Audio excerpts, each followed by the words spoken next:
ಚಂದ್ರ ಇರುವ ತನಕ ಇರ್ತಾರೆ. ಯಾಕಂದ್ರೆ ಅಂತ ಕಾರ್ಯವನ್ನು ಮಾಡಿದ ಇಬ್ಬರು ಶ್ರೇಷ್ಠ ಶ್ರೀಮಂತ ವ್ಯಕ್ತಿತ್ವ ತಮ್ಮ ಜೀವನವನ್ನ ಸಂಪೂರ್ಣವಾಗಿ ಈ ನಾಡಿಗೋಸ್ಕರ ಮುಡಿಪಾಗಿಟ್ಟ ಶೀಲ ಶೆಟ್ಟರು ಮತ್ತು ಕೃಷ್ಣಮೂಲ್ಯ ಅವರು ಜನಶಿಕ್ಷಣ ಟ್ರಸ್ಟ್ ನ ನಿರ್ದೇಶಕರೊಬ್ಬರು, ಹಾಗೆ ಮಾಜಿ ಮುನ್ಸಿಪಲ್. ಇವರ ಈ ಸೇವೆಯಿಂದಾಗಿ ಇವತ್ತು ನಮ್ಮ ನಾಡಿಗೆ ಒಳ್ಳೆ ಹೆಸರು ಬಂದಿದೆ. ಇವತ್ತು ದಕ್ಷಿಣ ಕನ್ನಡ ಜಿಲ್ಲೆಗೆ ಒಂದು ಪರಿಸರದ ಒಂದು ಸ್ವಚ್ಛತೆಯ ಮೂಲಕ ಹೆಸರು ಬರಲಿಕ್ಕೆ ಕಾರಣ ಅದಕ್ಕೆ ಮುಖ್ಯವಾಗಿ ಮೊದಲಾಗಿ ಈಗ ನಾವು ಫಸ್ಟ್ ಟೈಮ್ ಒಂದು ಮೊಬೈಲ್ ಯಾವ್ದೊಂದು ಕೇಳಿದ್ರೆ ಅದು ನೋಕಿ ಅಂತ ಹೇಳ್ತೇವೆ, ಒಂದು ಸಾಕ್ಸ್ ಯಾವ್ದಾದ್ರೆ VIP ಅಂತ ಹೇಳ್ತೇವೆ, ಒಂದು ಶೂ ಕೇಳಿದ್ರೆ ಅದು ಅಡಿಡಾಸ್ ಇದೆ, ಕಪಾಟ್ ಯಾವ್ದು ಕೇಳಿದ್ರೆ ಗೋಡ್ರೇಜ್ ಅಂತ ಹೇಳ್ತೇವೆ, ಹಾಗೆ ಪೇಸ್ಟ್ ಕೇಳಿದ್ರೆ ಕೋಲ್ಗೇಟ್ ಅಂತ ಹೇಳ್ತೇವೆ. ಆ ತರ ಬ್ರ್ಯಾಂಡ್ ಆಗಿ ಹೋಗಿದ್ದಾರೆ ಈ ಇಬ್ರು ಧೀಮಂತ ವ್ಯಕ್ತಿತ್ವರು. ನಮ್ಮ ಕಾರ್ಯಕ್ರಮದ ಮುಖ್ಯ ಉದ್ದೇಶವೇ ಅವರ ಇಬ್ಬರ ಕನಸಿನ ಮೂಲಕ ಸಾಕಾರಗೊಳ್ತಾ ಇದೆ.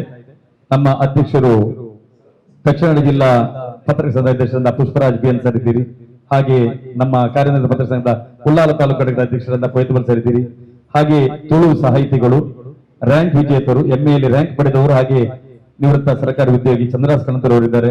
ಹಾಗೆ ಸುಮಾರು 5 ಲಕ್ಷಕ್ಕೂ ಹೆಚ್ಚು ಗಿಡವನ್ನು ನೆಟ್ಟು ಪರಿಸರ ಪ್ರೇಮವನ್ನು ಉಳಿಸಿಕೊಂಡಂತ ನಮ್ಮ ಹರಿಹರ, ದಾವಣಗೆರೆ, ದಕ್ಷಿಣ ಕನ್ನಡ, ಉಡುಪಿ, ಹಾಗೆ ಹಾಸನ ಮೊದಲಾದ ಕಡೆಯಲ್ಲಿ ಹೋಗಿ ಬೇರೆ ಊರಿಗೂ ಹೋಗಿ ಸಹ ಪರಿಸರ ಉಳಿಸಿದಂತ ನಮ್ಮ ಇಲ್ಲಿನ ತಿಮ್ಮಕ್ಕ ಅಂತ ಹೇಳ್ತೀವಿ ಮಾಧವ್ ಹುಳ್ಳ ಅವರಿದ್ದಾರೆ.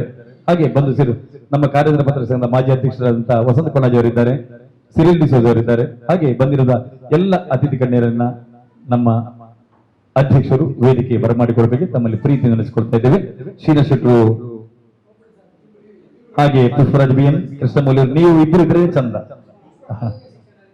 ಆರೋಗ್ಯ ಶಿಕ್ಷಣ ಅವ್ರ ಮೇಡಮ್ ಹೆಸರು ಜ್ಯೋತಿ ಮೇಡಮ್, ತಾವುಗಳು ಆರೋಗ್ಯ ಶಿಕ್ಷಣಾಧಿಕಾರಿ ಅಂತ ಜ್ಯೋತಿ ಅವರು ದಯವಿಟ್ಟು ತಾವುಗಳು ವೇದಿಕೆ ಬರಬೇಕು. ಹಾಗೆ ಮಾಧವಳ್ಳರು ತಾವುಗಳು ವೇದಿಕೆ ಬರಬೇಕು.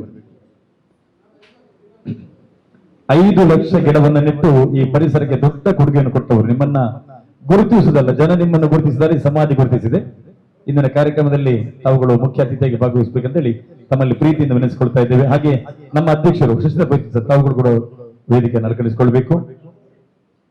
ಬಹಳ ಚುಟುಕಾಗಿ ಸರಳವಾಗಿ ಒಂದು ಕಾರ್ಯಕ್ರಮ ಮುಗಿಸುವಂತ ಉದ್ದೇಶ ಇಟ್ಕೊಂಡಿದೆ. ಯಾವಾಗಲೂ ನಾವು ತಿಂಗಳ ಬೆಳಕು ಕಾರ್ಯಕ್ರಮ ಮೂಲಕ ಅತಿಥಿಗಳನ್ನ ಗೌರವಿಸಿ ಅವರಿಗೊಂದು ಸನ್ಮಾನ ಮಾಡುವ ಮೂಲಕ ಸಂವಾದವನ್ನು ನಡೆಸಿಕೊಡ್ತಾ ಇದ್ದೀವಿ. ಈ ಬಾರಿ ಒಂದು ಸಮಾಜಕ್ಕೆ ಪತ್ರಕರ್ತರು ಯಾವ ರೀತಿ ಮುನ್ನಡೆಯಬೇಕೆಂಬ ನಿಟ್ಟಿನಲ್ಲಿ ಬಂಧುಗಳೇ, ಸುಮಾರು 21 ವರ್ಷದ ಹಿಂದಿನಿಂದ ಆರಂಭಗೊಂಡಂತಹ ಸ್ವಚ್ಛ ಭಾರತ ಆಂದೋಲನ ಪ್ರಧಾನಮಂತ್ರಿ ನರೇಂದ್ರ ಮೋದಿ ಅವರ ಆಗಮನದ ನಂತರ ಅದು ಅಭಿಯಾನ ಆಗಿ ಮುಂದುವರಿಯಿತು.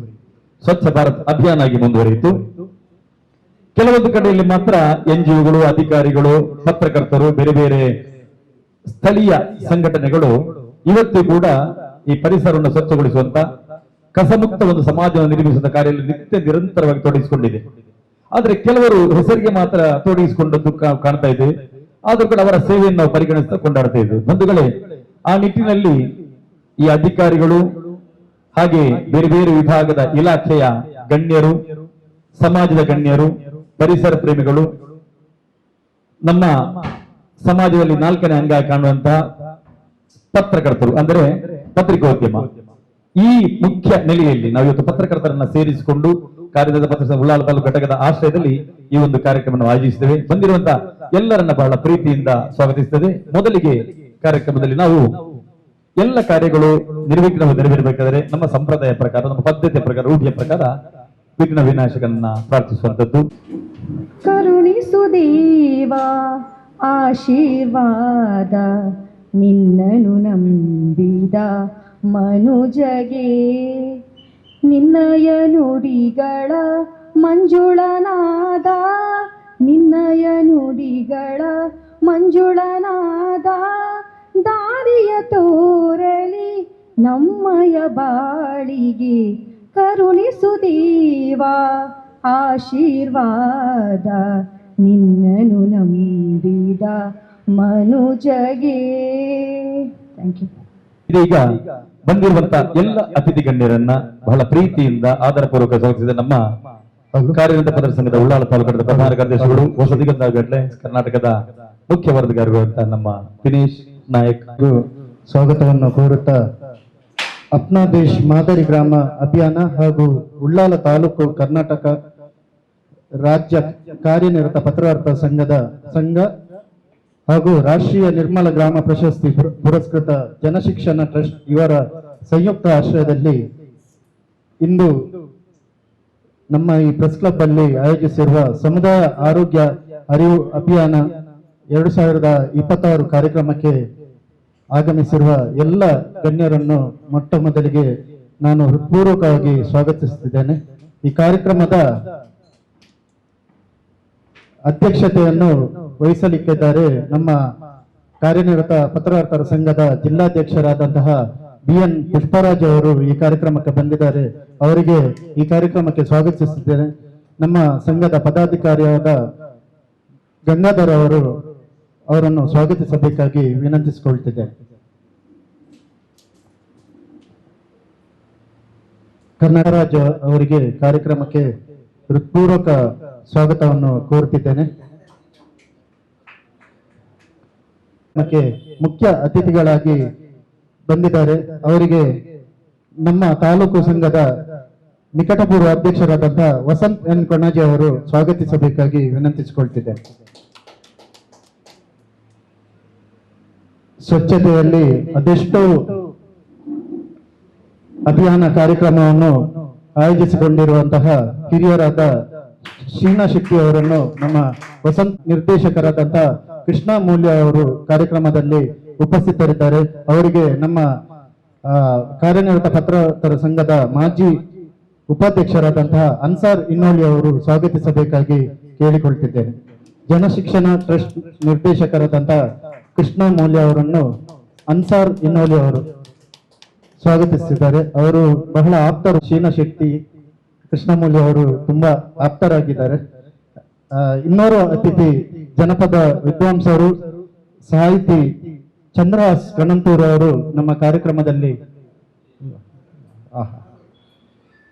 ಕ್ಷಮಿಸಿ ಜಿಲ್ಲಾ ರಾಜ್ಯೋತ್ಸವ ಪ್ರಶಸ್ತಿ ಪುರಸ್ಕೃತರು, ಪರಿಸರ ಪ್ರೇಮಿಯಾದಂತಹ ಮಾಧವ ಉಳ್ಳಾಲ್ ಇದ್ದಾರೆ. ನಮ್ಮ ಆತ್ಮೀಯ ಸದ್ಗುಣ ಸ್ನೇಹಿತರಾಗಿದ್ದಾರೆ. ಅವರಿಗೆ ಜಿಲ್ಲಾ ಕಾರ್ಯಕಾರಿಣಿ ಸದಸ್ಯರಾದಂತಹ ಆರಿಫ್ ಕಲ್ಕಟ್ಟ ಅವರು ಸ್ವಾಗತಿಸಬೇಕಾಗಿ ವಿನಂತಿಸಿಕೊಳ್ತಿದ್ದಾರೆ. ಕಾರ್ಯನಿರತ ಪತ್ರಕರ್ತರ ಸಂಘದ ಜಿಲ್ಲಾ ಕಾರ್ಯಕಾರಿಣಿ ಸದಸ್ಯರಾದಂತಹ ಶ್ರೀಯುತ ಆರಿಫ್ ಕಲ್ಕಟ್ಟ ಅವರು ಪರಿಸರ ಪ್ರೇಮಿ ಮಾಧವ್ ಉಳ್ಳಾಲ್ ಅವರನ್ನು ಸ್ವಾಗತಿಸುತ್ತಿದ್ದಾರೆ. ಆರಿಫ್ UR, ಅದು ಕಲ್ಕಟ್ಟವೇ ಬರ್ತದೆ. ನಮ್ಮ ಕಾರ್ಯಕ್ರಮಕ್ಕೆ ಮತ್ತೋರ್ವ ಅತಿಥಿಯಾಗಿ ಬಂದಿದ್ದಾರೆ. ಜಿಲ್ಲಾ ಆರೋಗ್ಯ ಶಿಕ್ಷಣಾಧಿಕಾರಿಯಾದಂತಹ ಜ್ಯೋತಿ ಮೇಡಮ್ ಅವರು ಈ ಕಾರ್ಯಕ್ರಮಕ್ಕೆ ಬಂದಿದ್ದಾರೆ. ಅವರಿಗೆ ನಮ್ಮ ಉಳ್ಳಾಲ ಕಾರ್ಯನಿರತ ಪತ್ರಕರ್ತರ ಸಂಘದ ಕೋಶಾಧಿಕಾರಿಯಾದಂತಹ ವಜ್ರ ಗುಜರಣ್ಣ ಅವರು ಸ್ವಾಗತಿಸಬೇಕಾಗಿ ವಿನಂತಿಸಿಕೊಳ್ತಿದ್ದೇನೆ. ವಜ್ರ ಗುಜರನ್, ಸ್ವಾಗತ ಮೇಡಮ್ ನಿಮಗೆ. ಉಳ್ಳಾಲ ಕಾರ್ಯನಿರತ ಪತ್ರಕರ್ತರ ಸಂಘದ ಅಧ್ಯಕ್ಷರು ಆತ್ಮೀಯರಾದಂತಹ ಶಶಿಧರ್ ಫಯ್ಯದ್ ಬೈಲ್ ಅವರು ಈ ಕಾರ್ಯಕ್ರಮದಲ್ಲಿ ಉಪಸ್ಥಿತರಿದ್ದಾರೆ. ಅವರಿಗೆ ಅಶ್ವಿನ್ ಅವರು ದಯವಿಟ್ಟು ಹೂಗುಚ್ಛ ನೀಡಿ ಸ್ವಾಗತಿಸಬೇಕಾಗಿ ವಿನಂತಿಸಿಕೊಳ್ತಿದ್ದೆ. ನಮ್ಮ ಉಳ್ಳಾಲ ಸಂಘದ ಅಧ್ಯಕ್ಷರು ಶಶಿಧರ್ ಫಯ್ಯದ್ ಬೈಲ್ ಅವರಿಗೆ ಈ ಕಾರ್ಯಕ್ರಮಕ್ಕೆ ಸ್ವಾಗತವನ್ನು ಕೋರ್ತಿದ್ದೇನೆ. ಹಾಗೆ ಇಲ್ಲಿ ನೆರೆದಿರುವಂತಹ ನಮ್ಮ ಉಳ್ಳಾಲ ಪತ್ರಕರ್ತರ ಸಂಘದ ನಿಕಟಪೂರ್ವ ಅಧ್ಯಕ್ಷರು ವಸಂತ್ N ಕೊಣಾಜೆ ಅವರಿಗೂ ಈ ಕಾರ್ಯಕ್ರಮಕ್ಕೆ ಸ್ವಾಗತವನ್ನು ಕೋರುತ್ತಿದ್ದೇನೆ. ಜನಪದ ವಿದ್ವಾಂಸ ಸಾಹಿತಿ ಚಂದ್ರಹಾಸ್ ಕಣ್ಣಂತೂರು ಅವರ ಇರುವಿಕೆಯನ್ನು ಗುರುತಿಸುತ್ತಾ ಅವರಿಗೊಂದು ವಜ್ರ ಅವರು ಪುಷ್ಪವನ್ನು ಕೊಟ್ಟು ಈ ಕಾರ್ಯಕ್ರಮಕ್ಕೆ ಸ್ವಾಗತಿಸಬೇಕಾಗಿ ವಿನಂತಿಸಿಕೊಳ್ತಿದ್ದೇನೆ. ಸ್ವಾಗತವನ್ನು ಕೋರುತ್ತಿದ್ದೇನೆ. ಹಾಗೆ ಇಲ್ಲಿ ಗೌರವಿಸುತ್ತಾ ಎಲ್ಲರಿಗೂ ಇಲ್ಲಿ ನೆರೆದಿರುವಂತ ಎಲ್ಲ ಪತ್ರಕರ್ತರ ಸಂಘದ ಸತೀಶ್ ಪುಂಡಿಕಾಯಿ ಅವರಿಗೂ ಸ್ವಾಗತವನ್ನು ಕೋರುತ್ತಾ ಕೆಲವು ಗ್ರಾಮ ಪಂಚಾಯತ್ ಹತ್ರ ಹೋಗಿದ್ವಿ. ಅಧಿಕಾರಿಗಳ ನಿರ್ಲಕ್ಷ್ಯ ಯಾವ ರೀತಿ ಇದೆ ಅಂತ ಹೇಳಿದ್ರೆ ಅದರ ದೃಶ್ಯ ಸಹ ನಮ್ಮಲ್ಲಿದೆ. ರಾಷ್ಟ್ರ ಪ್ರಶಸ್ತಿ ಬರ್ತದೆ, ಆದ್ರೆ ಅಲ್ಲಿರುವಂತಹ ಸೇತುವೆ ಕೆಳಗಡೆ ಮನುಷ್ಯ ನೋಡದ ಸ್ಥಿತಿಯಲ್ಲಿ ಕಸ ತ್ಯಾಜ್ಯಗಳು ತುಂಬಿದೆ. ಇಂತಹ ಕೆಲವು ನಿದರ್ಶನಗಳಿದೆ. ಹಾಗಾಗಿ ಅಧಿಕಾರಿಗಳದ್ದು ಜವಾಬ್ದಾರಿ ಇದೆ. ಯಾವುದೇ ಒಂದು ಪ್ರಶಸ್ತಿಯನ್ನು ಕೊಡುವಾಗ ಅವರನ್ನ ಗೌರವಿಸಬೇಕು. ಆದ್ರೆ ಅಲ್ಲಿ ವಾಸ್ತವ ಅರಿಯದಿದ್ರೆ ಯಾರಾದ್ರೂ 4 ಮಂದಿ ಹೋಗುವಾಗ ಆ ಗ್ರಾಮ ಪಂಚಾಯತ್ಗೆ ಸಿಗುವಂತ ಗೌರವ ಮುಂದಿನ ದಿನಗಳಲ್ಲಿ ಸಿಗುವುದಿಲ್ಲ. ಇಂತಹ ಜವಾಬ್ದಾರಿ ಇದೆ. ಆದ್ರೆ ನಮ್ಮ ಶೀನಾ ಶೆಟ್ರು ಮತ್ತು ಕೃಷ್ಣಮೂಲ ಅವರ ತಂಡ ಹಾಗೆಲ್ಲ ಎಲ್ಲವನ್ನ ಅಧ್ಯಯನ ಮಾಡಿ, ಈಗ ಅಪ್ನಾ ಕರಾಳು ಇರಬಹುದು, ಅಪ್ನಾ ದೇಶ ಇರಬಹುದು, ಪ್ರತಿಯೊಂದರಲ್ಲೂ ನಿತ್ಯ ನಿರಂತರವಾಗಿ ಸಾಕ್ಷರತಾ ಆಂದೋಲನದಲ್ಲಿ ಈ ದಕ್ಷಿಣ ಜಿಲ್ಲೆಗೆ ಹೆಸರು ಬರಲಿಕ್ಕೆ ಭರತಲಾಲ್ ಮೀನ ಜೊತೆ ಕೈ ಜೋಡಿಸಿದ 2 ಮಹಾನ್ ಶ್ರೇಷ್ಠ ವ್ಯಕ್ತಿತ್ವ ಈ ಇಬ್ಬರು ವ್ಯಕ್ತಿಗಳು, ನಮ್ಮ ಶೀನಾ ಶೆಟ್ರು ಹಾಗೆ ಕೃಷ್ಣಮೂಲಿ ಅವರು. ಬಂಧುಗಳೇ, ಈ ಕಾರ್ಯಕ್ರಮದ ರೂಪುರೇಷೆಯ ಬಗ್ಗೆ ಪ್ರಾಸ್ತಾವಿಕ ಮಾತುಗಳನ್ನಾಡಲಿಕ್ಕಿದ್ದಾರೆ. ಇದೀಗ ಜಿಲ್ಲಾ ಮಾಜಿ ombudsman, ನಮ್ಮ ಆತ್ಮೀಯರು, ಈ ನಾಡಿನ ಬಹಳ ದೊಡ್ಡ ವ್ಯಕ್ತಿತ್ವ, ಧೀಮಂತ ವ್ಯಕ್ತಿತ್ವ. ಅವರಿಗೆ ದೇವರು 100 ವರ್ಷ ಆಯುಷ್ಯ ಕೊಡ್ಬೇಕು. ಅವರದ್ದು ತುಂಬಾ ಶ್ರೇಷ್ಠ ಕಾರ್ಯಗಳು ಈ ನಾಡಿಗೆ ಆಗಲಿದೆ. ಈಗ ಶ್ರೀನಾ ಶೆಟ್ರು ಪ್ರಾಸ್ತಾವಿಕವಾಗಿ 2 ಮಾತಾಡಬೇಕಾಗಿ, ಅವರು ಅತಿಥಿ ಅಂತ ಹೇಳುವುದಿಲ್ಲ, ಈ ಕಾರ್ಯಕ್ರಮದ ಪಾರ್ಟ್ನರ್ ಅವರು, ಅವರ ಸಂಸ್ಥೆ ಸಹ ನಮ್ಮ ಕಾರ್ಯಕ್ರಮದ ಅವಿಭಾಜ್ಯ ಅಂಗವಾಗಿದೆ. ಹಾಗಾಗಿ ಪ್ರಾಸ್ತಾವಿಕ ಮಾತುಗಳು, ಇದರ ರೂಪುರೇಷೆಯನ್ನ ಮೊದಲಾಗಿ ಅವರು ತಿಳಿಸಿದ್ರೆ ಬಂದಂತ ಎಲ್ರಿಗೂ ಮನವರಿಕೆ ಆಗ್ತದೆ, ಅರ್ಥ ಆಗ್ತದೆ. ಕೆಲವರಿಗಂತೂ ಅದು ಕಾರ್ಯಕ್ರಮ ಬಗ್ಗೆ ಇನ್ನೂ ಸಹ ಸಂವಾದಕ್ಕೆ ಅನುಕೂಲ ಆಗ್ತದೆ. ಯಾವ ಈ ಕಾರ್ಯಕ್ರಮದ ಉದ್ದೇಶ ಏನು, ಏನೇನು, ಗೋಲ್ ಏನು, ಗುರಿ ಏನು ಅಂತ ಹೇಳಿ. ಸರ್, ಇದೀಗ ತಮಗೆ ವಿಶೇಷವಾದ ಕಾರ್ಯಕ್ರಮ. ಕರ್ನಾಟಕ ಕಾರ್ಯನಿರತ ಪತ್ರಕರ್ತರ ಸಂಘ ಜಿಲ್ಲಾ ಘಟಕದ ಅಧ್ಯಕ್ಷರು, ಉಳ್ಳಾಲ ತಾಲೂಕು ಘಟಕದ ಅಧ್ಯಕ್ಷರು, ಆರೋಗ್ಯ ಇಲಾಖೆಯ ಅಧಿಕಾರಿಗಳು, ವಿಶೇಷವಾದ ಪರಿಸರ ಪ್ರೇಮಿಗಳು, ಸ್ನೇಹಿತರು, ಕೃಷ್ಣಮೂಲ್ಯರು, ಮುಂದ್ಗಡಿರುವಂತಹ ಎಲ್ಲ ಸಾಧಕರು, ಪತ್ರಕರ್ತ ಮಿತ್ರರು, ನಾನು ಮಾತು ಮುಂದುವರಿಸುವ ಮೊದಲು ಜಿಲ್ಲಾ ಪತ್ರಕರ್ತರ ಸಂಘ ಅಧ್ಯಕ್ಷರಿಂದ ತಾಲೂಕು ಅಧ್ಯಕ್ಷರಿಗೆ ಒಂದು ಪುಸ್ತಕವನ್ನು, ಸಂವಿಧಾನ ಪುಸ್ತಕವನ್ನು ಪಾರ್ಟ್ನರ್ಶಿಪ್ ಇವತ್ತು ಅಧಿಕೃತ ಆಗ್ತದೆ. ನಮ್ಮ ಶಶಿಧರ್ ಸರ್ ಅವರದನ್ನು ತಗೊಳ್ಬೇಕು ಅಂತ ನಿಮಗೆ ಎಲ್ಲರೂ ಕೊಡ್ತೀನಿ. Thank you.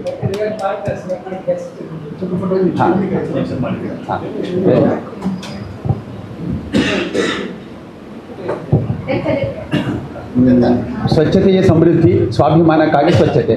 ಸ್ವಚ್ಛತೆ ಎಲ್ಲಿದೆಯೋ ಅಲ್ಲಿದೆ ಆರೋಗ್ಯ. ಸಂಪೂರ್ಣ ಸ್ವಚ್ಛತೆ ಇರುವಲ್ಲಿ ದೇವರು ನೆಲೆಸುತ್ತಾರೆ. ಅಂತರಂಗ ಬಹಿರಂಗ ಶುದ್ಧತೆ ನಮ್ಮನ್ನು ದೈವತ್ವಕ್ಕೆ ಕೊಂಡು ಹೋಗ್ತದೆ. ಈಗಾಗಲೇ ನಮ್ಮ ಪ್ರಸ್ತಾವನೆಯಲ್ಲಿ ಸತೀಶ್ ಕುಂಡಿಕೆ ಅವರು ಹೇಳಿದ ಹಾಗೆ ನಾವು 21ನೇ ವರ್ಷದಲ್ಲಿದ್ದೇವೆ ಸಂಪೂರ್ಣ ಸ್ವಚ್ಛತಾ ಅಭಿಯಾನದಲ್ಲಿ. ಸಂಪೂರ್ಣ ಸ್ವಚ್ಛತಾ ಆಂದೋಲನ ಶುರುವಾದದ್ದು ಅಕ್ಟೋಬರ್ 2, 2005ನೇ ಇಸ್ವಿಗೆ. ಸರ್ಕಾರದ ಕಾರ್ಯಕ್ರಮ, ರಾಷ್ಟ್ರೀಯ ಕಾರ್ಯಕ್ರಮ. ಸರ್ಕಾರದ ರಾಷ್ಟ್ರೀಯ ಕಾರ್ಯಕ್ರಮದಲ್ಲಿ ನನಗೆ ಅಲ್ಲಿ ಒಂದು ಪ್ರಸ್ತಾವನೆ ಮಾತನಾಡಲಿಕ್ಕೆ ಜಿಲ್ಲಾಡಳಿತ ಅವಕಾಶ ಕೊಟ್ಟಿತ್ತು. ಜಬ್ಬರ್ ಖಾನ್ ಹೊನ್ನಳ್ಳಿ ಅವರು ಆಗಿನ ಜಿಲ್ಲಾ ಉಸ್ತುವಾರಿ ಸಚಿವರು. ಗುರುಪುರದಲ್ಲಿ ಅದರ ಉದ್ಘಾಟನೆ ಆಯಿತು ಅಕ್ಟೋಬರ್ 2, 2005 ಗಂಜಿಮಠದಲ್ಲಿ. ಜಬ್ಬರ್ ಖಾನ್ ಹೊನ್ನಳ್ಳಿಯರು ಉಸ್ತುವಾರಿ ಸಚಿವರು. ಅಲ್ಲಿಂದ ಇಲ್ಲಿಯವರೆಗೆ ನಮ್ಮ ಕೆಲಸ ನಿಂತಿಲ್ಲ. ನಾವು ಆ ಕೆಲಸ ಶುರು ಮಾಡಿದ 1 ವರ್ಷದೊಳಗೆ ನನಗೊಂದು ದಕ್ಷಿಣ ಏಷ್ಯಾ ಮಟ್ಟದ ಸ್ವಚ್ಛತಾ ಸಮ್ಮೇಳನ ಇಸ್ಲಾಮಾಬಾದ್ ನಡೆಯಿತು. ಅಲ್ಲಿಗೆ ಹೋಗಿಗೆ ಅವಕಾಶ ಬಂತು.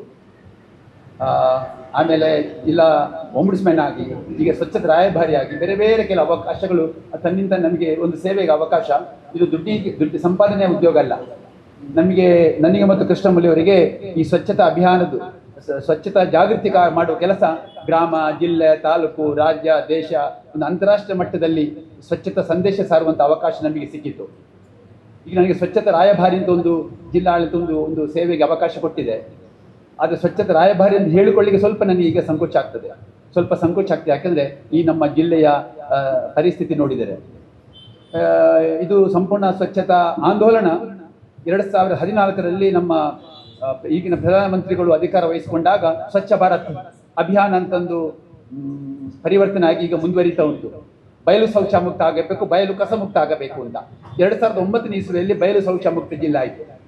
2009ರ ನಂತರ ಬಯಲು ಶೌಚ ಹೋಯಿತು, ಬಯಲು ಕಸಾಲೆಯ ನಿರ್ಮಾಣ ಆಯಿತು. ಇದು ನಿರ್ಮಾಣ ಆಗಿದ್ದು ಬೆಳೀತಾನೆ ಉಂಟು. ಜಗತ್ತಿನ ಕೆಲವು ದೇಶಗಳಲ್ಲಿ ಪ್ಲಾಸ್ಟಿಕ್ ಮಳೆ ಶುರುವಾಗಿದೆ. ಪ್ಲಾಸ್ಟಿಕ್ ಮಳೆ, ನಮ್ಮ ಜಿಲ್ಲೆಯಲ್ಲಿ ಪ್ಲಾಸ್ಟಿಕ್ ಬೆಂಕಿ ಶುರುವಾಗಿದೆ. 22 ಕಸ ಕಾಯಿಲೆಗಳು ಬೆನ್ನತ್ತಿವೆ. ಮನೆ, ಅಂಗಡಿ, ಹೋಟೆಲು, ಶಾಲೆ, ಅಂಗನವಾಡಿ, ಕಚೇರಿಗಳು, ವಿಶ್ವವಿದ್ಯಾನಿಲಯಗಳು, ಮಂದಿರ, ಮಸೀದಿ, ದೇವಸ್ಥಾನ ವಠಾರದಲ್ಲಿ ಕಸವನ್ನು ದಹಿಸುವ ಕೆಲಸ, ಅಗ್ನಿಗೆ ಅರ್ಪಿಸುವ ಕೆಲಸ ಎಲ್ಲ ಕಡೆ ಆಗ್ತಾ ಉಂಟು. ಎಲ್ಲಿ ಕಸವನ್ನು ಸುಡಬಾರದು, ಬಿಸಾಡಬಾರದು, ಅಲ್ಲೇ ಕಸವನ್ನು ನಿರಂತರವಾಗಿ ಸುಡುವಂಥ ಒಂದು ಪರಿಸ್ಥಿತಿ ನಮ್ಮ ಜಿಲ್ಲೆಯಲ್ಲಿ ಬಂದಿದೆ. 2020ಗೆ ಕೊರೋನಾದ ಬಂತು ಸಮಸ್ಯೆ. ನಾವು ಮಾರ್ಚ್ 20, 2020ಕ್ಕೆ ನಾವು ಪುತ್ತೂರಲ್ಲಿ ಈ ಕೊರೋನಾ ತಡೆ ಅಭಿಯಾನಕ್ಕೆ ಒಂದು ಜಾಗೃತಿ ಕಾರ್ಯಕ್ರಮ, ಒಂದು ಬೆಸ್ಟ್ ಪ್ರಾಕ್ಟೀಸ್ ಇಲ್ಲಿ ಬಾಳೆಪನ್ನು 1 ಅಂತ ಹೇಳಿದ್ವಿ. ಇಷ್ಟ ವಿಷಯದಲ್ಲಿ ನಾವು ಸೋತಿದ್ದೇವೆ. ಕೆಲಸ ಎಲ್ಲ ವ್ಯವಸ್ಥೆ ಉಂಟು. ಪ್ರತಿ ಪಂಚಾಯತಲ್ಲಿ ನಗರ ವ್ಯಾಪ್ತಿಯಲ್ಲಿ ಕಸ ನಿರ್ವಹಣೆ ಘಟಕ ಉಂಟು, ವಾಹನ ಉಂಟು, ಜನ ಉಂಟು, ಹಣ ಉಂಟು. ಸ್ವಲ್ಪ ಭಾಗ ಮಾತ್ರ ಕಸ ಘಟಕಗಳಿಗೆ ಹೋಗ್ತದೆ. ಹೆಚ್ಚಿನ ಕಸಗಳು ಬಯಲಲ್ಲಿದೆ, ತೋಡಲ್ಲಿ, ನದಿಯಲ್ಲಿ, ಚರಂಡಿಯಲ್ಲಿ ಬಿದ್ದಿದೆ. ಎಲ್ಲ ಕ್ಷೇತ್ರದಲ್ಲಿರುವ ಜನರು ಸ್ವಲ್ಪ ಮಂದಿ ಕೆಲಸ ಮಾಡ್ತಾ ಇದ್ದಾರೆ. ಅದು ಪತ್ರಕರ್ತರ ಮಿತ್ರರಲ್ಲಿ ಸ್ವಲ್ಪ ಹೆಚ್ಚು ಸಂಖ್ಯೆಯಲ್ಲಿದೆ. ಸ್ವಯಂ ಸೇವಾ ಸಂಸ್ಥೆಗಳು, ಅಧಿಕಾರಿಗಳಲ್ಲಿ ಕೆಲವರು, ಜನಪ್ರತಿನಿಧಿಗಳಲ್ಲಿ ಕೆಲವರು, ಪರಿಸರವಾದಿ ಎಲ್ಲ ಸ್ವಲ್ಪ ಮಂದಿ ಇದ್ದಾರೆ, ಸ್ವಲ್ಪ ಮಂದಿ ಕೆಲಸ ಮಾಡ್ತಾರೆ. ಆದರೆ ಹೆಚ್ಚಿನ ಮಂದಿ ಎಲ್ಲ ಅಂಗಗಳಲ್ಲಿ ಹೆಚ್ಚಿನ ಮಂದಿ ನೋಡ್ತಾ ಇದ್ದಾರೆ, ಮೌನವಾಗಿದ್ದಾರೆ, ಹೋಗ್ತಾರೆ ಬರ್ತಾರೆ, ಸುಡಲ್ಲಿ ಬಿಸಾಡಲ್ಲಿ ನೋಡ್ತಾ ಇದ್ದಾರೆ. ಒಂದು ಮಹಾ ಮೌನ ಆರಂಭಿಸಿದೆ, ಎಲ್ಲರೂ ಮಹಾ ಮೌನದಲ್ಲಿದ್ದಾರೆ. ಇತ್ತೀಚೆಗೆ ನಮ್ಮ ಉಡುಪು ವಠಾರದ ಸುತ್ತಮುತ್ತ 24 ಗಂಟೆ ಕಸ ಸುಡುವುದು ನೋಡಿದಾಗ, ರಸ್ತೆ ಬದಿಯಲ್ಲಿ ಬಿದ್ದಿರುವ ಕಸದ ಬಗ್ಗೆ ಗ್ರಾಮ, ತಾಲೂಕು, ಜಿಲ್ಲೆ ಮಂತ್ರಿಗಳಿಗೆ ಪತ್ರ ಬರೆದಾಗ ಪತ್ರೋತ್ತರ ಆಗ್ತದೆ, ಪ್ರೀತಿಯ ಪತ್ರೋತ್ತರ ಆಗ್ತದೆ, ಆದರೆ ಕಸ ಹೋಗುವುದಿಲ್ಲ. ಒಂದು ಸಲ ದೊಡ್ಡ ಮಟ್ಟದ ಕಸ ಸುಡುವುದು ನೋಡಿದಾಗ ನಮಗೆ ಒಂದು ತಲೆಗೆ ಬಂತು, ಸ್ವಲ್ಪ ನಿದ್ರೆ ಸರಿ ಬರಲಿಲ್ಲ ನಮಗೆ. ಆಗ ನನಗೆ ಹೊಸ ಘೋಷಣೆ ಬಂತು, ಮಹಾ ಮೌನ ಮುರಿಯೋಣ, ಮಹಾ ಮಾಲಿನ್ಯ ತಡೆಯೋಣ, ಮಹಾ ಗಂಡಾಂತರದಿಂದ ಪಾರಾಗೋಣ ಅಂತ ಹೊಸ ಸ್ಲೋಗನ್. ಮಹಾ ಮೌನ ಮುರಿಯೋಣ, ಮಹಾ ಮಾಲಿನ್ಯ ತಡೆಯೋಣ, ಮಹಾ ಗಂಡಾಂತರದಿಂದ ಪಾರಾಗೋಣ ಅಂತ ಹೊಸ ಘೋಷಣೆ ಮೂಲಕ ತುರ್ತು ಸಭೆ ಮಾಡಿದೆವು. ಸಭೆ ಮುಗಿಯುವ ನಂತರ ಮಧ್ಯಾಹ್ನ ಮೇಲೆ ಮಾನ್ಯ ಉಸ್ತುವಾರಿ ಸಚಿವರು ಕಾಲ್ ಮಾಡಿ ಈ ಸಮಸ್ಯೆ ಬಗ್ಗೆ ನಾವು ಜಂಟಿಯಾಗಿ ಒಂದು ಮಾಡೋಣ, ಅಭಿಯಾನ ಮಾಡೋಣ ಅಂತ ಹೇಳಿದರು. ಈಗ ಅಲ್ಲಿಂದ ಒಂದು ಕೆಲಸ ಶುರುವಾಗಿದೆ. ಜಿಲ್ಲಾ ಉಸ್ತುವಾರಿ ಮಂತ್ರಿಗಳು ಎಲ್ಲ ಇಲಾಖೆಗಳಿಗೆ ಒಂದು ಪತ್ರ ಬರೆದು ಇದರ ಬಗ್ಗೆ ಕಟ್ಟುನಿಟ್ಟಿನ ಕ್ರಮ ತೆಗೆದುಕೊಳ್ಳಿಕ್ಕೆ, ಆಮೇಲೆ ಮಾನ್ಯ ನಮ್ಮ ಈ ಕ್ಷೇತ್ರದ ಶಾಸಕರು, ಗೌರವಾನ್ವಿತ ಸ್ಪೀಕರ್ ಸರ್ ಅವರು ಕೂಡ ಜಿಲ್ಲಾಡಳಿತಕ್ಕೆ ಪತ್ರ ಬರೆದು ಒಂದು ಕ್ರಮಕ್ಕೆ ಸೂಚನೆ ಕೊಟ್ಟಿದ್ದಾರೆ. ಸೂಚನೆ ಕೊಟ್ಟರು, ಕಾರ್ಯಾಚರಣೆ ವಿಧಾನ ಉಂಟು. ನನ್ನ ಕೈಯಲ್ಲಿ ಒಂದು ಫೈಲೇ ತಂದಿದ್ದೇನೆ. ಕಸವನ್ನು ನಿರ್ವಹಣೆ ಹೇಗೆ ಮಾಡಬೇಕು, ಅದು ತಪ್ಪಾದರೆ ಏನು ಕ್ರಮ ತಗೋಬೇಕು, ಎಲ್ಲವೂ ಆದೇಶಗಳು, ಸುತ್ತೋಲೆಗಳು ಎಲ್ಲ ಇದೆ. ಆದರೆ ಇವತ್ತು ಎಷ್ಟೋ ವರ್ಷದಿಂದ ಬರುವ ಸುತ್ತೋಲೆಗಳು ಗ್ರಾಮಕ್ಕೆ ಬರುವಾಗ ಅದು ಒಂದು ರೀತಿಯಲ್ಲಿ ಜೀವರಹಿತ ಸತ್ತೋಲೆ ಆಗುವಂತಹದ್ದು, ಸುತ್ತೋಲೆಗಾಗಿ ಸ್ವಚ್ಛತೆ ಕಾರ್ಯ ಮಾಡುವಂತಹದ್ದು, ಬ್ಯಾನರಿಗಾಗಿ ಮಾಡುವಂತಹದ್ದು, ಫೋಟೋಕ್ಕಾಗಿ ಮಾಡುವಂತ ಒಂದು ಕಾರ್ಯ ಒಂದು ರೀತಿಯಲ್ಲಿ ಬಂದಿದೆ. ಕಸ ಬಿಸಾಡುವುದು, ಸುಡುವುದು ಒಂದು ರೋಗ ಆಗಿದೆ. ಕಸ ಬಿಸಾಡುವ ಸುಡುವ ರೋಗಕ್ಕೊಂದು ಔಷಧಿ.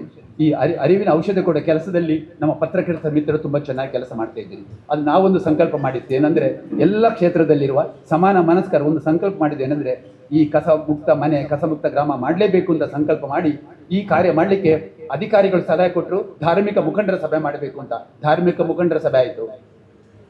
ಪತ್ರಕರ್ತರೊಟ್ಟಿಗೆ ನಾವು ಈ ಥರ ಮಾತಾಡೋದಿಲ್ಲ, ಪತ್ರಿಕಾಗೋಷ್ಠಿ ಎಲ್ಲ ಕಡೆ ಆಗ್ತದೆ. ಆದರೆ ಇದೊಂದು ವಿಶೇಷವಾದ ಕಾರ್ಯಕ್ರಮ. ಇದು ಪತ್ರಿಕಾಗೋಷ್ಠಿ ಅಂತಲ್ಲ, ಇದು ಪತ್ರಕರ್ತರು, ಪೀಪಲ್ ಅಂಡ್ ಪ್ರೆಸ್, ಜನರು ಮತ್ತು ಪತ್ರಕರ್ತರು. ಯಾಕೆ ಸದ್ಯಕ್ಕೆ ನನಗೆ ಹೆಚ್ಚು ನಂಬಿಕೆ ಇರುವುದು, ನನಗೆ ಮತ್ತು ಕೃಷ್ಣಮಲ್ಲಿ ಹೆಚ್ಚು ನಂಬಿಕೆ ಇರುವುದು ಈ ಮೀಡಿಯಾದಲ್ಲಿ.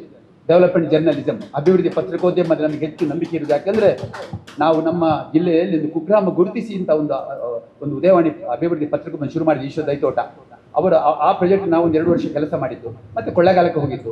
ನಮ್ದು ಕಳೆದ 40 ವರ್ಷಗಳಲ್ಲಿ ನಮ್ಮೆಲ್ಲ ಕೆಲಸ ಕಾರ್ಯಗಳಲ್ಲಿ ಪತ್ರಕರ್ತರು ಪಾರ್ಟ್ನರ್ಸ್. ನಾವು ಒಂದು 2 ಕೆಲಸ ಇದ್ದರೆ ನಮಗೆ 10-20 ಮಂದಿಯ ಫುಲ್ ಟೈಮ್ ವರ್ಕರ್ಸಿನ ಒಂದು ಕೆಲಸವನ್ನು ಪತ್ರಕರ್ತ ಮಿತ್ರರು ಮಾಡುವುದು ನಾವು ನೋಡಿದ್ದೇವೆ.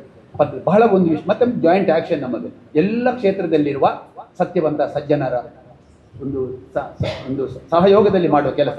ಇವತ್ತು ನಾವು ಸೇರಿದ್ದು ಯಾಕೆಂದರೆ, ಈ ಉಳ್ಳಾಲ ಪತ್ರಕರ್ತರ ಸಂಘ, ನಾವು ಒಬ್ಬೊಬ್ಬರು ಪತ್ರಕರ್ತರು ಕೆಲಸ ಮಾಡ್ತೇವೆ, ಅದು ಜಂಟಿಯಾಗಿ ಕೆಲಸ ಮಾಡಲಿಲ್ಲ. ಈಗ ಉಳ್ಳಾಲ ಪತ್ರಕರ್ತರ ಈ ಸಂಘ, ಜಿಲ್ಲಾ ಪತ್ರ ಸಂಘ, NGOs ಎಲ್ಲ ಒಂದು ಜಂಟಿ ಕಾರ್ಯಾಚರಣೆ, ಒಂಟಿ ಕಾರ್ಯಾಚರಣೆ ಆಗ್ತಾ ಇತ್ತು. ಒಂಟಿ ಕಾರ್ಯಾಚರಣೆ ಆಗ್ತಾ ಇದ್ರೆ ಅಲ್ಲಿ ಕಸ ಬಿಸಾಡುವ ಸುಡುವುದು ಅದು ಜಂಟಿ ಕಾರ್ಯಾಚರಣೆಗೆ ಮುಂದುವರಿಸಿದೆ. ಕಸ ಬಿಸಾಡುವ ಸುಡುವ ಜಂಟಿ ಕಾರ್ಯಾಚರಣೆ ತಡಿಲಿಕ್ಕೆ, ಅದನ್ನು ತಡೀಲಿಕ್ಕೆ ಒಂದು ಜಂಟಿ ಕಾರ್ಯಾಚರಣೆ ಬೇಕು. ಅದಕ್ಕೆ ಪತ್ರಕರ್ತರು ಮತ್ತು ನಾವು ಒಟ್ಟಿಗೆ ಸೇರಿ ಇದರಲ್ಲಿ ನಾವಲ್ಲಿ ಎಲ್ಲರೂ ಇದ್ದಾರೆ, ಎಲ್ಲ ಕ್ಷೇತ್ರದವರು ಇದ್ದಾರೆ. ಆ ಥರ ಕಾರ್ಯ ಬಂದು ಇವತ್ತು ನಾವು ಮಾತುಕತೆ ಮಾಡಬೇಕು. ಯಾಕಂದರೆ ತಾವು ಕೂಡ ಇದರ ಬಗ್ಗೆ ಸಲಹೆ ಕೊಡಬೇಕು, ತಮ್ಮ ಸಲಹೆ ತೆಗೆದುಕೊಳ್ಳುತ್ತೇವೆ. ನಮ್ದು ಏನಂದರೆ, ಈಗ ಅತ್ಯುತ್ತಮವಾದ ಕಾನೂನು ನಮ್ಮಲ್ಲಿ ಉಂಟು. ಕಸವನ್ನು ದೊಡ್ಡ ಮಟ್ಟದಲ್ಲಿ ಬಿಸಾಡುವ ಸುಡುವವರಿಗೆ 1 ಲಕ್ಷ ದಂಡ ಕಟ್ಟಿಲ್ಲ 5 ವರ್ಷ ಜೈಲು ಕೊಡುವಂಥ ಶಿಕ್ಷೆ. ಪರಿಸರ ಸಂರಕ್ಷಣಾ ಕಾಯ್ದೆ 1986 ಪ್ರಕಾರ 1 ಲಕ್ಷ ದಂಡ ಅವನಿಗೆ ವಿಧಿಸಬಹುದು. ಈಗ ನಮ್ಮ ದೊಡ್ಡ ಕಸ ಸುಡುವ ಅಂತವರಿಗೆ, ನಾನು ಕೆಲವು ಮಿತ್ರರು ಫೋಟೋ ತೋರಿಸಿದ್ರು, ಅಂತ ದೊಡ್ಡ ಮಟ್ಟ ಕಸ ಸುಡುವವರಿಗೆ 1 ಲಕ್ಷ ದಂಡ ವಿಧಿಸಬಹುದು. ದಂಡವನ್ನು ಕಟ್ಟಲಿಲ್ಲ 5 ವರ್ಷ ಜೈಲಿಗೆ ಹಾಕಬಹುದು. ಎರಡನೇದು, ಪರಿಸರ ಮಾಲಿನ್ಯ ತಡೆ ಕಾಯ್ದೆ 1981 ಪ್ರಕಾರ 500 ರೂಪಾಯಿಯಿಂದ 25,000 ರೂಪಾಯಿ ದಂಡ ಹಾಕಬಹುದು. ಕಾನೂನುಂಟು. ವಿಶ್ವ ಆರೋಗ್ಯ ಸಂಸ್ಥೆ ಹೇಳಿದೆ, ಪ್ಲಾಸ್ಟಿಕ್ ಸೇರಿದ ಕಸಕ್ಕೆ ಬೆಂಕಿ ಹಾಕಿದರೆ ಬೆಂಕಿಯಲ್ಲಿ ಬರುವ ಹೊಗೆ ಅದು ವಿಷದ ಹೊಗೆ, dioxide, carbon monoxide, carcinogenic gas, ಅದು ಕ್ಯಾನ್ಸರ್ ಕಾರಕ ಅಂತ ವಿಶ್ವಸಂಸ್ಥೆ ಹೇಳಿದೆ. ಸುಪ್ರೀಂ ಕೋರ್ಟ್ ಬೇರೆ ಬೇರೆ ಆದೇಶ ರಾಷ್ಟ್ರೀಯ ಹಸಿರು ಪೀಠ ಬೇರೆ ಬೇರೆ ಆದೇಶ ಕೊಟ್ಟಿದೆ. ಕರ್ನಾಟಕ ಸರ್ಕಾರ ಪ್ಲಾಸ್ಟಿಕ್ ನಿಷೇಧ ಜಾರಿಗೆ ತಂದಿದೆ, ಕಾಯ್ದೆ ಉಂಟು, ಸುಪ್ರೀಂ ಕೋರ್ಟ್ ಆದೇಶ ಉಂಟು, ವಿಶ್ವಸಂಸ್ಥೆ ಎಚ್ಚರಿಸಿದೆ. ಆದರೆ ಕಸ ಸುಡುವುದು ಬಿಸಾಡುವುದು ನಿರಂತರವಾಗಿ ಮುಂದುವರಿಯುತ್ತಿದೆ. ಮಹಾ ಗಂಡಾಂತರ ಬರಲಿಕ್ಕಿದೆ. ಈ ಗಂಡಾಂತರ ತಡಲಿಕ್ಕೆ ಇವತ್ತು ನಾವು ಸಂಕಲ್ಪ ಮಾಡಿ ಇವತ್ತಿನಿಂದಲೇ ಕಾರ್ಯಾಚರಣೆ ಮಾಡಬೇಕು. ಇವತ್ತು ನಾವು ಒಳಗೆ ಕೂತು ಮಾತುಕತೆ ಮಾಡ್ತಾ ಇದ್ದೇವೆ. ಇನ್ನು ಮುಂದಿನ ದಿನಗಳಲ್ಲಿ ಕಸ ಅಂದ್ರೆ ಬರೇ ಕಸ ಅಂದ್ರೆ ಕಸ ಅಲ್ಲ, ಅದು ಕಸಾಸುರ, ಆ ರೀತಿಯಲ್ಲಿ ಪರಿವರ್ತನೆ, ಕಸ ರಾಕ್ಷಸ ತರ ಕಸಾಸುರ ಆಗಿದೆ. ಅದು 3 ಕಸಗಳು, ಹಸಿ, ಒಣ, ಅಪಾಯಕಾರಿ ಕಸಗಳು ಇವರು ಒಟ್ಟಾಗಿದ್ದಾರೆ. ಇವರು ಒಟ್ಟಾಗಿ ನೀರಿಗೆ, ಭೂಮಿಗೆ ಬೆಂಕಿ ಬಿದ್ದರಂತೂ ಮಹಾ ವಿಷ ಆಗ್ತದೆ. ಈ ಕಸಾಸುರ 3 ಮಂದಿಯನ್ನು ಬೇರೆ ಬೇರೆಯನ್ನಾಗಿ ಮಾಡಿ ಹಸಿಯನ್ನು ಗೊಬ್ಬರ ಮಾಡಿ ಗಿಡಕ್ಕೆ ಆಹಾರ ಕೊಡುವುದು, ಒಣ ಕಸವನ್ನು ಬೇರೆ ಮಾಡಿ ಹಣ ಕಸ ಮಾಡಿ ರೀಸೈಕಲ್ ಕಳಿಸುವುದು, ಅಪಾಯಕಾರಿ ಕಸವನ್ನು ಕೂಡ ಬೇರೆ ಬೇರೆ ಮಾಡಿ ಅದನ್ನು ಕೂಡ ಸ್ವಲ್ಪ ರಿಸೋರ್ಸ್ ಆಗಿ ಮಾಡ್ಲಿಕ್ಕೆ ಆಗ್ತದೆ. ಅದು ಒಂದು ಕಸವನ್ನು ರಿಸೋರ್ಸ್ ಮಾಡ್ಲಿಕ್ಕೆ ಆಗುದಿಲ್ಲ. ಅದು ಯಾವುದಂದ್ರೆ ಸ್ಯಾನಿಟರಿ ಪ್ಯಾಡ್ ಮತ್ತು ಡೈಪರ್ಸ್. ಸ್ಯಾನಿಟರಿ ಪ್ಯಾಡ್ ಮತ್ತು ಡೈಪರ್ಸ್ ಅದು ಮಹಾ ವಿಷವೇ. ಅದನ್ನು ನೀವು ಬಳಕೆ ಮಾಡಿ ಹೊರಗೆ ಬಿಸಾಡಿದ್ರೆ ಅದು ಭೂಮಿ ಮೇಲೆ ಕರಗಲಿಕ್ಕೆ 500-800 ವರ್ಷ ಬೇಕು ಅಂತ ತಜ್ಞರು ಹೇಳುತ್ತಾರೆ. ತುಂಬ ಅಧ್ಯಯನ ಬಂದಿದೆ. ಆ ಪ್ಯಾಡ್ ಪ್ಯಾಂಪರ್ಸ್ನ ಕಂಪನಿಯ ಪ್ಯಾಡ್ ಪ್ಯಾಂಪರ್ಸ್ನ ಬಳಕೆ ಮಾಡಿದ ಮಹಿಳೆಯರಿಗೆ, ಹುಡುಗಿಯರಿಗೆ ಗಂಭೀರವಾದ ಕಾಯಿಲೆಗಳು, ಬಹಳ ಮುಖ್ಯವಾಗಿ ಸರ್ವಿಕಲ್ ಕ್ಯಾನ್ಸರ್, ಗರ್ಭಕಂಠದ ಕ್ಯಾನ್ಸರ್ ಬರುವುದು ಅಂತ ಕೂಡ ಅಧ್ಯಯನ ತಿಳಿದು ಬಂದಿದೆ. ಆ ಪ್ಯಾಡ್ ಮತ್ತು ಪ್ಯಾಂಪರ್ಸ್ನ ಉದ್ಯಮ ಎಷ್ಟು ದೊಡ್ಡದು ಅಂದ್ರೆ ನಮ್ಮ ದೇಶದಲ್ಲಿ 6,000 ಕೋಟಿಯ ಉದ್ಯಮ ಅದು ಪ್ಯಾಡ್ ಪ್ಯಾಂಪರ್ಸ್. ವರ್ಷಕ್ಕೆ 6,000 ಕೋಟಿಯ ಉದ್ಯಮ ಪ್ಯಾಡ್ ಪ್ಯಾಂಪರ್ಸ್. ಆ ಪ್ಯಾಡ್ ಪ್ಯಾಂಪರ್ಸ್ ಉತ್ಪಾದನೆ ಮಾಡುವವರಿಗೆ, ಮಾರಾಟ ಮಾಡುವವರಿಗೆ ಕಾಸು ಆಗ್ತದೆ, ಬಳಕೆ ಮಾಡುವವರಿಗೆ ಕಾಯಿಲೆ ಬರ್ತದೆ. ಉತ್ಪಾದನೆ ಮಾಡುವವರಿಗೆ ಕಾಸು, ಬಳಕೆ ಮಾಡುವವರಿಗೆ ಕಾಯಿಲೆ. ಆ ಪ್ಯಾಡ್ ಪ್ಯಾಂಪರ್ಸ್ ಅನ್ನು ನಾವು ಸ್ವಲ್ಪ ದೂರ ಮಾಡಿ ಪರಿಸರ ಸ್ನೇಹಿಯಾದ ಬಟ್ಟೆ ಪ್ಯಾಡ್ ಮತ್ತು ಮುಟ್ಟಿನ ಕಪ್ಪು ಬಳಕೆ ಮಾಡೋ ಬಗ್ಗೆ ಕೂಡ ಮಾಡಿ ಈ 3 ರೀತಿಯಲ್ಲಿ ಇತ್ಯರ್ಥ ಮಾಡಬಹುದು. ಈಗ ನಮಗೆ ಬೇಕಾದ ಏನಂದ್ರೆ ಕಾನೂನುಂಟು, ಕಾನೂನಾಸ್ತ್ರ ಬಳಕೆ, ದಂಡಾಸ್ತ್ರ ಬಳಕೆ, ಕಾನೂನಾಸ್ತ್ರ ದಂಡಾಸ್ತ್ರ ಬಳಕೆ ಆಗಬೇಕು. ಜೊತೆಗೆ ಇದು ಬಹಳ ಸರಳವಾದ ಒಂದು ವಿಷಯ. ಈ ಸರಳವಾದ ಒಂದು ವಿಧಾನದಲ್ಲಿ ಈ ಕಠಿಣ ಸಮಸ್ಯೆ ಇತ್ಯರ್ಥ ಮಾಡಬಹುದು. ಇದನ್ನು ಕಠಿಣ ಮಾಡಿಕೊಂಡಿದ್ದೇವೆ. ಬಹಳ ಸಿಂಪಲ್ ಅಂದ್ರೆ ಮನೆಗಳಲ್ಲಿ ಕಸವನ್ನು ವಿಂಗಡಿಸಿ ನಿರ್ವಹಿಸುವುದು, ನನ್ನ ಮನೆ ಸ್ವಚ್ಛ ಮನೆ ಅಂತ ಹೇಳುವುದು. ಅಂಗಡಿ ಹೋಟೆಲ್ಗಳಲ್ಲಿ ಕಸ ವಿಂಗಡಿಸಿ ನಿರ್ವಹಿಸುವುದು, ನನ್ನ ಅಂಗಡಿ ಹೋಟೆಲ್ ಸ್ವಚ್ಛ ಹೋಟೆಲ್ ಅಂತ ಹೇಳುವುದು. ಇನ್ಸ್ಟಿಟ್ಯೂಷನ್ ಕಚೇರಿಗಳಲ್ಲಿ ಕೂಡ ಕಸ ವಿಂಗಡಿಸಿ ನಿರ್ವಹಿಸುವುದು, ನಮ್ಮ ಕಚೇರಿ ಸ್ವಚ್ಛ ಅಂತ ಘೋಷಣೆ ಮಾಡಿಬಿಟ್ರೆ, ಸ್ವಯಂ ಘೋಷಣೆ ಮಾಡಿಬಿಟ್ರೆ ಕೆಲಸ ಮುಗಿಯಿತು. ಸ್ವಚ್ಛ ಮನೆ ಸ್ವಯಂ ಘೋಷಣೆ, ಕಾನೂನಿನಾಸ್ತ್ರ, ದಂಡಾಸ್ತ್ರ ಬಳಕೆ ಮಾಡುವ ಮೂಲಕ ಇದನ್ನು ಸುಲಭವಾಗಿ ಮಾಡಬಹುದು. ಇವತ್ತು ನಡೆಯುವ ಈ ಸಂವಾದದಿಂದ ಇವತ್ತಿನ ಕಾರ್ಯಾಚರಣೆ ಶುರುವಾಗ್ತದೆ. ನಮ್ಮ ಮುಡಿಪಿನಲ್ಲಿ ಒಂದು ಬೆಟ್ಟದ ಉತ್ಸವ, ಮುಡಿಪು ಉತ್ಸವ ಅಂತ ಮಾಡೋ ಬಗ್ಗೆ ಒಂದು ಯೋಜನೆ ಹಾಕಿದ್ದಾರೆ ಮಾನ್ಯ ಸ್ಪೀಕರ್ ಅವರ ನೇತೃತ್ವದಲ್ಲಿ. ಆ ಮುಡಿಪಿನ ಉತ್ಸವಕ್ಕೆ ಮೊದಲೇ ಮುಡಿಪು ಸುತ್ತಮುತ್ತ ಒಂದು ಕಸಮುಕ್ತ ಗ್ರಾಮಗಳು ನಿರ್ಮಾಣ ಆಗಬೇಕು ಅಂತ. ಯಾಕಂದ್ರೆ ಸುಮಾರು 19-20 ವರ್ಷಗಳ ಹಿಂದೆ ಒಂದು ಗ್ರಾಮ, ಇರ ಗ್ರಾಮ ಜಗತ್ತಿನ ಗಮನ ಸೆಳೀತು. ಆ ಸ್ವಚ್ಛತಾ ಅಭಿಯಾನ ಶುರುವಾದ ಸಮಯದಲ್ಲಿ ಆ ಒಂದು 1300 ಮನೆಗಳಿರುವ ಮನೆಗಳಿಗೆ ಶೌಚಾಲಯ ಆಯಿತು, ಬಯಲು ಕಸಾಲೆ ಮುಕ್ತ ಆಯಿತು, ಅಂಗಡಿಗಳಲ್ಲಿ ಪ್ಲಾಸ್ಟಿಕ್ ಮಾರುವುದಿಲ್ಲ. ಅದನ್ನು ನೋಡಲಿಕ್ಕೆ ದೇಶ ವಿದೇಶಿಗರು ಬಂದರು. ಅಲ್ಲಿ ಕೆಲಸ ಮಾಡ್ತಿದ್ದ ಅಧಿಕಾರಿ ಈಗ ಚಂದ್ರಶೇಖರ ಪಾತೂರು ಅಂತ ಮಿನಿಸ್ಟರ್ ಅವರ ಪಿ ಆಗಿದ್ದಾರೆ, ಅಲ್ಲಿ ಸೆಕ್ರೆಟರಿ ಇದ್ರು. ಆ 1-2 ವರ್ಷ ಈ ಇರಾ ಗ್ರಾಮದವರು ಎಲ್ಲ 1300 ಕುಟುಂಬದರು ಒಟ್ಟಾಗಿ ಗ್ರಾಮವನ್ನು ಬಯಲು ಶೌಚ ಮುಕ್ತ ಮಾಡಿದ್ರು, ಬಯಲು ಕಸ ಮುಕ್ತ ಮಾಡಿದ್ರು. 2-3 ವರ್ಷ ಆ ಗ್ರಾಮಕ್ಕೆ ರಾಷ್ಟ್ರ ಮಟ್ಟದಲ್ಲಿ, ಅಂತಾರಾಷ್ಟ್ರೀಯ ಮಟ್ಟದಲ್ಲಿ ಗೌರವ ಬಂತು. ಅದೇ ಮತ್ತೆ ಉಳಿಯಲಿಲ್ಲ. ಈಗ ನಮಗೆ ಮುಂದೆ ಗುರಿ ಉಂಟು ಮತ್ತು ಒಂದು ತಂಡ ಉಂಟು. ಈಗ ನಾವೆಲ್ಲ ಒಟ್ಟು ಸೇರಿ ಈ ಕೆಲಸ ಮಾಡಬೇಕು. ಅದಕ್ಕೆ ನಾವೆಲ್ಲ ಚರ್ಚೆ ಮಾಡಿ ಒಂದು ಒಂದು ಒಂದು ಒಂದು ತೀರ್ಮಾನಕ್ಕೆ ಬರುವ ಅಂತ ಕೇಳುವುದು. ನನಗೆ ಮತ್ತೊಂದ್ಸಲ ಇಲ್ಲ, ರಾಜ್ಯದ ಪ್ರತಿನಿಧಿ ಶ್ರೀನಿವಾಸ್ ಸರ್ ಬಂದಿದ್ದೀರಿ. ಹೌದು, ಕರೀದು. Thank you sir, thank you. ಈಗ ನನ್ನ ಮಾತು ಮುಗಿಸಿದೆ, ಮತ್ತೆ ಸಂವಾದ. Thank you. ಸ್ವಚ್ಛತಾ ರಾಯಭಾರಿ ಶ್ರೀನಿವಾಸರಿಗೆ ಬಂಧುಗಳೇ, ನಮ್ಮ ಈ ಕಾರ್ಯಕ್ರಮದಲ್ಲಿ ನಮ್ಮ ದಕ್ಷಿಣ ಜಿಲ್ಲಾ ಕಾರ್ಯನಿರತ ಪತ್ರಕರ್ತರ ಸಂಘದ ಈ ಒಂದು ಜಿಲ್ಲೆಯ ಅಧ್ಯಕ್ಷರಾಗಿ 2 ಅವಧಿಯನ್ನು ಪೂರೈಸಿ ಈಗ ರಾಜ್ಯ ಕಾರ್ಯಕಾರಿಣಿ ಸದಸ್ಯರಾಗಿ ಆಯ್ಕೆಯಾದವರು ಶ್ರೀನಿವಾಸ್ ನಾಗಿಂದಾಜ್ ಅವರು. ತಾವುಗಳು ನಮ್ಮ ಕಾರ್ಯಕ್ರಮಕ್ಕೆ ಬಹಳ ಪ್ರೀತಿ ಇಟ್ಟು ಬಂದಿದ್ದೀರಿ ಸರ್. ತಮ್ಮನ್ನ ಪ್ರೀತಿಯಿಂದ ಸ್ವಾಗತಿಸಿ ದಯವಿಟ್ಟು ತಾವುಗಳು ವೇದಿಕೆ ಬರಬೇಕಾಗಿ ಉಳ್ಳಾಲ ಘಟಕದ ಪರವಾಗಿ ವಿನಂತಿಸಿಕೊಳ್ತಾ ಇದ್ದೇವೆ. ಬರ್ಬೇಕು ಸರ್. ಹಾಗೆಯೇ ಡಾಕ್ಟರ್ ಮೌಲ್ಯ ಡಿ, ನಿಟ್ಟೆ ಪರಿಗಣಿತ ವಿಶ್ವವಿದ್ಯಾಲಯದ ಪತ್ರಿಕೋದ್ಯಮ ವಿಭಾಗದ ಮುಖ್ಯಸ್ಥರು ಡಾಕ್ಟರ್ ಮೌಲ್ಯ ಡಿ, ತಾವುಗಳು ವೇದಿಕೆ ಬರಬೇಕು, ಪ್ರೀತಿಯಿಂದ ಸ್ವಾಗತಿಸ್ತಾ ಇದ್ದೇವೆ.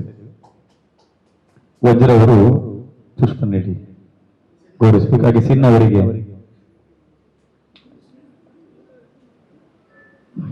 ದಿನೇಶ್ ನಾಯ್ಕರ್ ಅವರು ಶಾಲಾ ಹಾಕಿ ಗೌರವಿಸಬೇಕು.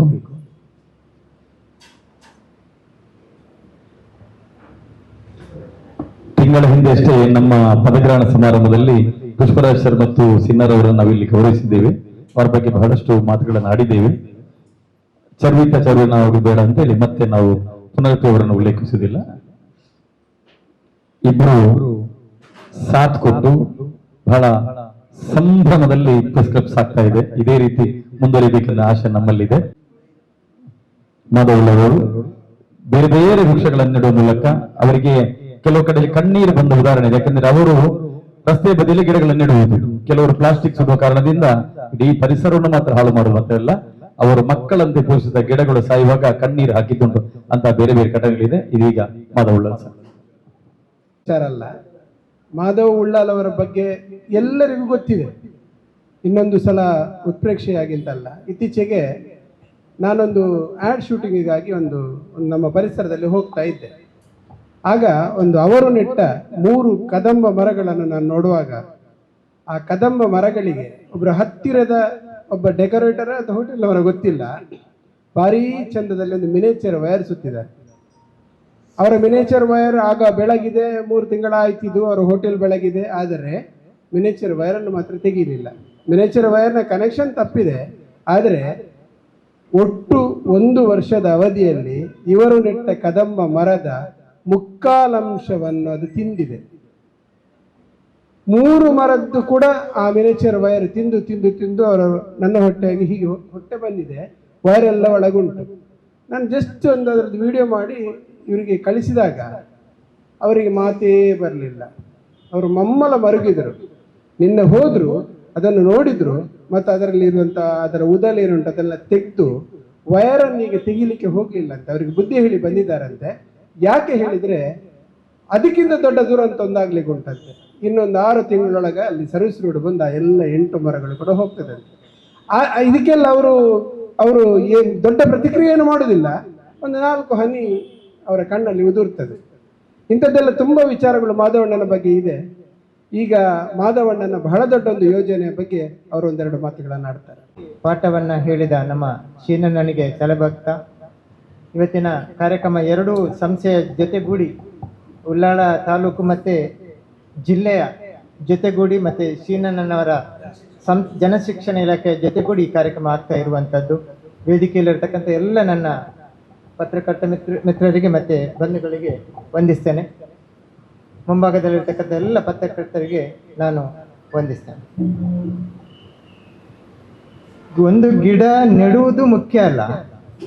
ನನ್ನ ಪತ್ರಕರ್ತರ ಮಿತ್ರರು ನನ್ನನ್ನು ಈ ರೀತಿಯಾಗಿ ಪ್ರೀತಿ ಮಾಡದೇ ಇರ್ತಿದ್ರೆ ನಾನು ಎಲ್ಲೋ ಒಂದು ಮೂಲೆಯಲ್ಲಿ ಇರ್ತಾ ಇದ್ದೆ. ಕಳೆದ 39 ವರ್ಷದಲ್ಲಿ ಒಂದು ಗಿಡವನ್ನು ನೆಡುವುದು ಮಾತ್ರ ಅಲ್ಲ, ಅದನ್ನು 3 ಅಥವಾ 4 ವರ್ಷ ನಾನು ಸಾಕದೇ ಇರ್ತಿದ್ರೆ ಅದು ಕರಟಿ ಹೋಗ್ತೈತೆ ಅಥವಾ ನಾಶ ಆಗ್ತೈತೆ. ಒಂದು ಗಿಡವನ್ನು ನೆಟ್ಟ ಮೇಲೆ ನನಗೆ 3 ವರ್ಷ ಅದರ ಜವಾಬ್ದಾರಿ ಇರುತ್ತೆ. ನಾನು ಕೆಲವೊಂದು ಹೋಳಿಕೆ ಮಾಡೋದಿರುತ್ತೆ. ನಾಳೆ ಒಂದು ದೊಡ್ಡ ಕಾರ್ಯಕ್ರಮ ಆಗಲಿಕ್ಕೆ ಉಂಟು, ಅದಕ್ಕೆ ಮುಂಚೆ 1-2 ತಿಂಗಳ ಓಡಾಟ ಇರುತ್ತೆ. ಅಲ್ಲಿ ವೇದಿಕೆ ನಿರ್ಮಾಣ, ಬೇರೆ ಬೇರೆ ವಿಷಯಗಳನ್ನು ಜೋಡಣೆ ಮಾಡುವಂಥದ್ದು. ಆದರೆ ಕಾರ್ಯಕ್ರಮ ಮುಗಿದ ಮೇಲೆ, ವೇದಿಕೆ ಗಿಚ್ಚಿದ ಮೇಲೆ ಅಲ್ಲಿ ಮತ್ತೆ ಇರುವುದು ಒಂದು ಲೆಕ್ಕಪತ್ರದ ಕೆಲಸ ಮಾತ್ರ. ಆ ರೀತಿ ಆಗುವುದಿಲ್ಲ ನನ್ನ ಕಾರ್ಯ. ಇವತ್ತು ಒಂದು ಗಿಡ ನೆಟ್ಟಿದ್ದೇನೆ ಅಂದರೆ ಆ 3 ವರ್ಷ ಫಲ ಬರುವವರೆಗೆ ಅಥವಾ ಹೆಮ್ಮರ ಆಗುವವರೆಗೆ ಆ ಗಿಡವನ್ನು ಪಾಲನೆ ಪೋಷಣೆ ಮಾಡುವಂಥದ್ದು ನನ್ನ ಜವಾಬ್ದಾರಿ ಮತ್ತು ಎಲ್ಲರ ಜವಾಬ್ದಾರಿ. ನಾನು ಈಗಾಗಲೇ ಒಂದು ಯೋಜನೆಯನ್ನು ಹಾಕ್ಕೊಂಡಿದ್ದೇನೆ, ಮಂಗಳೂರನ್ನು ಹಣ್ಣುಗಳ ನಗರವನ್ನಾಗಿ ಮಾಡಬೇಕು ಅನ್ನುವಂಥದ್ದು. ಪತ್ರಕರ್ತ ಬಂಧುಗಳು ಬೇಕಾದಷ್ಟು ಜನ ಹಂಪನಕಟ್ಟೆಗೆ ಬಂದಿದ್ದಾರೆ, ನನ್ನ ಜೊತೆ ಮಾತಾಡಿದ್ದಾರೆ, ಪ್ರೀತಿ ಕೊಟ್ಟಿದ್ದಾರೆ, ಆ ಗಿಡಗಳನ್ನು ನೋಡಿದ್ದಾರೆ. ಅಯ್ಯೋ ದೇವರು, ಇಂಥದ್ದು ಆಗಬೇಕಲ್ಲ ಉಳ್ಳಾಡ್ರೆ ಅಂತ ಹೇಳಿ ನಾನು ಅದಕ್ಕೆ ಒಂದು ಉದಾಹರಣೆಯನ್ನು ಕೊಟ್ಟಿದ್ದೇನೆ. ಜೈಪುರ ಹೇಗೆ ಪಿಂಕ್ ಸಿಟಿ ಇದೆಯಲ್ಲ, ಇಡೀ ವಿಶ್ವಕ್ಕೆ ಹೇಗೆ ಪರಿಚಯ ಆಗಿದೆ, ಅದೇ ರೀತಿ ಇಡೀ ಮಂಗಳೂರು ನಗರವನ್ನು ಹಣ್ಣುಗಳ ನಗರವನ್ನಾಗಿ ಮಾಡಬೇಕು, ಫ್ರೂಟ್ಸ್ ಸಿಟಿಯನ್ನಾಗಿ ನಾವು ಅದನ್ನು ಹೆಸರಲ್ಲಿ ಕರಿಬೇಕು ಅನ್ನುವಂಥದ್ದು. ನನ್ನ ವ್ಯಾಪ್ತಿ ಇರುವಂಥದ್ದು ನಗರ ಪಾಲಿಕೆಯಲ್ಲಿ 60 ಜನ ಕಾರ್ಪೊರೇಟರ್ ಇದ್ದಾರೆ. 60 ಜನ ಕಾರ್ಪೊರೇಟರ್ನ ವ್ಯಾಪ್ತಿಯಲ್ಲಿ ಉಂಟು. ಅಲ್ಲಿವರೆಗೆ ಹಣ್ಣುಗಳ ಗಿಡವನ್ನು ನೆಡುವುದು. ಅದಕ್ಕೆ ಸಹಕಾರ ಯಾರ್ಯಾರು ಕೊಡಬೇಕನ್ನುವಂಥದ್ದನ್ನು ನಾನು ಈಗಾಗಲೇ ನಿಶ್ಚಯ ಮಾಡಿದ್ದೇನೆ. ಪ್ರಪ್ರಥಮವಾಗಿ ನಮಗೆ ಮಂಗಳೂರು ಕಾರ್ಪೊರೇಷನ್ ಕೊಡಬೇಕು, ಜಿಲ್ಲಾಡಳಿತ ಕೊಡಬೇಕು, ಪತ್ರಕರ್ತರ ಸಂಘ ಕೊಡಬೇಕು. ಉಳಿದ ಎಲ್ಲ ಸಂಸ್ಥೆಗಳನ್ನು ಈಗಾಗಲೇ ನಾನು ಪುಂಡಿಕಾಯಿ ಅವರ ಜೊತೆ ಒಂದು ಸುತ್ತಿನ ಮಾತುಕತೆ ಮಾಡಿದ್ದೇನೆ. ಆರಿಫ್ ಪಡುಬಿದ್ರಿ ಅವರ ಜೊತೆ ಕೂಡ ಒಂದು ಸುತ್ತಿನ ಮಾತುಕತೆಯನ್ನು ಮಾಡಿದ್ದೇನೆ. ಇವರೆಲ್ಲರೂ ಸೇರಿಕೊಂಡು 2027ಕ್ಕೆ ಪ್ರಾರಂಭ ಮಾಡೋದಕ್ಕೆ ಈಗಲೇ ಅದರ ತಯಾರಿಯನ್ನು ನಾನು ಮಾಡ್ತಾ ಇದ್ದೇನೆ. ಎಲ್ಲಿ ಒಪ್ಪಿಗೆ ಸಿಗತ್ತೆ ತಕ್ಷಣ ನಾನು ಗಿಡಗಳನ್ನು ತಯಾರು ಮಾಡಲಿಕ್ಕೆ ಪ್ರಾರಂಭ ಆಗುತ್ತೆ. 2027ಕ್ಕೆ ಅದನ್ನು ನೆಟ್ಟು 6 ವರ್ಷ ಸಾಕುವಂತ ಯೋಜನೆ ನನ್ನ ಮುಂದಿದೆ. ಆ ನಂತರ ಬಿಟ್ಟು ಕೊಡಬೇಕಿದ್ರೆ ಅದು ಮಂಗಳೂರನ್ನ ಹಣ್ಣುಗಳ ನಗರ ಅನ್ನುವಂಥದ್ದನ್ನ ಪತ್ರಕರ್ತರು ಇಡೀ ವಿಶ್ವಕ್ಕೆ ತಿಳಿಸುವಂತ ಒಂದು ಕಾರ್ಯವನ್ನು ಮಾಡಬೇಕು. ತಾವೆಲ್ಲರೂ ಅದ್ರಲ್ಲಿ ಭಾಗಿ ಕೂಡ ಆಗ್ಬೇಕು ಅನ್ನುವಂಥದ್ದು ನನ್ನ ಚಿಂತನೆ. ಬಂಧುಗಳೇ, ನಾನು ಈ ಒಂದು ವೇದಿಕೆ ಸೀನಣ್ಣನವರ ಮತ್ತೆ ಪತ್ರಕರ್ತರ ಒಂದು ಸಂವಾದದ ರೀತಿಯಲ್ಲಿ ಇವತ್ತು ನಡೆಯುವಂಥದ್ದು ಬಹಳ ಒಂದು ಅಚ್ಚುಕಟ್ಟಾದ ಕಾರ್ಯಕ್ರಮ. ಮತ್ತು ಸೀನಣ್ಣನಂತ ಯೋಗ್ಯ ವ್ಯಕ್ತಿ ಮತ್ತೆ ಅವರ ಜೊತೆಗಾರ ನಮ್ಮ ಕೃಷ್ಣಣ್ಣನವರ ಬಹಳ ವರ್ಷದಿಂದ ನನಗೆ ಆತ್ಮೀಯತೆ. ಆ ಒಂದು ಕಸ ಬೀಳುವಂಥದ್ದು, ಕಸದ ಸ್ವಚ್ಛತೆ ಮಾಡುವಂಥದ್ದು, ಪುನಃ ಅದೇ ಜಾಗದಲ್ಲಿ ಕಸ ಬೀಳುವಂಥದ್ದು ನಮಗೆ ಇದು ದುಃಖದ ವಿಚಾರ. ಮತ್ತೆ ದೇಶಕ್ಕೆ ಬಹಳ ಒಂದು ಕೆಟ್ಟ ಒಂದು ಹೆಸರು ಅಂತ ನನ್ನ ಒಂದು ಆಲೋಚನೆ. ನಾವು ಬುದ್ಧಿವಂತರಾಗ್ತೇವೆ, ಎಜುಕೇಟೆಡ್ ಆಗ್ತೇವೆ. ಈಗ ಯಾರು ಒಂದು ವಿದ್ಯಾಭ್ಯಾಸವನ್ನ ಪಡೆಯುವಂತ ಎಲ್ಲರೂ 1ನೇ ಕ್ಲಾಸಿಂದ ಈಗ ಶಾಲೆ ಬಿಟ್ಟ ಮಕ್ಕಳನ್ನು ಪುನಃ ತಂದು ಶಾಲೆಗೆ ಸೇರಿಸ್ತಾರೆ. ಯಾಕೆ? ವಿದ್ಯೆ ಪಡಿಬೇಕು. ಆ ವಿದ್ಯೆ ಪಡೆದು ಬಂದ ಆ ವ್ಯಕ್ತಿ ಹೀಗೆ ಮಾಡ್ತಾನೆ ಅಂತ ಹೇಳಿದ್ರೆ ನಮ್ಗೆ ಅದನ್ನ ನಂಬಲಿಕ್ಕೆ ಆಗ್ತಾ ಇಲ್ಲ. ನಾನು ನೆಟ್ಟ ಗಿಡವನ್ನ, ಕಳೆದ ವರ್ಷ ನೆಟ್ಟ ಗಿಡವನ್ನ ಈ ವರ್ಷ ಬೆಂಕಿ ಕೊಡ್ತಾರೆ ಅಂತ ಹೇಳಿದ್ರೆ ನನ್ಗೆ ಅದು ನಂಬಲಿಕ್ಕೆ ಆಗ್ತಿಲ್ಲ, ಕಣ್ಣೀರು ಬರುತ್ತೆ. ನಾನು ಈಗಾಗಲೇ ಒಂದು ವಿಡಿಯೋವನ್ನು ತೋರಿಸಿದೆ. ಕಳೆದ 3 ವರ್ಷದಿಂದ ಪ್ರತಿ ವರ್ಷ ಡಿಸೆಂಬರ್ ಜನವರಿ ಬರುವಾಗ ಅದಕ್ಕೆ ಬೆಂಕಿ ಕೊಡ್ತಾರೆ. ಆ ಗಿಡವನ್ನ ರೀಪ್ಲಾಂಟೇಶನ್ ಮಾಡ್ತೇನೆ. ಪುನಃ ಈ ವರ್ಷ ಪುನಃ ಡಿಸೆಂಬರ್ ಬರುವಾಗ ಬೆಂಕಿ ಕೊಟ್ಟಿದ್ದಾರೆ. ನಾನು ತೋರಿಸಿದೆ ಅಣ್ಣನವರಿಗೆ. ಇದು ಆಗ್ಬಾರ್ದು. ನಮ್ಮ ಈ ಭೂಮಿ ಅತ್ಯಂತ ಹೆಚ್ಚು ಹಸಿರೀಕರಣ ಆದ್ರೆ ಈಗ ಇಡೀ ವಿಶ್ವದಲ್ಲಿ 2 ವಿಷಯ ಮಾತ್ರ ಹೆಚ್ಚಾಗಿ ಗಣನೆಗೆ ಬರುತ್ತೆ. ಈಗ ಯುದ್ಧದ ವಿಷಯ ಬರುತ್ತೆ. ಅದು ಬಿಟ್ರೆ ಇಡೀ ವಿಶ್ವದ 200ಕ್ಕಿಂತ ಹೆಚ್ಚು ರಾಷ್ಟ್ರದ ನಾಯಕರು 3 ದಿನ ಒಂದು ದೇಶದಲ್ಲಿ ಸೇರ್ತಾರೆ. ಕ್ಲೈಮೇಟ್ ಚೇಂಜ್ ಮತ್ತೆ ಟೆಂಪರೇಚರ್ ಅನ್ನು ಕಡಿಮೆ ಮಾಡೋದು ಹೇಗೆ ಅನ್ನುವಂತ 1-2 ವಿಷಯಕ್ಕಾಗಿ. ಅವರಲ್ಲಿ ಬೇರೆ ಯಾವುದೇ ವಿಷಯವನ್ನ ಚರ್ಚೆ ಮಾಡೋದಿಲ್ಲ. ಯಾವುದೇ ದೇಶದ ಯುದ್ಧವನ್ನು ನಿಲ್ಲಿಸಬೇಕು, ಯಾವುದೇ ದೇಶದ ಬಡತನವನ್ನ ಕಡಿಮೆ ಮಾಡಬೇಕು, ಅಥವಾ ಬೇರೆ ಯಾವುದೇ ವಿಷಯ ಅಲ್ಲಿ ಚರ್ಚೆ ಆಗ್ತಾ ಇಲ್ಲ. ಎಷ್ಟು ಗಂಭೀರವಾಗಿದೆ ಈ ವಿಷಯ ಅಂತ ಹೇಳಿದ್ರೆ ಇಡೀ ವಿಶ್ವದ 200ಕ್ಕಿಂತ ಹೆಚ್ಚು ಜನ ನಾಯಕರಲ್ಲಿ ಸೇರ್ತಾರೆ. ನೋಡಿ, ಅಂತ ಸಂದರ್ಭದಲ್ಲಿ ಇಡೀ ವಿಶ್ವಕ್ಕೆ ಹಸಿರೀಕರಣವನ್ನ ಮಾಡುವಂಥದ್ದು ನಮ್ಮ ಜವಾಬ್ದಾರಿ. ನಾವೆಲ್ಲರೂ ಅದಕ್ಕೆ ಪಣ ತೊಡೋಣ.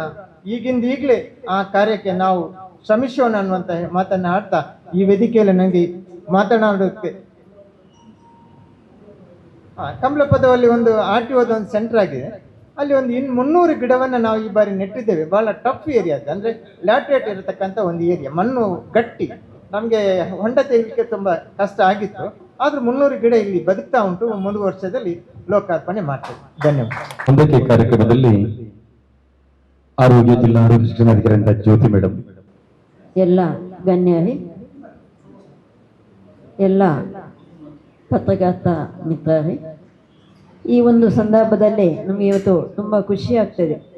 ಯಾಕೆಂದರೆ ನಾವು ಜನಶಿಕ್ಷಣ ಟ್ರಸ್ಟಿನ ಒಂದು ಇದರಲ್ಲಿ ಸದಾ ಎಲ್ಲ ಟೈಮಲ್ಲೂ ಕೂಡ ನಾನು ಸಮಯ ಸಿಕ್ಕಿದಾಗಲೆಲ್ಲ ಈ ಒಂದು ಕಾರ್ಯಕ್ರಮದಲ್ಲಿ ಭಾಗವಹಿಸಿ ಜಾಗೃತಿಯನ್ನು ಮೂಡಿಸುವ ಕೆಲಸದಲ್ಲಿ ತೊಡಗಿಸಿಕೊಂಡಿದ್ದೇನೆ. ನಮ್ಮ ಸೇವೆಯಲ್ಲಿ ಸ್ವಲ್ಪ ಸಮಯವನ್ನು ಸ್ವಚ್ಛತೆಗಾಗಿ ನಮ್ಮ ಇಲಾಖೆಯಿಂದಲೂ ಇಟ್ಟಲ್ಲಿ ಎಷ್ಟೋ ನಮ್ಮ ಸುತ್ತಮುತ್ತಲಿನ ಪರಿಸರವನ್ನು ಕ್ಲೀನ್ ಮಾಡಲಿಕ್ಕೆ ಒಂದು ಅವಕಾಶ ಸಿಗ್ತದೆ.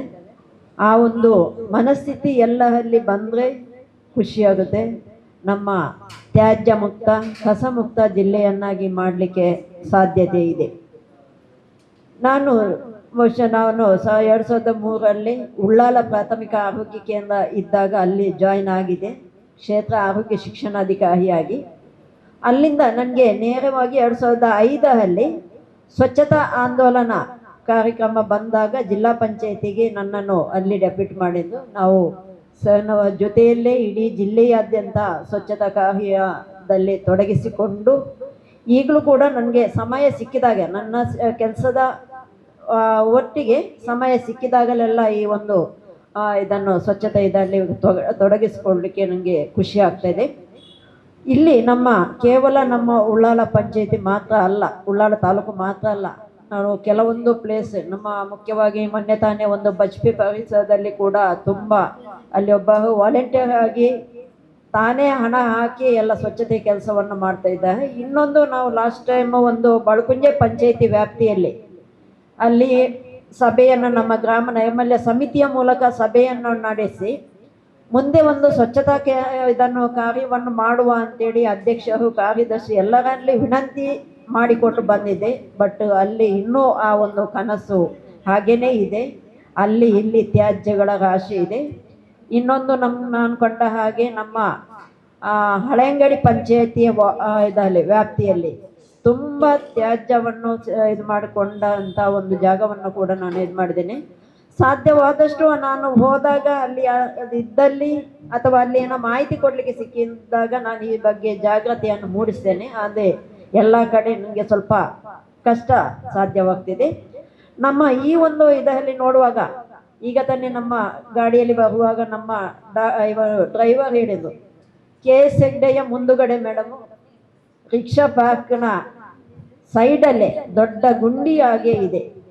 ಅಲ್ಲಿ ತುಂಬ ಈ ಅಂಗಡಿಗಳ ಕೋಳಿ ಫಾರ್ಮ್ಗಳ ಮತ್ತು ಎಲ್ಲ ತ್ಯಾಜ್ಯವನ್ನು ತಂದು ಆ ಒಂದು ಗುಂಡಿಗೆ ಹಾಕ್ತಾ ಇದ್ದಾರೆ. ಅಲ್ಲಿ ನಮ್ಮ ಒಂದು ಏನು ನಮ್ಮ ವೈದ್ಯಕೀಯ ಶಿಕ್ಷಣ ಇಲಾಖೆ ಇದ್ದಾಗ ಇಂಥ ಒಂದು ಇದನ್ನು ಕೂಡ ನಾವು ಗಮನಿಸದಿರುವುದು ಕೂಡ ಒಂದು ನಮಗೆ ತುಂಬ ಬೇಸರದ ವಿಷಯ. ಮೇಡಮ್ ಈಗ ತಮ್ಮ ಕಡೆ ಅಲ್ಲೇ ಇದೆ, ಆ ರಿಕ್ಷಾ ಪಾರ್ಕಿನ ಕೆಳಗಡೆಯೇ ತುಂಬ ಗುಂಡಿಯಾಗಿ ಒಂದು ಅಲ್ಲಿ ಕಸ ಎಲ್ಲ ಕಡೆಯಿಂದ ತಂದು ಹಾಕ್ತಾ ಇದ್ದಾರೆ. ಹೀಗೇನೆ ನಮ್ಮ ಉಳ್ಳಾಳ ತಾಲೂಕು ಮಾತ್ರ ಅಲ್ಲ, ಎಲ್ಲ ಕಡೆ ಅಲ್ಲಲ್ಲಿ ಒಂದೊಂದು ಕಡೆ ತ್ಯಾಜ್ಯವನ್ನು ಒಂದು ಹಾಕುವ ಒಂದು ಇದು ಸ್ಥಳ ಗುರುತಿಸಲಾಗ್ತಿದೆ. ಅದನ್ನು ಖಂಡಿತವಾಗಿ ನಾವು ಒಂದು ಎಲ್ಲ ಕೈ ಜೋಡಿಸಿಕೊಂಡು ಅದನ್ನು ಒಂದು ನಮ್ಮ ಜಿಲ್ಲೆ ಸ್ವಚ್ಛ ಜಿಲ್ಲೆಯನ್ನಾಗಿ ಮಾಡುವ ಒಂದು ಜವಾಬ್ದಾರಿ ನಮ್ಮ ಮೇಲಿದೆ. ಅದಕ್ಕೋಸ್ಕರ ತಾವೆಲ್ಲರೂ ಕೈ ಜೋಡಿಸಿದಾಗ ಮಾತ್ರ ಸಾಧ್ಯ. ಜೊತೆಗೆ ಇನ್ನೂ ಹೆಚ್ಚಿನ ಸಂಖ್ಯೆಯಲ್ಲಿ ನಮ್ಮ NGOಗಳು ಸಾಕಷ್ಟು ಸಂಘ ಸಂಸ್ಥೆಗಳು ನಮ್ಮ ಸುತ್ತಮುತ್ತಲೂ ಇವೆ. ಆದರೆ ಕೇವಲ ಸ್ಪೋರ್ಟ್ಸ್ ಮತ್ತು ವಾರ್ಷಿಕೋತ್ಸವಕ್ಕೆ ಸೀಮಿತವಾಗಿರದೆ ಈ ಒಂದು ತಿಂಗಳಿಗೆ ಒಂದಾದರೂ ಸ್ವಚ್ಛತಾ ಕಾರ್ಯವನ್ನು ನಡೆಸುವ ಮೂಲಕ ಇದನ್ನು ಯಶಸ್ವಿ ಮಾಡಬೇಕಾಗಿದೆ. ಈ ಒಂದು ಸಂದರ್ಭದಲ್ಲಿ ಈ ಒಂದು ಅವಕಾಶವನ್ನು ಮಾಡಿಕೊಟ್ಟಂತ ಈ ಒಂದು ಪತ್ರಕರ್ತರ ಸಂಘದ ಎಲ್ಲ ಮುಖ್ಯಸ್ಥರಿಗೂ ಹಾಗೂ ನಮ್ಮ ಜನಶಿಕ್ಷಣ ಟ್ರಸ್ಟಿನ ನಿರ್ದೇಶಕರು ಹಾಗೂ ಸ್ವಚ್ಛತಾ ಅವರಿಗೆ ಕೂಡ ಕೃತಜ್ಞತೆಗಳನ್ನು ಸಲ್ಲಿಸಿದ್ದೇನೆ. ಇತ್ತೀಚೆಗಷ್ಟೇ 2 ತಿಂಗಳಿಂದ ನಿಟ್ಟೆಯಲ್ಲಿ ಕೆಲಸ ಮಾಡ್ತಾ ಇದ್ದೇನೆ. ಈ ಹಿಂದೆ ಸುಮಾರು 7 ವರ್ಷ ನಾನು ಮಂಗಳೂರು ಬಿಟ್ಟಿದ್ದೆ, ಜೈಪುರ ಮತ್ತು ಮೈಸೂರಲ್ಲಿ ಕೆಲಸ ಮಾಡ್ತಾ ಇದ್ದೆ. ಆ ನಿಟ್ಟಲ್ಲಿ ನಾನು ಇತ್ತೀಚೆಗಷ್ಟೇ ಪುಷ್ಪರಾಜ್ ಸರ್ನ ಮೀಟ್ ಆಗಿದ್ದೆ. ಅವಾಗ ಹೇಳಿದ್ದೆ ಮಂಗಳೂರಿಗೆ ಮತ್ತೆ ನಾನು ರೀಕನೆಕ್ಟ್ ಆಗಬೇಕು, ಎಲ್ಲ ಪತ್ರಕರ್ತರನ್ನ ಮತ್ತೆ ನಾನು ಮಾತಾಡಿಸ್ಬೇಕು, ಸಂಪರ್ಕಕ್ಕೆ ಬರಬೇಕು ಅಂತ ಹೇಳುವಾಗ ಅವ್ರು ಹೇಳಿದ್ರು, ನಿನ್ನೆ ಎಲ್ಲ ಮೊನ್ನೆ ಅಷ್ಟೇ ನಾನು ಹೇಳಿದೆ ಉಳ್ಳಾಲದಲ್ಲಿ ಪ್ರೆಸ್ ಕ್ಲಬ್ ಇದೆ ಅಂತ ನನಗೆ ಗೊತ್ತಾಯಿತು, പക്ഷെ ಯಾರಿಗೆ ಇಲ್ಲಿ ಗೊತ್ತಿರಲಿಲ್ಲ ಅಂತ ಅನ್ಕೊಳ್ತೇನೆ. ನನ್ ತುಂಬಾ ಆಶ್ಚರ್ಯ ಆಯ್ತು, ಇಲ್ಲೇ ಉಳ್ಳಾಲದಲ್ಲಿ ಪ್ರೆಸ್ ಕ್ಲಬ್ ಇದೆ ಅಂದ್ರೆ ನಾನು ಖಂಡಿತ ಪತ್ರಕರ್ತರನ್ನ ಮಾತಾಡಿಸ್ಬೇಕು ಅಂತ. ಆ ನಿಟ್ಟಿನಲ್ಲಿ ನಾನು ಹೇಳಿದಾಗ ಪುಷ್ಪರಾಜ್ ಸರ್ ಹೇಳಿದ್ರು, ಒಳ್ಳೆ ಅವಕಾಶ, ನಾಳೆನೆ ಒಂದು ಕಾರ್ಯಕ್ರಮ ಇದೆ, ನೀವು ಬನ್ನಿ ಅಂತ. ನನಗೆ ತುಂಬಾ ಖುಷಿ ಆಯ್ತು. ಆ ಹಿನ್ನೆಲೆಯಲ್ಲಿ ನಾನು ಇವತ್ತು ಇಲ್ಲಿದ್ದೇನೆ. ಬಹುಶಃ ಇಲ್ಲಿ ಮಾತಾಡ್ತಾ ಇರುವಂತಹ ವಿಷಯಗಳೇನಿದೆ, ಅದು ಸ್ವಚ್ಛತೆ ಇರ್ಬೋದು, ಕಸದ ಬಗ್ಗೆ ಇರ್ಬೋದು, ಪರಿಸರ ಇರ್ಬೋದು, ಅದೆಲ್ಲವೂ ಮಾತಿಗಿಂತ ಕೃತಿ ಇದ್ರೇನೆ ಜಾಸ್ತಿ ಬಹುಶಃ ಅರ್ಥ ಅಂತ ನಾನು ಅನ್ಕೊಳ್ತೇನೆ. ನಾನು ನನ್ನ ಸ್ಟೂಡೆಂಟ್ಸ್ಗಳನ್ನ ಒಂದು ಕ್ಯಾಂಪೇನ್, ಅವೇರ್ನೆಸ್ ಕ್ಯಾಂಪೇನ್ ಮೂಲಕನೋ ಅಥವಾ ಯಾವುದಾದ್ರೂ ಸ್ವಚ್ಛತಾ ಆಂದೋಲನ ಮಾಡಿದ್ರೆ ನಮ್ಮ ವಿಭಾಗವನ್ನ ಹೇಗೆ ಇನ್ವಾಲ್ವ್ ಮಾಡ್ಕೊಳ್ಳಬಹುದು ಅನ್ನುವ ನಿಟ್ಟಿನಲ್ಲಿ ಬಹುಶಃ ಮುಂದೆ ನಾವು ಭವಿಷ್ಯದಲ್ಲಿ ಖಂಡಿತ ಕೆಲಸ ಮಾಡೋಣ. ನನಗೂ ಇಂತಹ ಒಂದು ಆಶಯಗಳು ಖಂಡಿತ ಇದೆ. ಬಹುಶಃ ಈಗಿನ ಮಕ್ಕಳಲ್ಲಿ ಸರ್ ತುಂಬಾ ಚೆನ್ನಾಗೇ ಹೇಳಿದ್ರು, ಏನಂದ್ರೆ ಎಜುಕೇಶನ್ ಆಗ್ತಾ ಆಗ್ತಾ ಬಹುಶಃ ಮಕ್ಕಳು ಇದನ್ನ ಮರೆಯೋದ, ಎಜುಕೇಶನ್ ಮರೆಸ್ತಿದ್ಯಾ, ಎಜುಕೇಶನ್ ಇಲ್ಲದೆ ಇರೋವರಿಗೆ ಹೆಚ್ಚು ಸೆನ್ಸಿಬಿಲಿಟಿ ಇದೆ ಅಂತ ನಮಗೆ ಅನ್ನಿಸ್ತಾ ಇತ್ತು.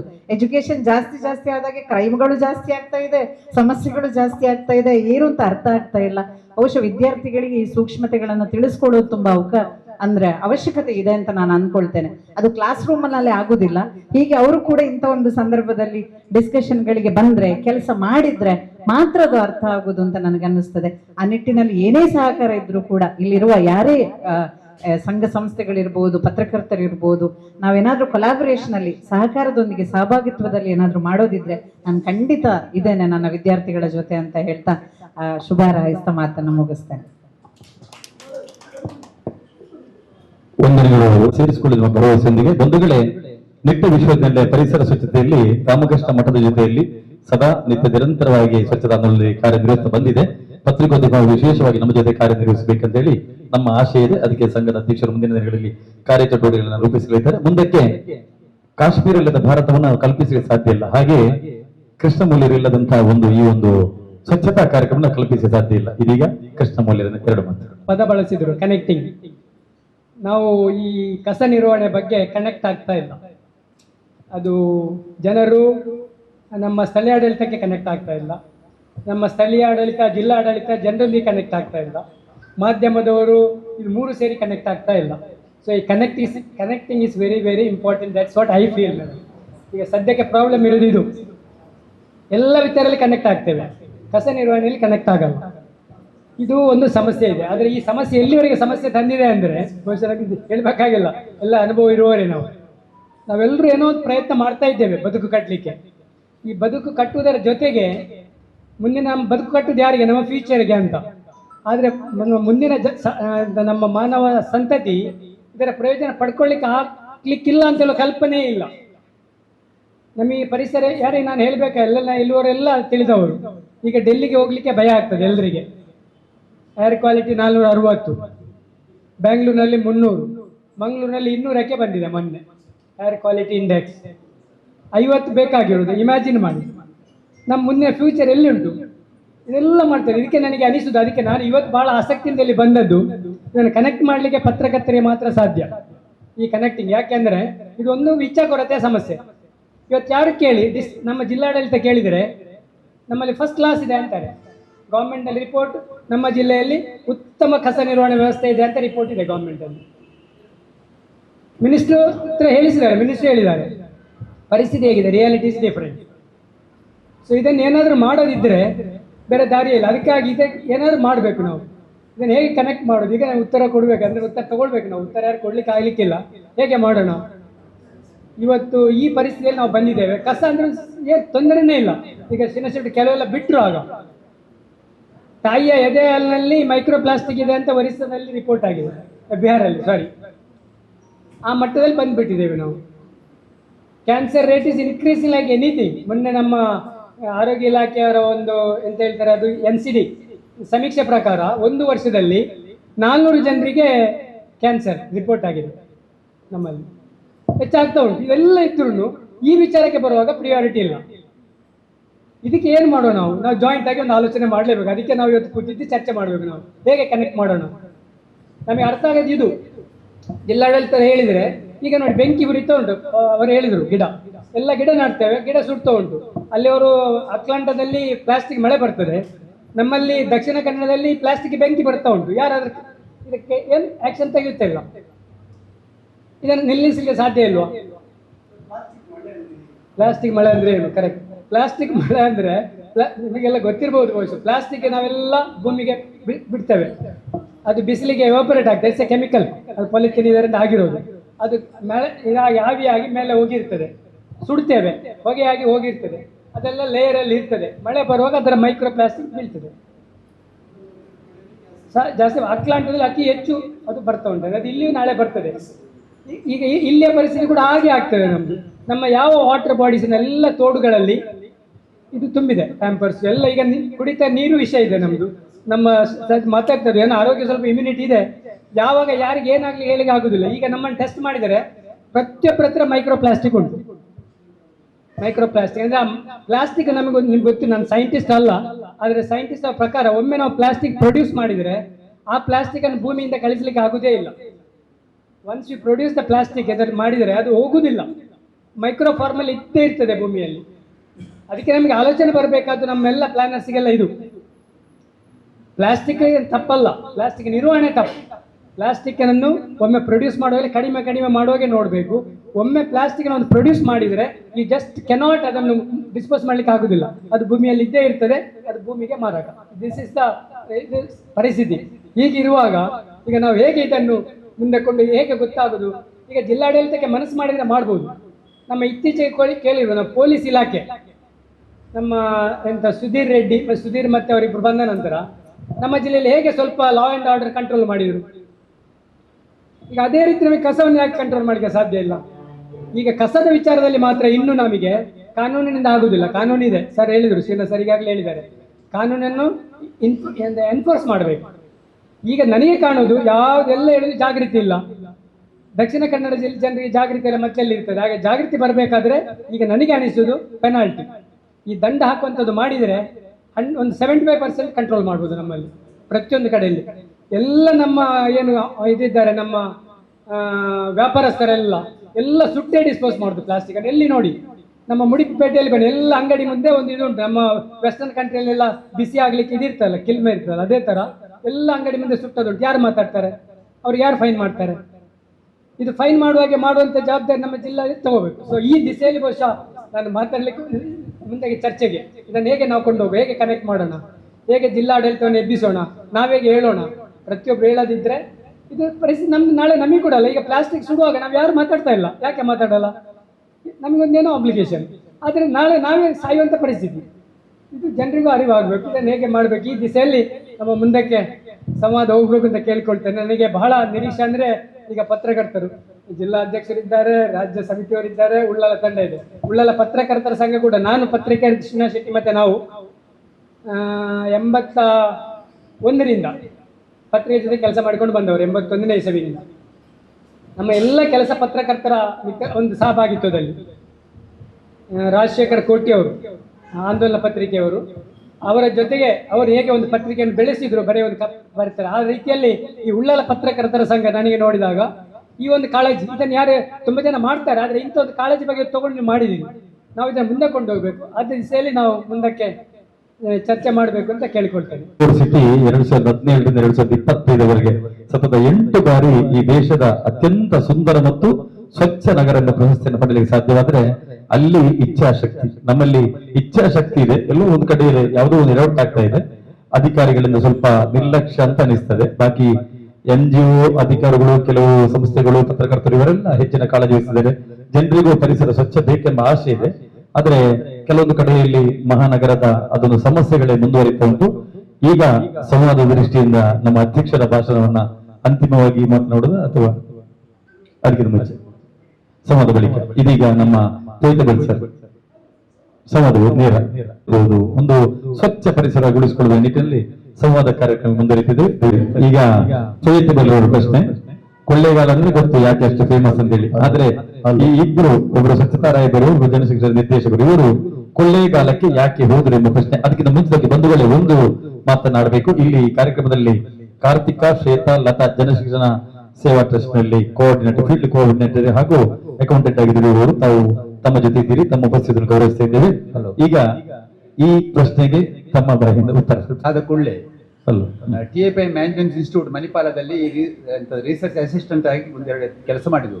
ಮತ್ತೆ ನಾವು ಕಲಿತದ್ದು ಕಮ್ಯುನಿಟಿ ಸ್ಪೆಷಲೈಸೇಷನ್, ಮತ್ತೆ ಕಲಿಕೆ ಮತ್ತು ಕೆಲಸ ಸಂಬಂಧ ಇಲ್ಲ ಅಂತ ಹೇಳ್ಬಿಟ್ಟು ಅವ್ರಿಗೆ ಹೇಳದೆ ಕೇಳದೆ ಕೊಳ್ಳೇಗಾಲಕ್ಕೆ ಹೋದ್ವು. ಕೊಳ್ಳೇಗಾಲಕ್ಕೆ ಹೋಗಿ ಒಂದು 5 ವರ್ಷ ಹೋಗೋಗ ಹೇಳಿತ್ತು. ನಾವು ಚಿಂತನೆ ಮಾಡಿದ್ದು ಅಲ್ಲಿ ಒಂದು 5 ವರ್ಷ ನಾವಿರ್ತೇವೆ ಅಂತ. ಯಾಕೆಂದರೆ ಈ ಜನರು ಅವರಿಗೆ ಅವರೇ ಸಹಾಯ ಮಾಡಿಕೊಳ್ಳುವಂತಾಗದಿದ್ದರೆ ಪ್ರಪಂಚದ ಸರ್ವ ಸಂಪತ್ತನ್ನದೊಂದು ಭಾರತದೊಂದು ಹಳ್ಳಿಗೆ ಸುರಿದ್ರು ಆ ಹಳ್ಳಿ ಉದ್ಧಾರ ಆಗಲಿಕ್ಕಿಲ್ಲ ಅಂತ ಒಂದು ಕಲ್ಪನೆ. ಅದು ಸೋಷಿಯಲ್ ಡೆಫಿನೇಷನ್ ಕೂಡ ಹೌದು. ಇದು ಸ್ವಾಮಿ ವಿವೇಕಾನಂದರದೊಂದು ಅಭಿವೃದ್ಧಿಯ ಚಿಂತನೆ. ಅಲ್ಲಿ ಹೋದು ಅಂದರೆ ಬಹುತೇಕ 20,000 ಜನಸಂಖ್ಯೆ, ಹೆಚ್ಚಿನವರು ಬೌಂಡ್ರಿ ಲೇಬರ್ಸ್ ಹೆಚ್ಚಿನವರು ಜೀತ ಮಾಡ್ತಿದ್ದವರು. ಮತ್ತು ನಾವು ಅವರೊಟ್ಟಿಗೆ ಹೋಗಿ ಸೇರಿಕೊಂಡು, ನಮಗೆ ಮಧ್ಯಾಹ್ನ ಊಟ ಇಲ್ಲ, ಅವರೇ ಗುಡಿಸಲು ಗೊತ್ತಲ್ಲ, ಇಲ್ಲಿ ಬರ್ತಾರೆ ಕೆಲವು ಜನರು, ಅಲ್ಲೇ ಮಾರಿ ಶೆಡ್ ಹಾಕ್ಕೊಂಡು ಅವರು ನಮ್ಮನ್ನು ನೋಡಿಕೊಂಡು ಅವರು ಕೊಟ್ಟ ಊಟ ನಾವೊಂದು 2-3 ತಿಂಗಳೊಳಗೆ ಸುಮಾರು ನಮಗೆ ತುಂಬ ಜನ ಸಂಪರ್ಕ ಆಯಿತು. ನಾವು 5-6 ತಿಂಗಳವರೆಗೆ ನಾವು ಅಲ್ಲಿ ಹೋದದ್ದು ಯಾರಿಗೂ ಗೊತ್ತಿಲ್ಲ. ಜನ ಒಟ್ಟಾದ ಮೇಲೆ ನಾವು ಅಲ್ಲಿ ಕೆಲಸ ಶುರು ಮಾಡಿದ್ದು. ಒಂದು 5 ವರ್ಷದಲ್ಲಿ ನಮಗೆ ಅಲ್ಲಿರುವಂಥ ಜನರಿಗೆ ಒಂದು ಅರಣ್ಯ ಭೂಮಿಯಲ್ಲಿ ರಿಹ್ಯಾಬಿಲಿಟೇಷನ್ ಮಾಡಲಿಕ್ಕೆ ಸಾಧ್ಯ ಆಯಿತು. ಆಗ ನಜೀರ್ ಸಾಬ್ ಅವರಲ್ಲಿ ಗ್ರಾಮೀಣಾಭಿವೃದ್ಧಿ ಸಚಿವರು ರಾಮಕೃಷ್ಣ CM ಆಗಿದ್ದರು. ಇದೇ ಥರದ ಬಹಳ ನಜೀರ್ ಸಾಬ್ ಕೂಡ ಈಗ ನಮ್ಮ ಟೈಪಲ್ಲಿ ಒಂದು ನಮ್ಮ ಟೀಮ್ ಮೆಂಬರ್ ಥರ ಇದ್ದರು. ನಾವು ಬರಿಗಲ್ಲೇ ಹೋದದ್ದು, ಬರಿಗಲ್ಲೇ ಬಂದಿದ್ವಿ ಅಲ್ಲಿಂದ. ನಮಗಿಂದು ನೋಡಬೇಕಾಗಿ ಸೋಷಿಯಲ್ ವರ್ಕಿದ್ದು ಒಂದು ಫಿಲಾಸಫಿ, ಪ್ರಿನ್ಸಿಪಲ್ ಏನುಂಟು, ಡೆಫಿನೇಷನ್, ಅದಕ್ಕೆ ಎಷ್ಟು ಹೌದಾ ಅಲ್ಲ ಅಂತ ಅದು ಪ್ರೂವ್ ಮಾಡಲಿಕ್ಕೆ ಸಾಧ್ಯ ಆಯಿತು. ಇವತ್ತು ನಾವು ಬಿಟ್ಟು ಸುಮಾರು 30 ವರ್ಷ ಕಳೀತು.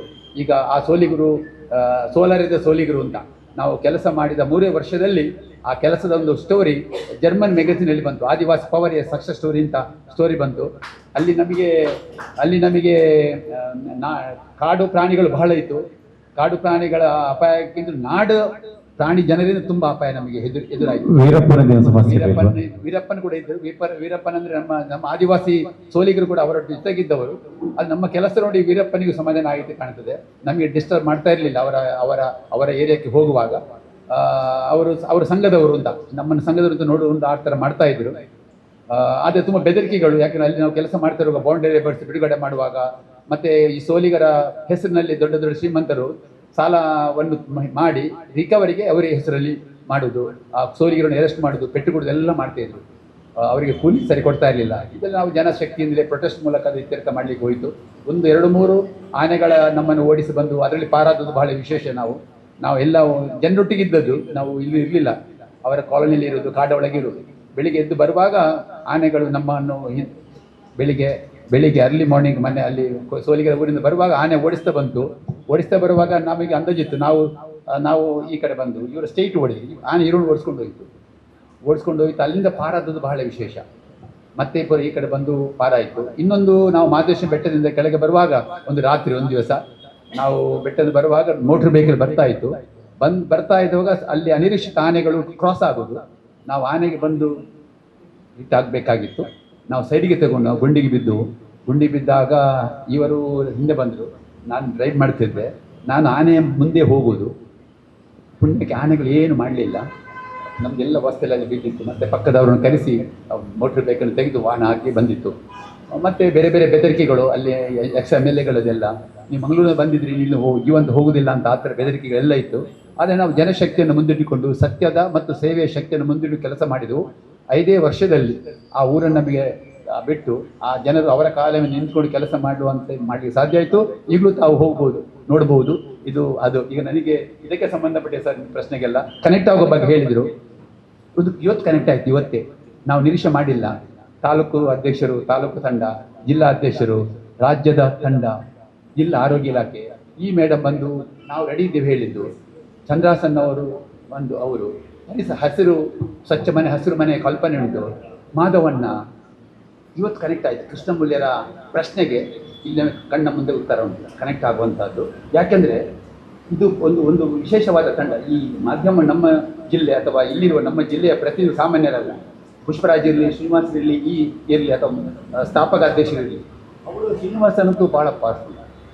ಅವ್ರು ನಾಳೆ ಮುಂದಿನ ದಿನ CMಗೆ ಒಂದು ಮೀಡಿಯಾ ಅಡ್ವೈಸರ್ ಅಲ್ಲ, ಸಲಹೆಗಾರರು. ಈಗ ಯಾರು ಸರ್ ಈಗ ಇರುವುದಾರು ಪ್ರಭಾಕರ್ ಅಲ್ಲ ಅರ್ಹ ವ್ಯಕ್ತಿ. ಯಾಕೆಂದರೆ ಶ್ರೀನಿವಾಸ್ ಅವರು ಅದು ಆಗುವ ಸಾಧ್ಯತೆ ಇರಬಹುದು. ಯಾಕೆಂದರೆ ಕನೆಕ್ಟ್ ಮಾಡಲಿಕ್ಕೆ ಅವರಿಗೆ ಸಾಧ್ಯತೆ ಮೇಲಿಂದ. ಈಗ ಒಂದು ಇಂಡೈರೆಕ್ಟ್ ಕನೆಕ್ಟ್ ಉಂಟು. ಯಾಕೆಂದರೆ ಸರ್ ಈಗ ನಮಗೆ ಮುಖ್ಯಮಂತ್ರಿಗಳು ಸಿದ್ದರಾಮಯ್ಯ ಸರ್ ಅವರು ಈ ಹಿಂದೆ ಮುಖ್ಯಮಂತ್ರಿ ಆಗಿದ್ದಾಗ ಬರೆದ ಪತ್ರ ಉಂಟು ನಮ್ಮ ಹತ್ರ, ಇಲ್ಲೇ ಉಂಟು. ಈಗ ಮಂತ್ರಿ ಆದ ಮೇಲೆ 2 ಸಲ ಪತ್ರ ಬರೆದಿದ್ದಾರೆ. ಅವರ ಪತ್ರ ಪ್ರಕಾರ ನಾವು ಕೆಲಸ ಮಾಡಿದರೆ, ನಮ್ಮ ಅಧಿಕಾರಿಗಳು ಕೆಲಸ ಮಾಡಿದರೆ ಇವತ್ತು ನಮ್ಮ ಜಿಲ್ಲೆ ಕಸಮುಕ್ತ ಜಿಲ್ಲೆ, ಹಸಿರು ಜಿಲ್ಲೆ ಆಗ್ತಾ ಇದೆ. ನಾವು ಈ ಸಮಸ್ಯೆಗೆ ಪರಿಹಾರ ನಾವೇ ಕೊಟ್ಟಿದ್ದು. ಪ್ರತಿ ಮನೆಯಿಂದ ಪ್ರತಿ ವರ್ಷ ಸ್ವಚ್ಛ ಮನೆ ಸ್ವಯಂ ಘೋಷಣೆ ಕೊಡಬೇಕು ಸ್ಥಳೀಯ ಆಡಳಿತಕ್ಕೆ ಅಂತ ಘೋಷಣೆ ಸೆಲ್ಫ್ ಡಿಕ್ಲೇರ್ ಮಾಡೋದು, ಆದಾಯ ಡಿಕ್ಲೇರ್ ಮಾಡಿದಾಗ. ಇದನ್ನು ನಾವು ಸುಮಾರು ಈಗ ಸದ್ಯಕ್ಕೆ ಒಂದು 5,000 ಮನೆಗಳಲ್ಲಿ ಡಿಕ್ಲೇರ್ ಮಾಡಿದ್ದಾರೆ. ಅದು ಪ್ರೋಸೆಸ್ ಆಗ್ತಾ ಉಂಟು ನೋಡಿ. ಇಲ್ಲೆಲ್ಲ ಉಂಟು ನಮ್ಮ ಘೋಷಣಾ ಪತ್ರಗಳ ಪುಸ್ತಕ ಉಂಟು. ಮೀಡಿಯಾ ಮತ್ತು ಸ್ವಯಂ ಸೇವಕ ಸಂಸ್ಥೆ ಪಾತ್ರ ಏನು ಸ್ವಚ್ಛತೆಯಲ್ಲಿ ಇಲ್ಲಿ ಬುಕ್ ಇಟ್ಟಿದೆ. ಮುಂದೆ ಕನೆಕ್ಟ್ ಮಾಡುವಂಥದ್ದು ನಾನು ಇಲ್ಲಿಗೆ ಕೃಷ್ಣಮೂಲ್ಯ ಹೇಳಿದರೆ ಪತ್ರಕರ್ತರ ಸಂಘದ ಕನೆಕ್ಟ್ ಮಾಡೋದು ಕೆಲಸ ಮಾಡಬೇಕು. ಯಾಕಂದರೆ ಪ್ರತಿ ಸಲ ಜವಾಬ್ದಾರಿ ಇರುವಂಥ ಅಧಿಕಾರಿಗಳು ಬಂದಾಗ ಪ್ರಶ್ನೆ ಕೇಳಬೇಕು. ಯಾಕೆಂದರೆ ಆಗ ನಾವು ಯಾಕೆ ಸಕ್ಸಸ್ ಆದರೆ ಹಳ್ಳಿಯ ಪಂಚಾಯತ್ ಸೆಕ್ರೆಟರಿಯಿಂದ ಸೆಂಟ್ರಲ್ ಗೌರ್ಮೆಂಟ್ ಆಫೀಸರ್ಸು ಎಲ್ಲರೊಂದು ಕನೆಕ್ಟ್ ಆಗಿದೆ, ಎಲ್ಲ ಇಲ್ಲಿಗೆ ಬರುವುದು. ನಾವು ಒಂದ್ಸಲ ಸಭೆಯಲ್ಲಿ ಕೇಳಿತ್ತು, ನಾವು ಸ್ವಚ್ಛತಾ ಅಭಿಯಾನ ಕಚೇರಿ ಒಳಗೆ ಕುಳಿತಾದ್ರೆ ಆಗಲ್ಲ, ನಾವು ಹಳ್ಳಿಗೆ ಹೋಗಬೇಕು ಅಂತ. ಆಗಿನ ಸ್ಟೇಟ್ ಡೈರೆಕ್ಟರ್ ಬಂದು ಇರಾ ಗ್ರಾಮದಲ್ಲಿ ಒಂದು ಮನೆಯಲ್ಲಿ ವಾಸ ಮಾಡಿದ್ರು, ನಾವು ಒಂದು ಪಂಚಾಯತಿಯಲ್ಲಿ ವಾಸ ಮಾಡಿದ್ವು. ಈಗ ಎಷ್ಟು ಮಂದಿ ಆಫೀಸರ್ಸ್ ಹಳ್ಳಿಗೆ ಹೋಗ್ತಾರೆ, ಕಸವನ್ನು ನೋಡ್ತಾರೆ, ಸಮಸ್ಯೆ ಗಂಭೀರ ಪರಿಶೀಲಿಸ್ತಾರೆ. ಆಗಿನ ಉಸ್ತುವಾರಿ ಕಾರ್ಯದರ್ಶಿ ಬಂದರೆ ಇಡೀ ಹಳ್ಳಿಗೆ ಬರ್ತಾ ಇದ್ರು. 3 ದಿವಸ ಫೀಲ್ಡ್ ವಿಸಿಟ್.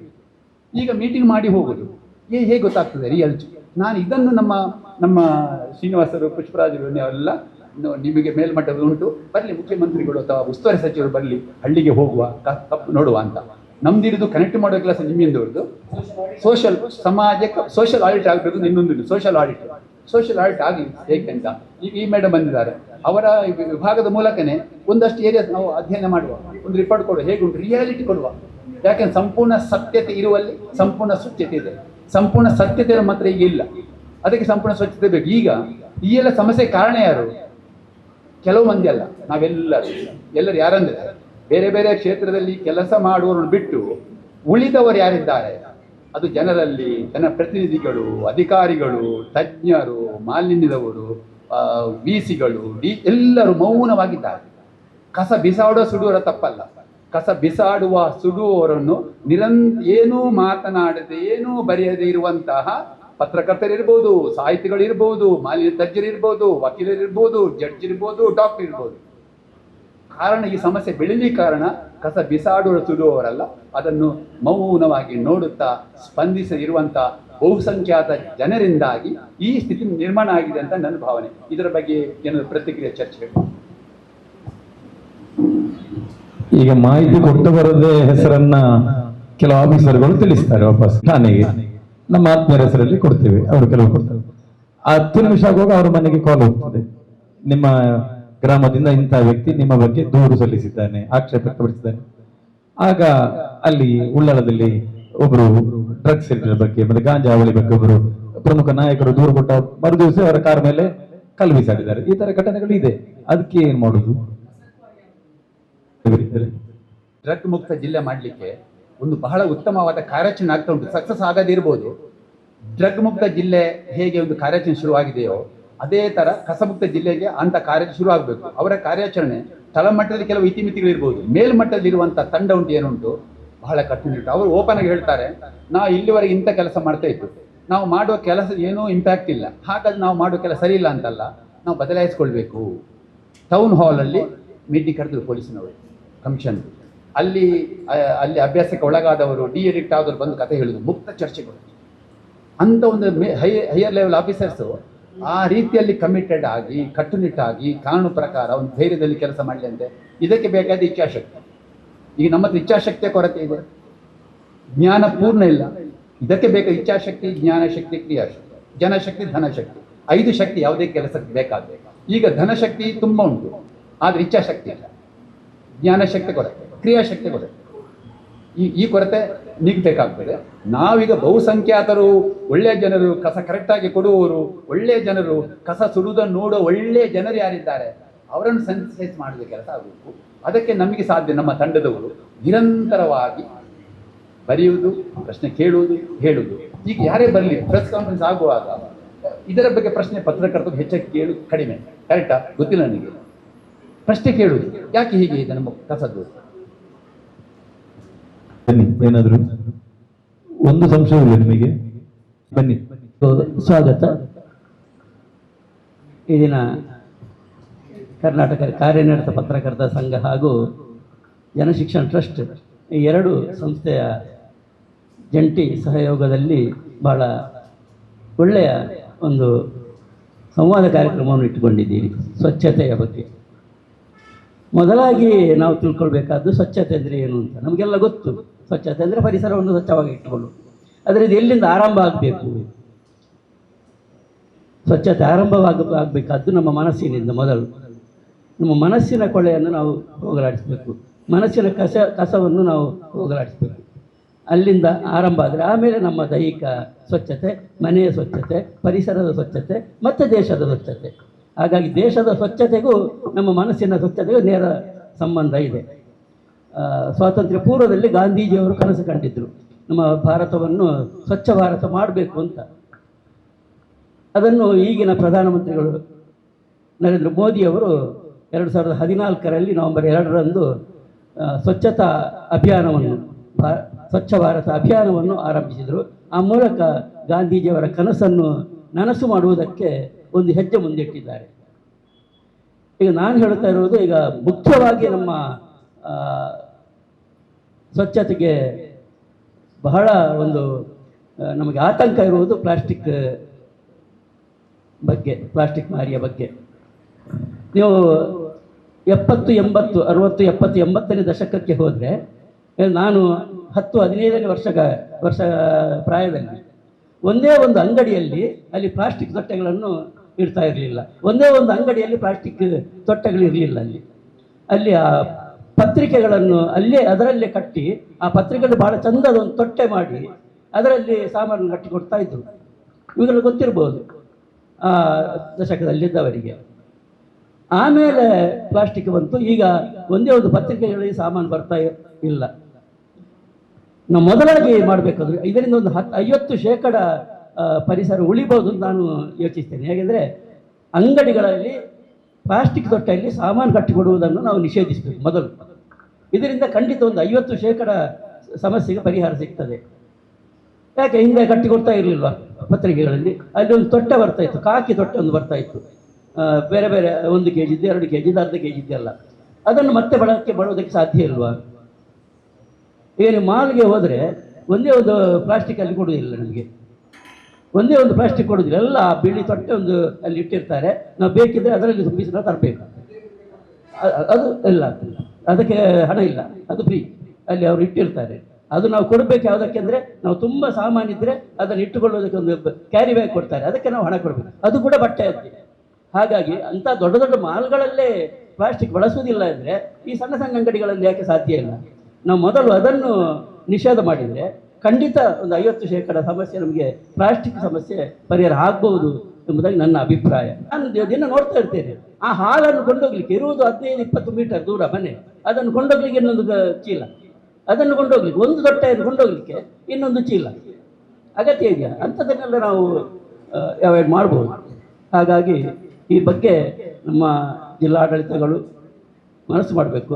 ಮೊದಲು ಪ್ಲಾಸ್ಟಿಕ್ ಉತ್ಪತ್ತಿ ಮಾಡುವುದನ್ನೇ ನಿಷೇಧಿಸಬೇಕು. ಈ ಗ್ರೂಪ್ ನೌಕರರ ಮಾಜಿ ಅಧ್ಯಕ್ಷರು ನಮ್ಮ ಸಿರಿಲಿ ಸೋಸರ್ ಅವರು, ಕೃಷಿಕರು, ಶಿವಾಜಿ ಕ್ರಿಕೆಟ್ ಇದು ಕಬಡ್ಡಿ ತಂಡದ ಪೋಷಕರು, ಇವತ್ತು ಕೂಡ ಪೋಷಕರಾಗಿದ್ದೀರಿ. ಎಲ್ಲ ವಿಭಾಗದಲ್ಲೂ ಕಾರ್ಯದರ್ಶಿಯವರು, ಧಾರ್ಮಿಕ, ಸಾಮಾಜಿಕ ಎಲ್ಲ ಕ್ಷೇತ್ರದಲ್ಲೂ, ಜಾತಿ, ಧರ್ಮ, ಪಥ, ಮಂತ ಯಾವುದಿಲ್ಲ ಅವರಿಗೆ. ಈಗ ಸಿರಿಲಿ ಸೋಸರ್ ತಮ್ಮ ಅನಿಸಿಕೆ ನೀಡುವುದು. ಸತೀಶ್ ಪುಂಡಿಕರಿಗೆ ಧನ್ಯವಾದಗಳು. ನಾನು ಏನಾಗಿದ್ದೇನೆ, ಏನು ಮಾಡ್ತಾ ಇದೆ ಅಂತ ಬಗ್ಗೆ ನಾನು ಚಿಂತಿಸಿಲ್ಲ. ನನಗೆ ಇವತ್ತು ಎಡೆಬಿಡದ ಕಾರ್ಯಕ್ರಮ ಇತ್ತು. ಆದರೂ ನನ್ನ ಆತ್ಮೀಯರಾದ ಸೀನಶೆಟ್ಟಿ ಮತ್ತು ಕೃಷ್ಣಮೂಲ್ಯರು ನನ್ನ ಸರ್ಕಾರಿ ಸೇವೆಯಲ್ಲಿ 40 ವರ್ಷ 6 ತಿಂಗಳಲ್ಲಿ 1-2 ತಿಂಗಳು ಅವರ ಅಧೀನದಲ್ಲಿ ಕೆಲಸ ಮಾಡುವ ಭಾಗ್ಯ ನನಗೆ ಸಿಕ್ಕಿದೆ. ಆ ದಿಗ್ಗಜರ ಈ ಸ್ವಚ್ಛ ಆಂದೋಲನದ ಹೆಮ್ಮೆಯಿಂದ ನಾನು ಈ ಸಭೆಯಲ್ಲಿ ಹೇಳ್ಕೊತಿದ್ದೇನೆ. ಅವರ ಸೇವೆ ಮಾಡುವ, ಅವರ ಕಚೇರಿಯಲ್ಲಿ ನನಗೊಂದು ಡೆಪ್ಯುಟೇಷನ್ ಹಾಕಿದ್ರು, ಸೇವೆ ಮಾಡೋ ಭಾಗ್ಯ ಸಿಕ್ಕಿದ್ರು. ಇದು ನನ್ನ ದೊಡ್ಡ ಭಾಗ್ಯ ನನ್ನ ಸರ್ಕಾರಿ ಸೇವೆಯಲ್ಲಿ, ಅದನ್ನು ನೆನಪಿಸುತ್ತಾ. ಮತ್ತು ಪತ್ರಕರ್ತರು ಬಾಲ್ಯದಿಂದಲೇ 80ರ ದಶಕದಿಂದ ನನ್ನ ಮಿತ್ರರು. ನಾನು ಜಾಸ್ತಿ ಸ್ನೇಹಿ ಪತ್ರಕರ್ತರು ಮೊದಲಿಂದಲೂ. ನಾನು ಏನು ತೊಕ್ಕೊಟ್ಟಿನಲ್ಲಿ ನನ್ನ ಬಾಲ್ಯದಲ್ಲಿ ಏನೊಂದು ಈ ಕಬಡ್ಡಿ ಅಂತ ಹೇಳಿದರು ಸತೀಶ್, ಕಬಡ್ಡಿಯನ್ನು ನೆನೆಸ್ತೇನೆ. ಕಬಡ್ಡಿ ಆಟ ಆಡಬೇಕಾದ್ರೆ ನಮಗೆ ಪ್ರಚಾರ ಬೇಕು, ಕಬಡ್ಡಿಯ ತಂಡ ಬರಬೇಕು. ನಾನು ಇವರನ್ನು ಕೇಳಿಕೊಂಡು ಮನೋಹರ್ ಪ್ರಸಾದ್ ಮತ್ತು ನಮ್ಮ ಕಾರ್ಯಕ್ರಮಗಳಲ್ಲಿ ನನಗೊಂದು ಹವ್ಯಾಸ ಮತ್ತು ಸಮಸ್ಯೆ, ಸಾಮಾಜಿಕ ಕಲಾಕಲೆ ಉಂಟು ನನಗೆ, ಪರಿಸರ ಕಲೆ ಉಂಟು. ಮಾಧವರಾವ್ ಯಾವಾಗಲೂ ಭೇಟಿಯಾಗಿದ್ದಾರೆ, ಈಗೇನು ಹೊಸ ಸಲಹೆ ಕೊಡ್ತಾ ಇದ್ದಾರೆ. ಎಲ್ಲ ಆತ್ಮೀಯರು, ಇಲ್ಲಿ ದೊಡ್ಡ ದೊಡ್ಡ ಪಂಡಿತರು, ವಿದ್ವಾಂಸರು, ಪತ್ರಕರ್ತರಲ್ಲಿ ನಾನು ವಿಶೇಷತೆಯನ್ನು ಕಂಡುಕೊಂಡವು. ಅವರಿಗೆ ಗಿಡ ಸಸಿಗಳಲ್ಲಿರುವಷ್ಟು ಪ್ರೀತಿ ಯಾರ ಹತ್ರ ಇಲ್ಲ. ನಾನು ಇವನು ಹೆಸರು ತೆಗಿದ್ದೇನೆ, ವಸಂತ ಕೋಣಜ್ ಆಗಲಿ, ಮೋಹನ್ ಆಗಲಿ, ಪ್ರತಿಯೊಬ್ಬರು ನಾನು ಕಂಡಿದ್ದು. ನಾನು ನಮ್ಮ ನರ್ಸರಿಯಲ್ಲಿರುವಾಗ ಉದಾಹರಣೆ ಹೇಳ್ತೇನೆ. ಒಂದು ನಿಜವಾಗಿ ಅದು ನನಗೆ ಆ ಗಿಡ ನೋಡುವಾಗ ಅದು ಬದುಕುವ ಲಕ್ಷಣ ಇಲ್ಲ. ಅದು ತೊಂಡೆಕಾಯಿದು ಒಂದು ಇದು. ಆ ಗಿಡವನ್ನು ನಾನು ಫ್ಲ್ಯಾಟಲ್ಲಿ ಇರ್ತೇನೆ ಅಂತೇಳಿ ಕೊಂಡು ಹೋದ ಒಬ್ಬ ಪತ್ರಕರ್ತರು ಇದ್ದಾರೆ. ನಾನು ಹೆಸರು ತೆಗೆದಿಲ್ಲ, ನಿಮ್ಮ ಆತ್ಮೀಯರು, ಅದು ಯಾರಂತ ಹೇಳೋದಿಲ್ಲ. ಇಷ್ಟು ಪ್ರೀತಿ ಇರುವಾಗ ನಾನು ನನ್ನ ಇಲಾಖೆಯಲ್ಲಿ ತೋಟಗಾರಿಕೆಯಲ್ಲಿ ಒಂದು ಸೇವೆ ಸಲ್ಲಿಸಿ ನನಗೊಂದು ನನ್ನ ಈಗ ನಿವೃತ್ತಿ ಜೀವನದಲ್ಲಿ ಒಂದು ಏನೋ ಒಂದು ಕಾರ್ಯಕ್ರಮ ಕೊಡಬೇಕಂತಿದೆ. ಅದು ಇದೇ ತಿಂಗಳ 22ನೇ ತಾರೀಕಿಗೆ ಆದಿತ್ಯವಾರ 10ರಿಂದ 12 ಗಂಟೆವರೆಗೆ ಉಚಿತ ತಾರಸಿ ಕೈತೋಟ ತರಬೇತಿ ಹಾಗೂ ಸಾಧ್ಯವಾದರೆ ಸಸಿ ಮತ್ತು ಬೀಜ ವಿತರಣೆ, ತರಕಾರಿ ಸಸಿ ಮತ್ತು ಬೀಜ ವಿತರಣೆ. ಈ ಕಾರ್ಯಕ್ರಮವನ್ನು ನಾನು ಈಗ ಸಿರಿ ತೋಟಗಾರಿಕಾ ಸಂಘದ ನಿರ್ದೇಶಕನಾಗಿ ಆಯ್ಕೆಯಾಗಿದ್ದೇನೆ. ಅದರ ನೆಲೆಯಲ್ಲಿ ನಾನು ಸಿರಿ ತೋಟಗಾರಿಕಾ ಸಂಘ, ಕರ್ನಾಟಕ ಕಾರ್ಯನಿರತ ಪತ್ರಕರ್ತರ ಸಂಘ, ಶಿವಾಜಿ ಫ್ರೆಂಡ್ಸ್ ಸರ್ಕಲ್ ತೊಕ್ಕೊಟ್ಟು ಮತ್ತು ರೀಚಾರ್ಜ್ ಚಾರಿಟಬಲ್ ಟ್ರಸ್ಟ್ ಎಲ್ಲರನ್ನು ಒಂದು 5 ಸಂಸ್ಥೆಯನ್ನು ಸಹಗೂಡಿಸಿ ಈ ಕಾರ್ಯಕ್ರಮವನ್ನು ಮಾಡಲಿದ್ದೇವೆ. ಇದಕ್ಕೆ ಸಂಪನ್ಮೂಲ ವ್ಯಕ್ತಿಗಳು ಬರ್ತಾರೆ. ಅದಕ್ಕೂ ನಾನು ಆ ಕಾರ್ಯಕ್ರಮದಲ್ಲಿ ಕೂಡ ನಾನು ಈ ಮೊದಲೇ ನಾನು ಸೀನಶೆಟ್ಟಿ ಮತ್ತು ಕೃಷ್ಣಮೂಲ್ಯರಲ್ಲಿ ಬೇಡಿಕೊಂಡಿದ್ದೇನೆ. ನಮ್ಮ ಈ ತಾರಸಿ ತೋಟದಲ್ಲಿ ಸ್ವಚ್ಛತೆಗೊಂದು ಇದು ಕೊಡಬೇಕು. ನಿಮ್ದೀಗ ಪ್ಲಾಸ್ಟಿಕ್ ಬೆಂಕಿ ಎಂಬ ಕಾರ್ಯಕ್ರಮವು ನಮ್ಮ ಉಳ್ಳಾಲ ಪರಿಸರಕ್ಕೆ ಇಲ್ಲಿ ತೊಕ್ಕೋಟು ಪ್ರದೇಶದಲ್ಲಿ ಇದು ಕಾರ್ಯಕ್ರಮ ನೆರವೇರಿಸಲು ಕೇಳಿಕೊಂಡಿದ್ದೇನೆ. ಅದು ಒಪ್ಪಿಕೊಂಡಿದ್ದಾರೆ ಪರಿಸರ ಪ್ರೇಮಿಗಳು. ಮತ್ತು ಈ ಸಸಿ ನನ್ನ ಒಂದು ಸಿದ್ಧಾಂತ ಅಂದರೆ ಹಸಿರೇ ಉಸಿರು ಎಂಬ ಮಾತಿನಲ್ಲಿ ಈ ಕಾರ್ಯಕ್ರಮ ನಡೀತಿದೆ. ಪತ್ರಕರ್ತರ ಸಹಕಾರ ಎಲ್ಲರನ್ನು ಕೋರ್ತಾ ಎಲ್ಲ ಪತ್ರಕರ್ತರನ್ನು ಕರೀತೇನೆ. ಮತ್ತು ಸ್ವಚ್ಛತೆ ವಿಷಯ ಬಗ್ಗೆ ನಾನು ಹೇಳ್ಬೇಕಂತಿದ್ರೆ, ನಾವು ಮನುಷ್ಯರು ಬುದ್ಧಿಜೀವಿಗಳು ನಾವು ಏನೋ ಮಾಡಿಕೊಂಡು ಹೋಗ್ತೇವೆ. ಸ್ವಚ್ಛತೆ ಬಗ್ಗೆ ಎಷ್ಟು ಇದು ಆದರೂ ಈಗ ಒಂದು ನನ್ನ ಪರಿಸರದಲ್ಲಿ ನಾನು ಕೇಂದ್ರ ಬಿಂದು ತೊಕ್ಕೋಟ್ನಲ್ಲಿ ನನ್ನ ವಾಸ ಸ್ಥಳವಾದ್ದರಿಂದ ನಾನು ಬೆಳಿಗ್ಗೆ ಮತ್ತು ಸಂಜೆ ಹೊತ್ತು ನೋಡುವುದು ನಮ್ಮ ಬೀದಿ ನಾಯಿಗಳ ಕಾಟ. ಎಷ್ಟೋ ಕಸವನ್ನು ಜೋಪಾನವಾಗಿ ಇಟ್ಟರೂ ಬೆಳಿಗ್ಗೆ ಎದ್ದು ನೋಡುವಾಗ ನಮಗೆ ವಾಕಿಂಗ್ ಬರುವಾಗ ನಮಗೆ ಬೇಸರ ಆಗೋದು. ಮನುಷ್ಯ ಎಷ್ಟು ಇದಾದರೂ ಪ್ರಾಣಿಗಳು ವಿರೋಧ ಆಗ್ತದೆ. ಇದು ಬೀದಿ ನಾಯಿಗಳು ಈಗಾಗಲೇ ಎಲ್ಲೂ ನಿಮಗೆಲ್ಲ ತಿಳಿದ ವಿಷಯ. ನಮ್ಮ ಪತ್ರಕರ್ತರು ಬೀದಿ ನಾಯಿಗಳೇ ಇದನ್ನೊಂದು ನಿಯಂತ್ರಣ ಮಾಡಿದಲ್ಲಿ ನಿಜವಾಗಿ ನನ್ನೊಂದು ಇದು ಕಳಕಳಿ ವಿನಂತಿ, ಇದಕ್ಕೆ ಸಹಕಾರ ಕೊಡಬೇಕು. ಈ ಬೀದಿ ನಾಯಿಗಳಿಗೆ ಮೊದಲೊಂದು ಇದಿತ್ತು, ಈಗ ಪರಿಸರ ಪ್ರೇಮಿಗಳು ಅದನ್ನು ಏನೋ ಬೆಳೆಸ್ತಾ ಇದ್ದಾರೆ ಬೀದಿ ನಾಯಿಗಳನ್ನು. ಮತ್ತು ಅಲ್ಲಲ್ಲಿ ಇದರಿಂದ ಆಗುವ ಅನಾಹುತ ನೀವು ಪತ್ರಿಕೆಯಲ್ಲಿ ಬರೀತೀರಿ. ಇದನ್ನು ಕೂಡ ಒಂದು ಸಮಾಜದ ಕಳಕಳಿ ನನ್ನ ಹತ್ರ ಇದೆ, ಅದಕ್ಕೆ ಸ್ಪಂದಿಸಬೇಕಂತ ಕೇಳ್ತಾ ಅವಕಾಶಕ್ಕೆ ವಂದಿಸುತ್ತಾ ಧನ್ಯವಾದಗಳು. ಸಂಪೂರ್ಣವಾಗಿ ಸಾವಯವ ಚೀಲ ಸಾವಯವ ಇದು ತಯಾರಾಗುವುದು ಕಿಂಡಿಗೊಳ್ಳೆ ಮೆಲ್ವಿನ ಅರುಣ್ ಒಬ್ಬರಿದ್ದಾರೆ. ಕಿಂಡಿಗೊಳ್ಳೆ ತಯಾರಾಗುವುದು ಎಲ್ಲ ಇದಕ್ಕೆ ಬೇಕಾದ ವ್ಯವಸ್ಥೆ ಎಲ್ಲದೂ ಜೋಳ ಮತ್ತು ಕಬ್ಬು ಅದರ ವೇಸ್ಟಿಂದ ತಯಾರಾಗುವಂಥದ್ದು. ಇದು 6 ತಿಂಗಳಲ್ಲಿ ಮನೆಯಲ್ಲಿ ಕರಗುವಂಥದ್ದು. ಇದನ್ನು ದನ ತಿಂದರೂ ಸಾಯುತ್ತಾರೆ. ಸೆಂಟ್ರಲ್ ಗೌರ್ಮೆಂಟ್ ಪರಿಸರ ಸಂಬಂಧಪಟ್ಟ ಎಲ್ಲ ಇದಾಗಿ ಇದು ಹೊರ ಬಂದಿದೆ. ನಮ್ಮ ಜಿಲ್ಲೆಯಲ್ಲಿ ಪ್ಲಾಸ್ಟಿಕ್ಗೆ ಪರ್ಯಾಯವಾದ 1000 ಚೀಲಗಳು ಲಭ್ಯ ಇದೆ. ನಾನಿಲ್ಲಿ ಪತ್ರಗಳು ಬಿಟ್ಟು ಕೇಳೋದು, ಇದು ಮುಲ್ಲೆ ಮುಗಿಲ ಅವರು ಈಗಾಗಲೇ ಹೊರಗೆ ಬಂದಿದ್ರು. ಯಾಕಂದ್ರೆ ಈಗ ನಮ್ಮ ಜಿಲ್ಲೆಗೆ ನಮ್ಮ ಪತ್ರಗಳು ಸಾಗಬೇಕಾದ ನಮ್ಮ ಜಿಲ್ಲೆಗೆ ಹೊರ ಜಿಲ್ಲೆಯಿಂದ ಯಾವುದೇ ನಿಷೇಧಿತ ಪ್ಲಾಸ್ಟಿಕ್ ವಸ್ತುಗಳು ಬಾರದ ಹಾಗೆ, ಇನ್ನೊಂದು ನಮ್ಮ ಜಿಲ್ಲೆಯಲ್ಲಿ ತಯಾರ ಆಗದ ಹಾಗೆ, ಇನ್ನೊಂದು ನಮ್ಮ ಜಿಲ್ಲೆಯಲ್ಲಿ ಮಾರಾಟ ಆಗದ ಹಾಗೆ, ನಮ್ಮ ಜಿಲ್ಲೆಯ ಕೆಲವು ನಗರ ಆಡಳಿತ ಸಂಸ್ಥೆಗಳಲ್ಲಿ ನಿಷೇಧಿತ ಏಕಬಳಕೆ ಪ್ಲಾಸ್ಟಿಕ್ ಅನ್ನು ನಿಯಂತ್ರಣ ಮಾಡಿ ನಿಷೇಧಿಸಿದ್ದಾರೆ, ಬಳಕೆ ಇಲ್ಲ ಅಂತ. ನಮ್ಮ ಜಿಲ್ಲಾಧಿಕಾರಿಗಳು ಒಂದು ಚಿಂತನೆ ಮಾಡಿದ್ದಾರೆ. ಈಗ ಧರ್ಮಸ್ಥಳದಲ್ಲಿ ಮಾರಾಟ ಮಾಡಲಿಕ್ಕಿಲ್ಲ ಅಂತ ಹೇಳಿ ಕಾರ್ಯಕ್ರಮ ಆಗಿದೆ. ಇಡೀ ಜಿಲ್ಲೆಯಲ್ಲಿ ಯಾಕೆ ನಿಷೇಧಿತ ವಸ್ತು ಯಾಕೆ ನಮ್ಮಲ್ಲಿ ಬರಬೇಕು? ಕಾನೂನು ಬಂದ ಮೇಲೆ ನಿಷೇಧಿತ ಏಕಬಳಕೆ ಪ್ಲಾಸ್ಟಿಕ್ ಕೆಲವು ಮಾಡಿದ ಪಟ್ಟಿ ಮಾಡಿದ್ದಾರೆ. ಅದು ಉತ್ಪಾದನೆ ಆಗಬಾರ್ದು, ಮಾರಾಟ ಆಗಬಾರ್ದು, ಸಾಗಾಟ ಆಗಬಾರ್ದು, ಬಳಕೆ ಆಗಬಾರ್ದು. ಈಗ ಉತ್ಪಾದನೆಯಲ್ಲಿ ನಿಲ್ಲಿಸಿದರೆ ಇಲ್ಲಿ ಅಂಗಡಿಗೆ ರೇಟ್ ಮಾಡೋ ಅಗತ್ಯ ಉಂಟು, ಅಲ್ಲಿ ಫೈನ್ ಹಾಕುವ ಅಗತ್ಯ ಉಂಟು. ಇದ್ಯಾಕೆ ಗೊಂದಲ ನಿಲ್ಲುವುದು? ಈ ಪ್ರಶ್ನೆ ನಾವು ನೇರವಾಗಿ ಇದು ಯಾಕಂದ್ರೆ ಈ ಸ್ವಚ್ಛತೆಯ ಒಂದು ಕಾರ್ಯ ಮತ್ತು ಸ್ವಾತಂತ್ರ್ಯ ಎರಡೂ ಬೇರೆ. ನಾವು ಸ್ವಚ್ಛತೆ ವಿಷಯದಲ್ಲಿ ನಿರ್ಲಕ್ಷ್ಯ ಮಾಡಿಬಿಟ್ಟೆ. ಗಾಂಧಿ ಹೇಳಿದ್ದಾರೆ ನಮ್ಮ ದೇಶಕ್ಕೆ ಸಂಪೂರ್ಣ ಸ್ವಾತಂತ್ರ್ಯ ಬಂದದ್ದು. ಸ್ವಚ್ಛತೆ ಇಲ್ಲದಿದ್ದರೆ ಆ ಸ್ವಾತಂತ್ರ್ಯಕ್ಕೆ ಅರ್ಥನೇ ಇಲ್ಲ. ಯಾಕಂದ್ರೆ ಈ ಕಸದಿಂದಾಗಿ ಆ ಸ್ವಚ್ಛತೆಯಿಂದಾಗಿ ಜನರು ಕರದತ್ತ ಕಾಯಿಲೆಗಳನ್ನು ನರಳಿ ಅವರು ಸ್ವಾತಂತ್ರ್ಯದ ಸುಖವನ್ನು ಅನುಭವಿಸಲಿಕ್ಕೆ ಆಗುದಿಲ್ಲ ಅಂತ ಅವತ್ತೇ ಹೇಳಿದ್ದಾರೆ. ಅಂಥದ್ದು ಒಂದು ದುಸ್ಥಿತಿಗೆ ನಾವು ಬಂದಿದ್ದೇವೆ. ನನ್ನ ಪ್ರಾರ್ಥನೆ ನಮ್ಮ ಪತ್ರಕರ್ತರ ಹತ್ರ ಈ ಮುಂದಿನ ದಿನಗಳಲ್ಲಿ ನಾವು ಇದಕ್ಕಾಗಿ ಕೆಲವು ಕಾರ್ಯಕ್ರಮ ಮಾಡಬಹುದು. ಒಂದು ದಿನ ನಮ್ಮ ಶ್ರೀನಿವಾಸ ಅವರು ಕೃಷ್ಣಾಜಿಲ್ಲ ಬೇರೆ ಬೇರೆ ಕೃಷಿ ಬೇರೆ ಬೇರೆ ಶಾಲೆಯಲ್ಲಿ ಕಾರ್ಯಕ್ರಮ ಮಾಡಿದ ಸಂಪರ್ಕ ಈಗ ನನಗೆ ನಮ್ಮ ಜಿಲ್ಲೆಯಲ್ಲಿರುವ ಬಯಲು ಕಸಾಯಗಳಿಗೆ ಜಿಲ್ಲಾಧಿಕಾರಿ ಪತ್ರಕರ್ತರಿಗೆ ನಾವು ಕಸ ಸಂಘ ಶಾಲೆಗೆ ಕಸ ತಂದವರಿಗೆ ನಾವು ಹಾಕಿಕೊಟ್ಟಿದ್ದೇವೆ.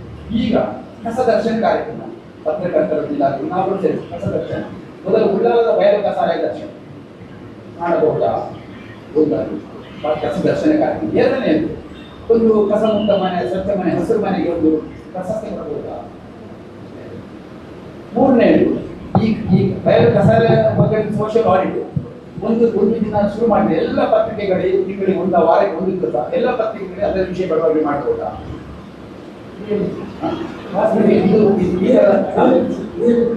ಮಾಡಬಹುದು. ನೀರಲ್ಲಿ ಚಕ್ರ ಕೇಳಿ ಅದು ಮಾಡಬಹುದಾ? ಒಂದು ಚಿಂತನೆ ಮಾಡುವುದು ಸರ್. ಇವತ್ತು ಈ ರಾಜ್ಯದ ಸಚಿದಾಗಿ ಬಂದು ಒಳ್ಳೆದಾಯಿತು.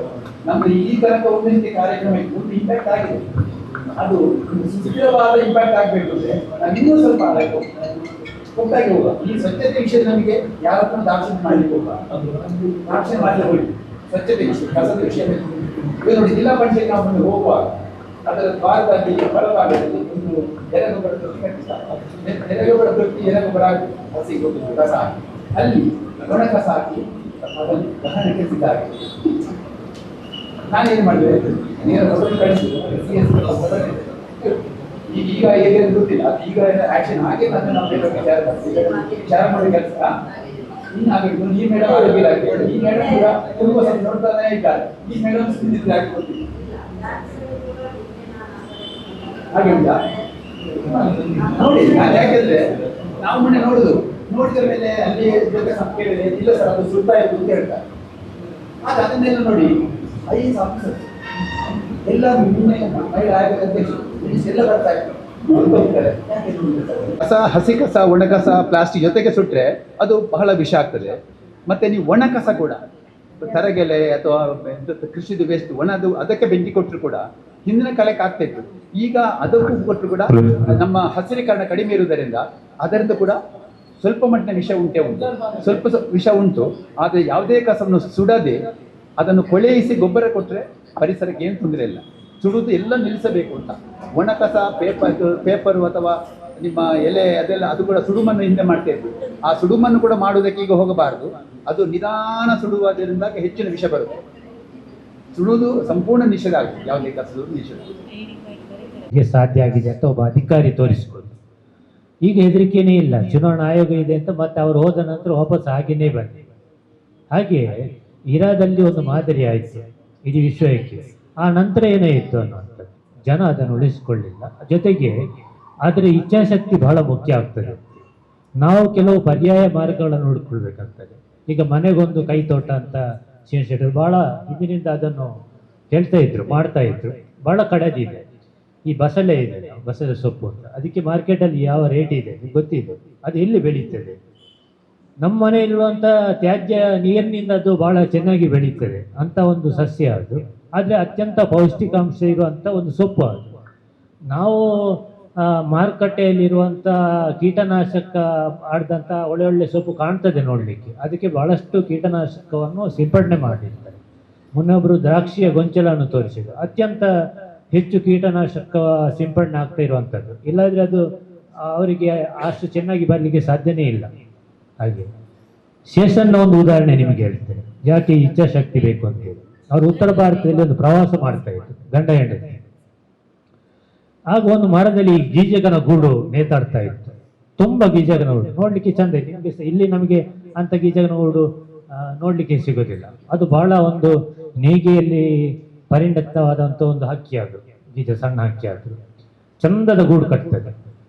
ಅವರ ಹೆಂಡತಿ ಹೇಳಿದ್ರಂತೆ, ನಮಗೆ ಇಷ್ಟು ಗೂಡೆಲ್ಲ ಇದೆಯಲ್ಲ, ಒಂದು ಗೂಡು ತಗೊಳ್ಳುವ ಅಂತ.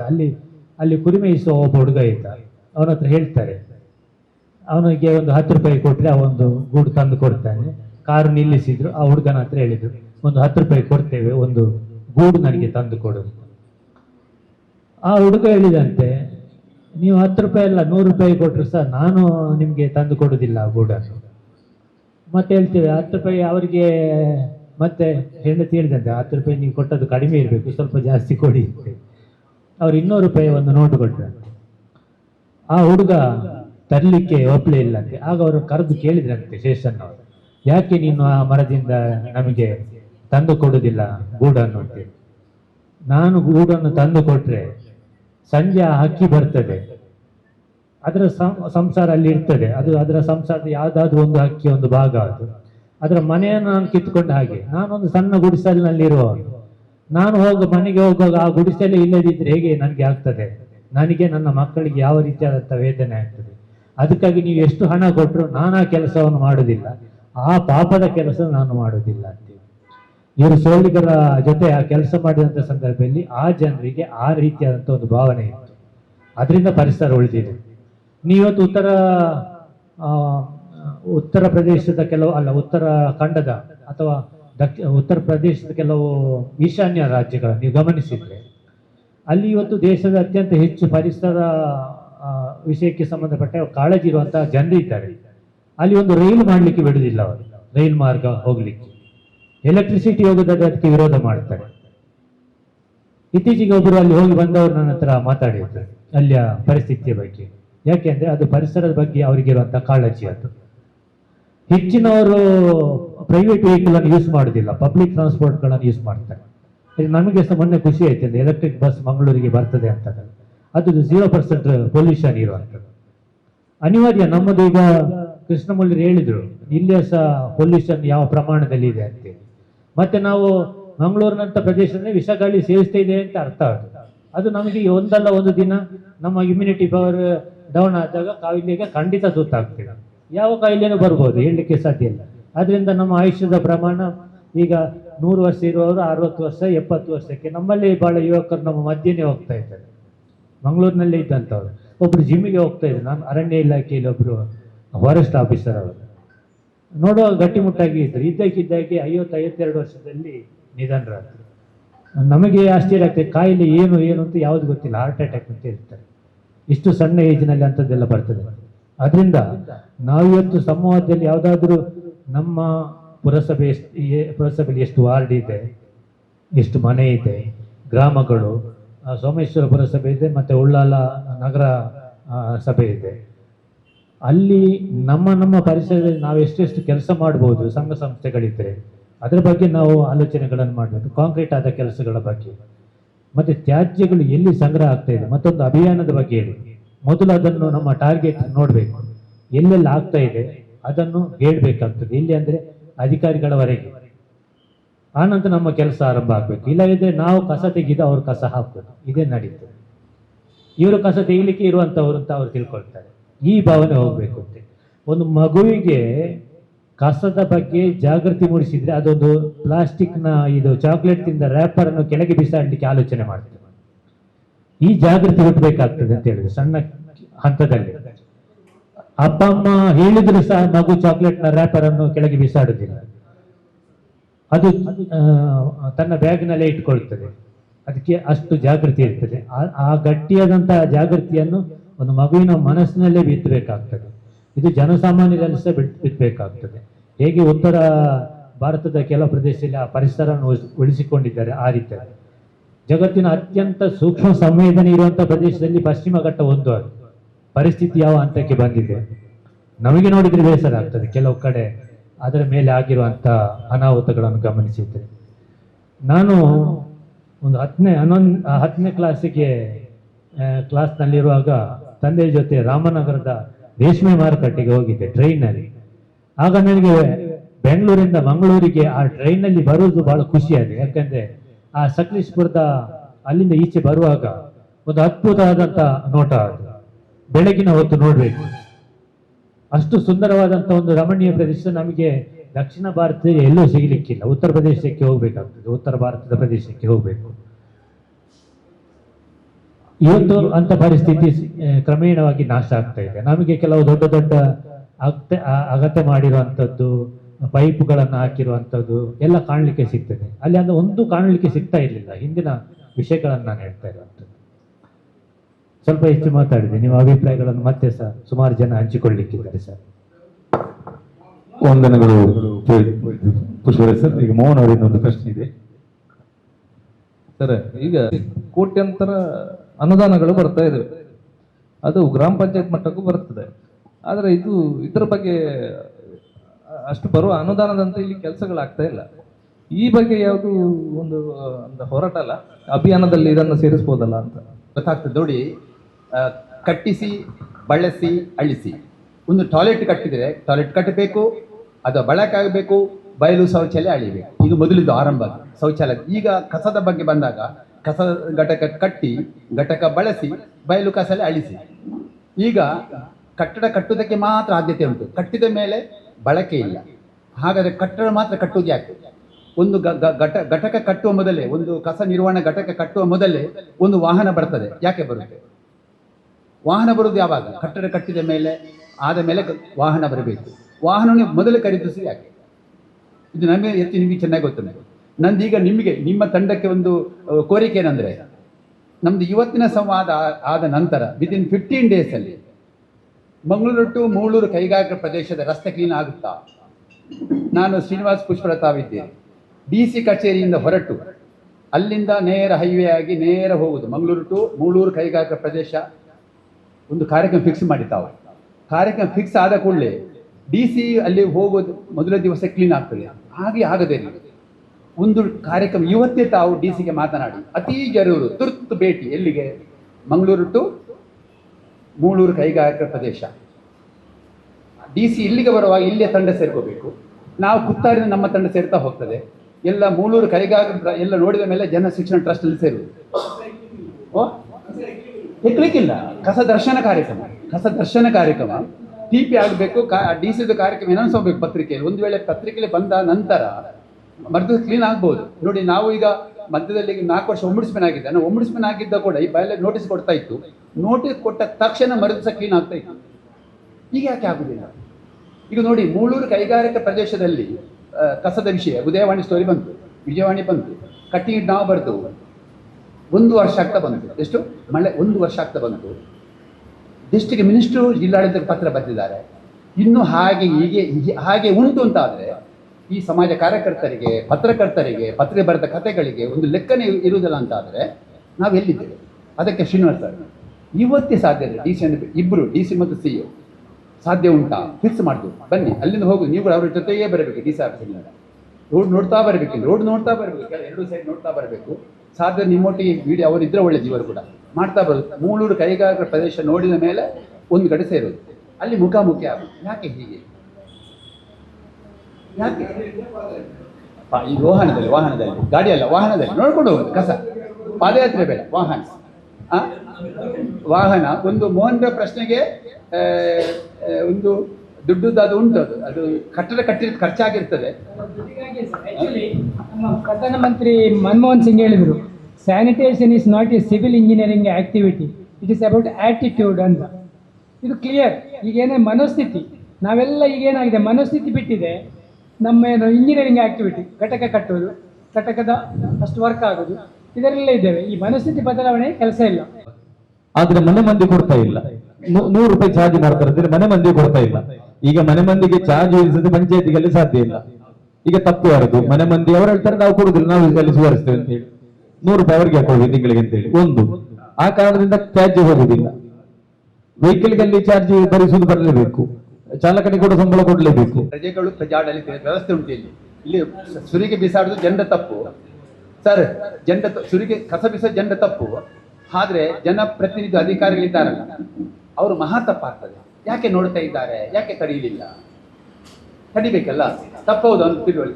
ಈಗ ನಾವು ಮಾಡಬೇಕಾದೇನೆ, ನಮ್ಮ ಗ್ರಾಮಾಡಳಿತದವರು ಒಂದು ಮನೆಗೆ 3 ಭೇಟಿ ಮಾಡಬೇಕು. ಪ್ರತಿ ಮನೆಗೆ ಹೋಗ್ಬೇಕು ಭೇಟಿ, 3 ಭೇಟಿ. ಒಂದು ಭೇಟಿ ಮಾಡಿ ಕಸ ಹೇಗೆ 3 ವಿಭಾಗ ಮಾಡಿ ನಿರ್ವಹಿಸಬೇಕು ವ್ಯವಸ್ಥೆ ಮಾಡಿಸೋದು. 2ನೇ ಭೇಟಿಯಲ್ಲಿ ಆ ವ್ಯವಸ್ಥೆ ನಡೀತಾ ಉಂಟು ನೋಡುದು. 3ನೇ ಭೇಟಿಯಲ್ಲಿ ಖಾತ್ರಿ ಮಾಡೋದು. ಪ್ರತಿ ಮನೆಯಲ್ಲಿ ಟಾಯ್ಲೆಟ್ ಇದ್ದ ಹಾಗೆ 3 ಕಸ ನಿರ್ವಹಣೆ ವ್ಯವಸ್ಥೆ ಉಂಟು.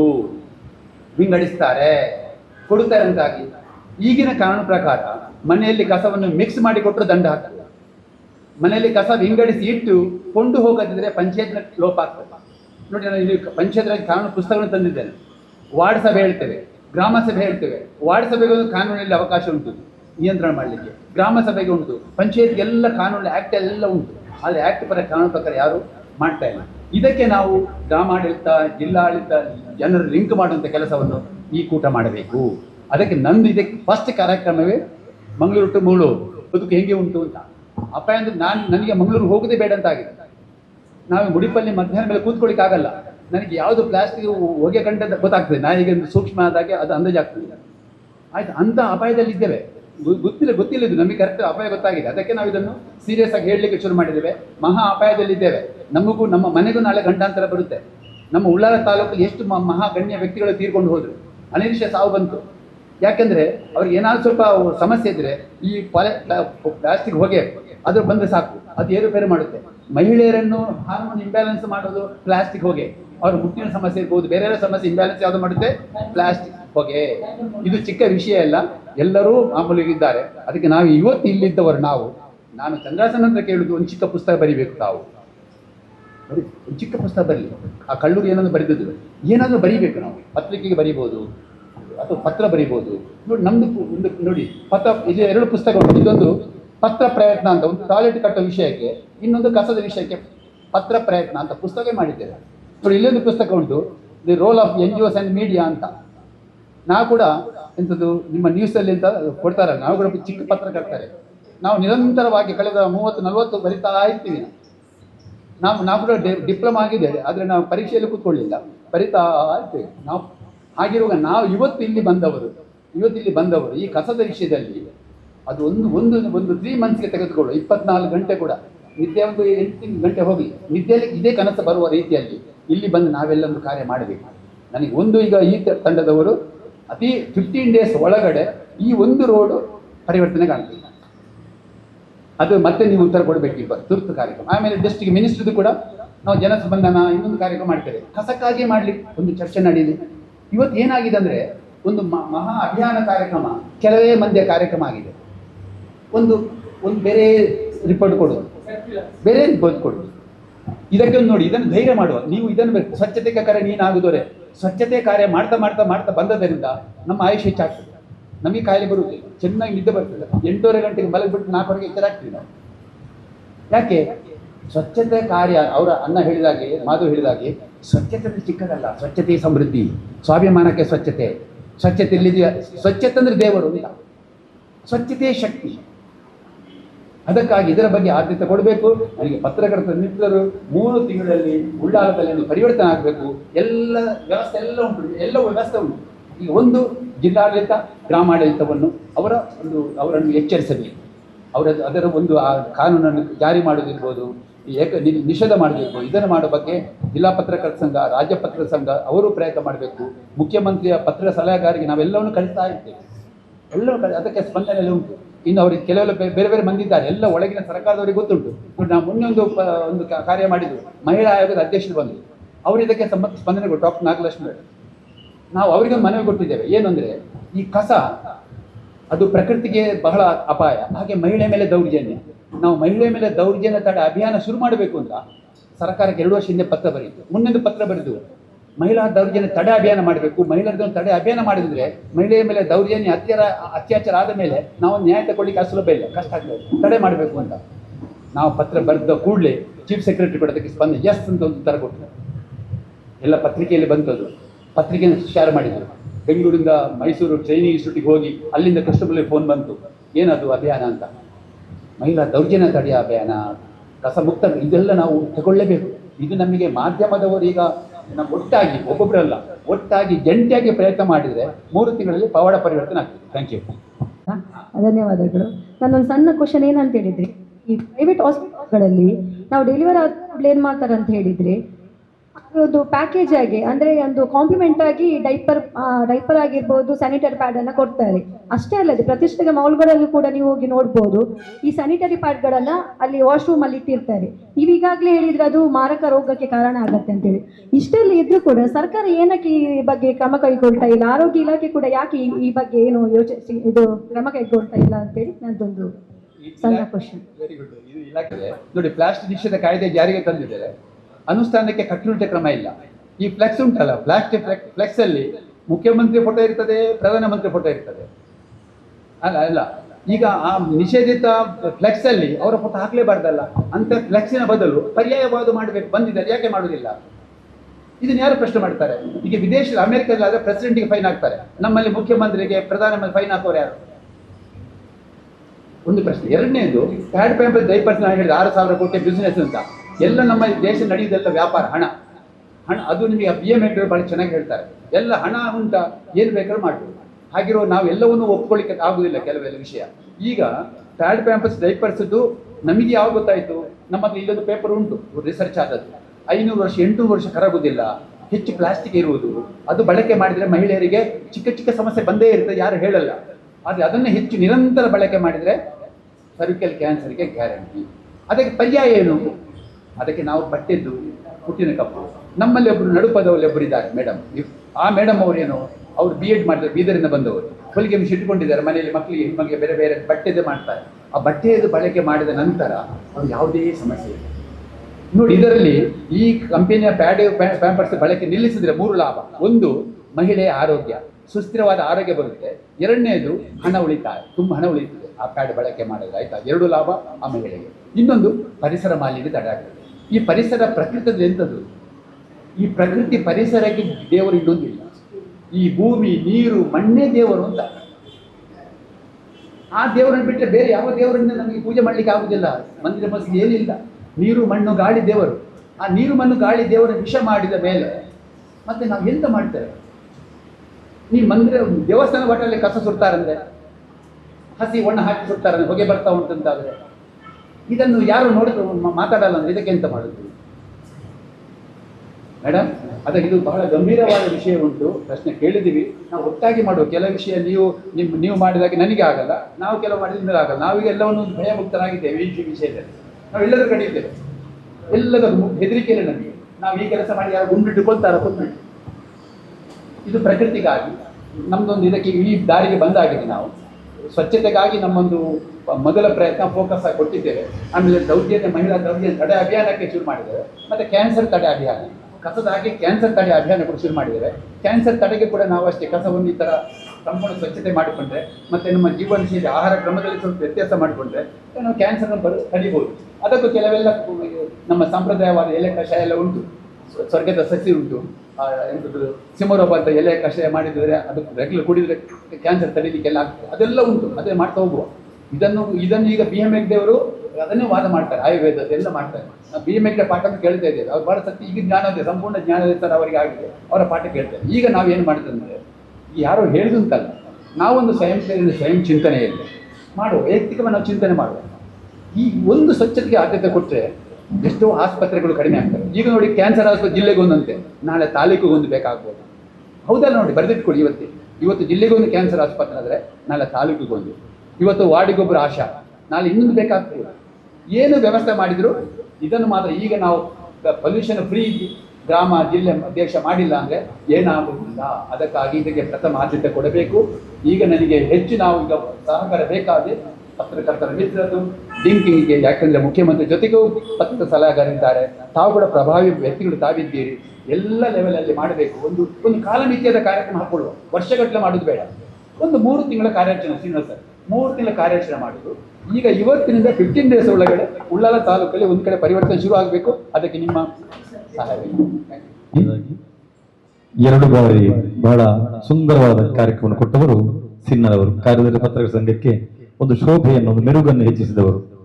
ಈಗಾಗಲೇ ಅವರ ಬಗ್ಗೆ ಬಹಳಷ್ಟು ನಾವು ಮಾತಾಡಿದ್ದೇವೆ, ಚರುವಿನ ಬೇಡ.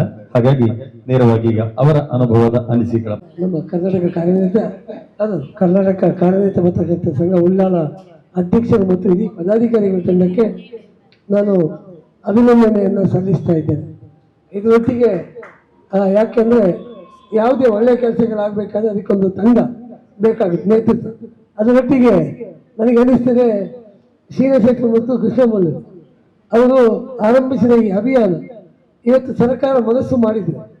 ಇವತ್ತು ನಮ್ಮ ಮಂಗಳೂರು ದಕ್ಷಿಣ ಕನ್ನಡ ಜಿಲ್ಲೆ ಯಾವತ್ತೂ ಕೂಡ ಕಸ ಮುಕ್ತ ಆಗಬೇಕಿತ್ತು. ಯಾಕೆಂದರೆ ಇದರಲ್ಲಿ ಇಚ್ಛಾಶಕ್ತಿ, ನಿಮಗಿರುವ ಆಸಕ್ತಿ, ಶ್ರದ್ಧೆ ಅದು ಸರ್ಕಾರಕ್ಕೆ ಅಧಿಕಾರಿಗಳಿಗಿದ್ದರೆ ಖಂಡಿತವಾಗಿಯೂ ಇದನ್ನು ಮಾಡ್ಬೋದಿತ್ತು. ಆದರೆ ಇದನ್ನು ಎಲ್ಲ ಅಧಿಕಾರಿಗಳು ಅಂತ ಹೇಳಲ್ಲ, ತುಂಬ ಜನ ಒಳ್ಳೆಯ ಅಧಿಕಾರಿಗಳಿದ್ದಾರೆ. ನಾನು ಬೇರೆ ಬೇರೆ ಕಾರ್ಯಕ್ರಮಗಳನ್ನು ಮಾಡುವಾಗ ನನಗೆ ತುಂಬ ಅಧಿಕಾರಿಗಳು ನಾವು ನಿಮ್ಮೊಟ್ಟಿಗೆ ಸಾಥ್ ಕೊಡ್ತೇವೆ. ಅದರೊಟ್ಟಿಗೆ ನಮ್ಮೊಟ್ಟಿಗೆ ಮಾಧವಣ್ಣ ಇದ್ದಾರೆ, ಅವರ ಬಗ್ಗೆ ಕೂಡ ನಾನು ಹೇಳಲೇಬೇಕು. ಯಾಕಂದರೆ ಇವತ್ತು ಫುಡ್ಸ್ ಸಿಟಿಯನ್ನು ಮಾಡಬೇಕು ಅಂತೇಳಿ ದೊಡ್ಡ ಕೆಲಸ. ನಾನು ಅಧ್ಯಕ್ಷ ಇರುವಾಗ ನಮ್ಮ ಪ್ರೆಸ್ ಕ್ಲಬ್ ಹತ್ತಿರ ಪತ್ರಕರ್ತರ ಸಂಘ ಒಂದು ರೋಡನ್ನು ನಾವು ಫುಡ್ಸ್ ಸಿಟಿ ಮಾಡಬೇಕು ಅಂತೇಳಿ ವನ ಮಹೋತ್ಸವದಲ್ಲಿ ನಾವು ಹಣ್ಣಿನ ಗಿಡವನ್ನು ನೆಟ್ಟಿದ್ದೀವಿ. ಮಾಧವಣ್ಣ ಬಂದಿದ್ದರು, ಅವತ್ತು ನಮ್ಮ MLA ಅವರು ಬಂದಿದ್ದರು. ನಾವು ನೆಟ್ಟು ಸರ್ 2 ತಿಂಗಳಾಗಿದೆ. ಅಷ್ಟರಲ್ಲಿ ಆ ರೋಡನ್ನು ಫುಲ್ ಡಾಮರ್ ಮಾಡಿ ಫುಲ್ ಗಿಡನೆಲ್ಲ ಕಿತ್ತಾಕಿ. ಅದರೊಟ್ಟಿಗೆ ನನಗೆ ಇನ್ನಷ್ಟು ಬೇಜಾರಾಗಿರೋದು, ಅಲ್ಲಿ ನಾವು ಗಿಡ ನೆಟ್ಟಲ್ಲಿ ಕೂಡ ದೊಡ್ಡ ದೊಡ್ಡ ಲಾರಿಗಳು, ಬೊಂಡದ ಲಾರಿಗಳು ಬಂದು ಒಂದು ಲಾರಿಯಿಂದ ಸಣ್ಣ ಲಾರಿಗೆ ಶಿಫ್ಟ್ ಮಾಡಿ. ನಾನು ಒಂದು ದಿವಸ ಅವರಿಗೆ ಜೋರು ಮಾಡಿದ್ದೆ, ನೀವು ಬಂಡ ಶಿಫ್ಟ್ ಮಾಡೋದಕ್ಕೆ ನನಗೆ ಅಭ್ಯಂತರ ಇಲ್ಲ, ನಿಮ್ಮ ಲಾರಿ ನಿಲ್ಲಿಸುವಾಗ ನಮ್ಮ ಗಿಡ ಎಲ್ಲಿತ್ತು ಅದನ್ನು ನೀವು ನೋಡಬೇಕಿತ್ತು ಅಂತ. ಆದರೆ ಮತ್ತೆ ನಾನು ಶಾಸಕರಿಗೆ ಹೇಳಿದೆ, ನೀವು ನೆಟ್ಟ ಗಿಡ ಇವತ್ತು ಯಾವುದೂ ಇಲ್ಲ. ಯಾಕೆಂದರೆ ನೀವು ಡಾಮರ್ ಹಾಕಿದ್ವಿ, ಡಾಮರ್ ಮಾಡಿದ ಮೇಲೆ ಆ ಗಿಡ ಎಲ್ಲ ಸತ್ತು ಹೋಗಿದೆ. ಇವತ್ತು ನಾವು ಆ ಒಂದು ದೊಡ್ಡ ಮಹತ್ವಾಕಾಂಕ್ಷೆ ಇತ್ತು. ಖಂಡಿತವಾಗಿಯೂ ನಾವು ಮುಂದಿನ ದಿನಗಳಲ್ಲಿ ನಮ್ಮ ಜಿಲ್ಲಾ ಸಂಘ ನಮ್ಮ ರಾಜ್ಯಾಧ್ಯಕ್ಷರಿಗೆ ಮಾತಾಡಿ. ಯಾಕಂದರೆ ನನಗೆ ವಿಶೇಷವಾಗಿ ನಾವು ಈಗ ಪರಿಸರ ಖಾತೆ ಅರಣ್ಯ ಇಲಾಖೆ ಸಚಿವರನ್ನು ಮೆಚ್ಚಲೇಬೇಕು. ಈಶ್ವರ್ ಖಂಡ್ರೆ, ನೀವು ಯಾವುದೇ ಪ್ರಾಜೆಕ್ಟ್ ಅವ್ರ ಹತ್ರ ಹೇಳಿದರೆ ಅವರು ಇಲ್ಲ ಅಂತ ಖಂಡಿತವಾಗಿ ನನ್ನಲ್ಲಿ ಹೇಳಿದ್ರು. ನೀವು ಬೆಂಗಳೂರು ಬಂದು ನನ್ನ ಕಚೇರಿಗೆ ಬನ್ನಿ, ವಿಧಾನಸೌಧದಲ್ಲಿ ಮೊದಲ ಮಾಡಿಯಲ್ಲಿ ಮೊದಲ ಫ್ಲೋರ್ ನನ್ನ ಕಚೇರಿ ಇದೆ. ನಿಮ್ಮ ಯೋಜನೆಗಳೇನಿದೆ ಅದನ್ನು ನನ್ನಲ್ಲಿ ಕರ್ಕೊಂಡು ಬಂದು ನಾನು ಮಾಡಿಸಿ ನಿಮಗೇನು ಸರ್ಕಾರದಿಂದ ಅದಕ್ಕೆ ಬೇಕಾಗಿರೋ ಸಹಾಯಗಳು ಏನು ಬೇಕಾದ್ರೆ ಮಾಡಿಕೊಡ್ತೀನಿ. ಯಾಕೆಂದರೆ ನಾನು ಒಂದು ಉದಾಹರಣೆ ಅಂತ, ನಾವು ಕೊಲ್ಲಮಗರಲ್ಲಿ ಪತ್ರಕರ್ತರ ಗ್ರಾಮ ವಾಸ್ತವ್ಯ ಮಾಡುವಾಗ ಅವರನ್ನು ಕಾರ್ಯಕ್ರಮಕ್ಕೆ ಆಹ್ವಾನಿಸಿದ್ವಿ. ಆಗ ಅವರಿಗೆ ನನಗೆ ಬರಲಿಕ್ಕೆ ಆಗೋದಿಲ್ಲ, ಅದಕ್ಕಿಂತ 2 ದಿನ ಮೊದಲು ನಾನು ಧರ್ಮಸ್ಥಳ ಸುಬ್ರಹ್ಮಣ್ಯಕ್ಕೆ ಬರ್ತಾ ಇದ್ದೇನೆ. ಅಲ್ಲಿಗೆ ಬರುವಾಗ ನಾನು ನಿಮ್ಮಲ್ಲಿಗೆ ಬರ್ತೇನೆ ಅಂತೇಳಿ ನಾವು ಪ್ಲಾಸ್ಟಿಕ್ ಜಾಗೃತಿ ಅಭಿಯಾನದ್ದು ಎಲ್ಲ ಬುಕ್ಕನ್ನು ಪತ್ರಿಕೆಯಲ್ಲಿ ಬಂದದ್ದು. ನಾವು 1 kg ಪ್ಲಾಸ್ಟಿಕ್ ತಂದು ಕೊಟ್ಟವರಿಗೆ 10 kg ಕುಚ್ಚಲಕ್ಕಿ ಒಂದು ಅಭಿಯಾನವನ್ನು ಮಾಡಿದ್ವಿ. 5 ವರ್ಷದಲ್ಲಿ 5 ಗ್ರಾಮ ವ್ಯವಸ್ಥೆ ಮತ್ತು ಅದರೊಟ್ಟಿಗೆ 5 ಕಡೆಗಳಲ್ಲಿ 5 ಗ್ರಾಮ ಪಂಚಾಯತಲ್ಲಿ 5 ತಾಲೂಕಲ್ಲಿ ಮಾಡಿದ್ವಿ. ಅದರ ಎಲ್ಲ ಕ್ಲಿಪ್ಪಿಂಗ್ಸ್ ನಾವು ಕೊಟ್ಟಿದ್ವಿ. ಅದನ್ನು ನೋಡಿ ನನಗೆ ಈಶ್ವರ ಖಂಡ್ರೆಯವರ ಮೀಡಿಯಾ ಸೆಕ್ರೆಟರಿ ಸತೀಶ್ ಅಂತ ಒಬ್ಬರು ಫೋನ್ ಮಾಡಿದ್ರು. ಅವ್ರು ಹೇಳಿದರು, ಸಾಹೇಬ್ರು ಹೇಳಿದ್ದಾರೆ, ಇದನ್ನು ಕೇವಲ ನಿಮ್ಮ ಜಿಲ್ಲೆಗೆ ಮಾತ್ರ ಅಲ್ಲ, ಇದನ್ನು ರಾಜ್ಯಕ್ಕೆ ಒಂದು ವಿಸ್ತರಣೆ ಮಾಡಬೇಕು, ಇದೊಂದು ಆಮಿಷ ಆಗಬಾರ್ದು, ಆರಂಭದಲ್ಲಿ ಒಂದು ಉತ್ತೇಜನ, ಆ ಬಳಿಕ ಇದು ಅದರಷ್ಟಿಗೆ ಅಭಿಯಾನ ನಡೀಬೇಕು. ನಾನು ಮತ್ತೆ ಬೆಂಗಳೂರಿಗೆ ಹೋಗಿ ಭೇಟಿ ಆಗಿದ್ದೆ. ಆ ಬಳಿಕ ಏನಾಗಿದೆ ಅಂದರೆ ಇದರ ನೇತೃತ್ವ ವಹಿಸುವವರು ಈಗ ಜಿಲ್ಲೆಯಲ್ಲಾದರೆ ನಾನು ಇದ್ರೆ ನಮ್ಮ ಶ್ರೀನಿವಾಸ ಹೇಳಿದ್ರು ಮಾಡ್ತಾರೆ. ಬಟ್ ರಾಜ್ಯದಲ್ಲಿ ಇದಕ್ಕೊಂದು ದೊಡ್ಡ ನಾಯಕತ್ವದ ಕೊರತೆ ಕಮ್ಮಿ. ನಾನು ಹೇಳೋದು, ನೀವು ಶ್ರೀನಿವಾಸ ನಮ್ಮ ಇಡೀ ಜನಶಿಕ್ಷಣ ಟ್ರಸ್ಟ್ ನೀವು ಮುಂದೆ ಬಂದಲ್ಲಿ ನಾವು ರಾಜ್ಯ ನಮ್ಮ ಕರ್ನಾಟಕ ಕಾರ್ಯನಿರತ ಮತ್ತು ನಮ್ಮ ಅಧ್ಯಕ್ಷರು ಹೇಳಿದ್ರು, ನಿಮ್ಮ ಜಿಲ್ಲೆಯಲ್ಲಿ ಏನು ನಿಮ್ಮ ವಿಷನ್ ಇತ್ತು ಅದಕ್ಕೆ ರಾಜ್ಯಕ್ಕೆ ತನ್ನಿ ನೀವು ಮಾಡಿ ಅಂತೇಳಿ. ನಾವೀಗ ಒಂದು ರಾಜ್ಯ ಮಟ್ಟದಲ್ಲಿ ದೊಡ್ಡ ಶ್ರವಣ ತಪಾಸಣಾ ಶಿಬಿರವನ್ನು ಎಲ್ಲ ಜಿಲ್ಲೆಗಳಲ್ಲಿ ಮಾಡ್ತಾ ಇದ್ದೀವಿ. ಯಾಕೆಂದರೆ ಇದಕ್ಕೆ ನಮ್ಮ ಪತ್ರಕರ್ತರ ಸಂಘವೇ ರಾಜ್ಯ ಪತ್ರಕರ್ತರ ಸಂಘ ಮುಂದೆ ಬಂದಿದೆ. ಯಾಕೆಂದ್ರೆ ಒಳ್ಳೆಯ ಆರೋಗ್ಯದ ಕಾರ್ಯ. ಇದೇ ರೀತಿಯಲ್ಲಿ ಇದೊಂದು ಪರಿಸರ ಖಂಡಿತವಾಗಿ ಮಾತಾಡೋಣ. ನಾವು ಶ್ರೀನಿವಾಸೊಟ್ಟಿಗೆ ಸೇರಿಕೊಂಡು ನಮ್ಮ ಪತ್ರಕರ್ತರ ಸಂಘ ಕೂಡ ಇದನ್ನು ಖಂಡಿತವಾಗಿ ನಿಮ್ಮ ಫುಡ್ ಸಿಟಿ ಇದನ್ನು ಒಳ್ಳೆಯ ಕಾನ್ಸೆಪ್ಟ್ ನಾನು ಹೇಳೋದು. ಯಾಕೆಂದರೆ ನನ್ನ ತೋಟದಲ್ಲಿ ನಾನು ಒಂದು ಸಣ್ಣ ಇದು ಪ್ರಾಯೋಗಿಕವಾಗಿ ಒಂದು ಎಕ್ಸ್ಪೀರಿಯನ್ಸ್ ಮಾಡಿದೆ. ನಮ್ಮಲ್ಲಿ ತೋಟದಲ್ಲಿ ನೀರು ಎಷ್ಟು ಬೀಳ್ತದೆ, ಆ ನೀರು ಬಿಡುವ ಗಿಡದಲ್ಲ ನಾನು ಸ್ಟಾರ್ ಫುಡ್ಸ್ ಈ ನಕ್ಷತ್ರ ಹಣ್ಣು ಹೇಳ್ತಾರೆ ರೆಡ್ ಕಲರ್, ನಾನು ಅದನ್ನು ನೆಟ್ಟೆ, ಗಿಡವನ್ನು ನೆಟ್ಟು 3 ವರ್ಷದಲ್ಲಿ ಅದು ಫಲ ಬರಲಿಕ್ಕೆ ಶುರುವಾಯಿತು. ಅದು ಯಾವಾಗ ನೀರು ಬೀಳ್ತದೆ, ಮೊದಲ ವರ್ಷಕ್ಕೆ 1-2 ಸತಿ ಮಾಡಿ, ಈಗ ಅದಕ್ಕೆ ನೀರು ಯಾವಾಗ ಬೀಳ್ತದೆ ಆಗ ಫುಡ್ಸ್ ಹಾಕಲಿಕ್ಕೆ. ಅದನ್ನು ನಾನು ನಮ್ಮ ತುಂಬ ಜನ ಈ ಶುಗರ್ ಅಲ್ಲ ನಮ್ಮಲ್ಲಿ ನಾನು ಮಾರಾಟಕ್ಕೆ ನಾನು ಹೇಳಿದೆ, ನಾನು KG ಗೆ 60 ಕೊಡ್ತೀನಿ 80 kg. ನಾನು ಹೇಳಿದೆ ಅದು ಮಾರಾಟಕ್ಕೆ ಇದ್ದ ವಸ್ತುವೇ ಅಲ್ಲ. ಯಾಕೆಂದರೆ ಮನುಷ್ಯರು ನಮಗೆ ಅಂಗಡಿಯಲ್ಲಿ ದುಡ್ಡು ಕೊಟ್ಟು ಸಿಕ್ತು, ಆದರೆ ಪ್ರಾಣಿ ಪಕ್ಷಿಗಳಿಗೆ ಅದು ಸಿಗುವುದಿಲ್ಲ ಅಂತ. ಇವತ್ತು ನಾನು ಒಂದು 5-6 ವರ್ಷ ಆಯಿತು ಫುಡ್ಸ್ ನಾವು ಭಾರಿ ಕಮ್ಮಿ, ಬಂದವರು ಯಾರಾದರೂ ಗೆಸ್ಟ್ ಇಲ್ಲದೆ ಅವರು ಮಾತ್ರ ತಿಂತಾರೆ ಬಿಟ್ಟರೆ ಇದನ್ನು ಮಾರಾಟದ ವಸ್ತುವಾಗಿ ಇಟ್ಟುಕೊಂಡಿದೆ. ಆದರೆ ಇವತ್ತು ಅಲ್ಲಿ ಬರುವ ಹಕ್ಕಿಗಳ ಸಂಖ್ಯೆ ನೋಡಿದರೆ ನವೀನು ಇದೆಲ್ಲ ಬಂದು ಯಾವಾಗಲೂ ಇತ್ತು. ಇವತ್ತು ವೆರೈಟಿ ಆಫ್ ಬರ್ಡ್ಸ್, ನನ್ನಲ್ಲಿ ಒಂದು 10 ವೆರೈಟಿ ಹಕ್ಕಿಗಳು ಆ ಗಿಡದಲ್ಲಿ ಮರದಲ್ಲಿ ಬಂದು ಕೂತ್ಕೊಳ್ಳುವಾಗ ನಿಮಗೆ ಬೆಳಗಿನ ಜಾವ ಒಂದು 5:30-6 ಗಂಟೆಗೆ ಹಕ್ಕಿಯ ಸೌಂಡ್, ಇದು ಮ್ಯೂಸಿಕ್, ಪ್ರಕೃತಿಯ ಒಂದು ಸಂಗೀತ ಅಂದರೆ ಒಂದು ಪ್ರಾಣಿ ಪಕ್ಷಿಗಳಿದ್ದರೆ ಅದೇ ರೀತಿಯಲ್ಲಿ ನಾವು ಯಾಕೆ ಇವತ್ತು ನಾವು ಹೇಳ್ತೇವೆ ಇವತ್ತು ಚಿರತೆ ಬರ್ತದೆ, ಬೇರೆ ಕಾಡು ಆನೆ ಬರ್ತದೆ ಪ್ರಾಣಿಗಳು. ಯಾಕೆಂದರೆ ಇದು ಕಾಡಲ್ಲಿ ಏನಿಲ್ಲ ತಿನ್ನಲಿಕ್ಕೆ, ನಮ್ಮ ಸರ್ಕಾರ ಕೂಡ ಅದಕ್ಕೆ ಏನು ಮಾಡಿಲ್ಲ ವ್ಯವಸ್ಥೆ. ಇದನ್ನು ನಾವು ಖಂಡಿತವಾಗಿ ಈ ಫ್ರೂಟ್ಸ್ ಗಿಡಗಳನ್ನು ಮಾಡಿದರೆ ಖಂಡಿತವಾಗಿಯೂ ನಮ್ಮಲ್ಲಿ ತುಂಬ ಅರಣ್ಯ ಇಲಾಖೆಯವರು ಈಗ ಈ ಫ್ರೂಟ್ಸ್ ಗಿಡ ಬೀಜಗಳನ್ನು ಸೀಡ್ಸ್ ಇವತ್ತು ಕಾಡಿಗೆ ಬಿಸಾಡೋ ಕೆಲಸ ಮಾಡ್ತೀವಿ. ಬಟ್ ಅದರದ್ದು ಔಟ್ಕಮ್ ನೋಡಿದರೆ ನೀವು 100 ಬೀಜ ಬಿಸಾಡಿದರೆ 1-2 ಬೀಜ ಮಾತ್ರ ಒಂದು ಗಿಡ ಆಗ್ತದೆ. ಬಟ್ ಸಿಟಿಯಲ್ಲಿ ನೀವು ಹೇಳಿದಾಗೆ ಇದಕ್ಕೊಂದು ದೊಡ್ಡ ಅಭಿಯಾನಕ್ಕಿಂತಲೂ ನಾವು ನೋಡಿದ್ದೀವಿ ನಿಮ್ಮ ಕೆಲಸ. ಇವತ್ತು ನಮ್ಮೊಟ್ಟಿಗೆ ಒಬ್ಬರು ವಿಶ್ವನಾಥ್ ಗೊತ್ತಿದೆ, ರವಿ ಅಣ್ಣ ಆಗಿದ್ದೆ ನಮ್ಮೊಟ್ಟಿಗೆ, ರವೀಂದ್ರನಾಥ್ ಉಚ್ಚಿಲ್ ಅಂತೇಳಿ, ಇಲ್ಲಿ ಉಚ್ಚಿಲದವರು ನಿಮ್ಗೆ ಗೊತ್ತಿರ್ಬೋದು. ಅವರು ಬ್ಯಾಂಕ್ ಆಫ್ ಬರೋಡಾ ವಿಜಯ ಬ್ಯಾಂಕಲ್ಲಿ PRO ಆಗಿ ಕೆಲಸ ಮಾಡಿದ್ರು. ಅವರು ನನ್ನಲ್ಲಿ ಹೇಳಿದರು, ಶ್ರೀನಿವಾಸ್ ನೀವು ಏನು ವನಮಹೋತ್ಸವ ಮಾಡ್ತೀವಿ, ಅದರೊಟ್ಟಿಗೆ ನಾವು ಈ ಬಸ್ ಸ್ಟ್ಯಾಂಡ್ ಕ್ಲೀನ್ ಮಾಡಿ ಸ್ವಚ್ಛ ಬಸ್ ಸ್ಟ್ಯಾಂಡ್ ಕಾರ್ಯಕ್ರಮ ಮಾಡಿ, ಅದರೊಟ್ಟಿಗೆ ಇನ್ನೊಂದು ಕಾರ್ಯಕ್ರಮ ಹೇಳಿದ್ರು, ಖುಷಿ ಆಯಿತು.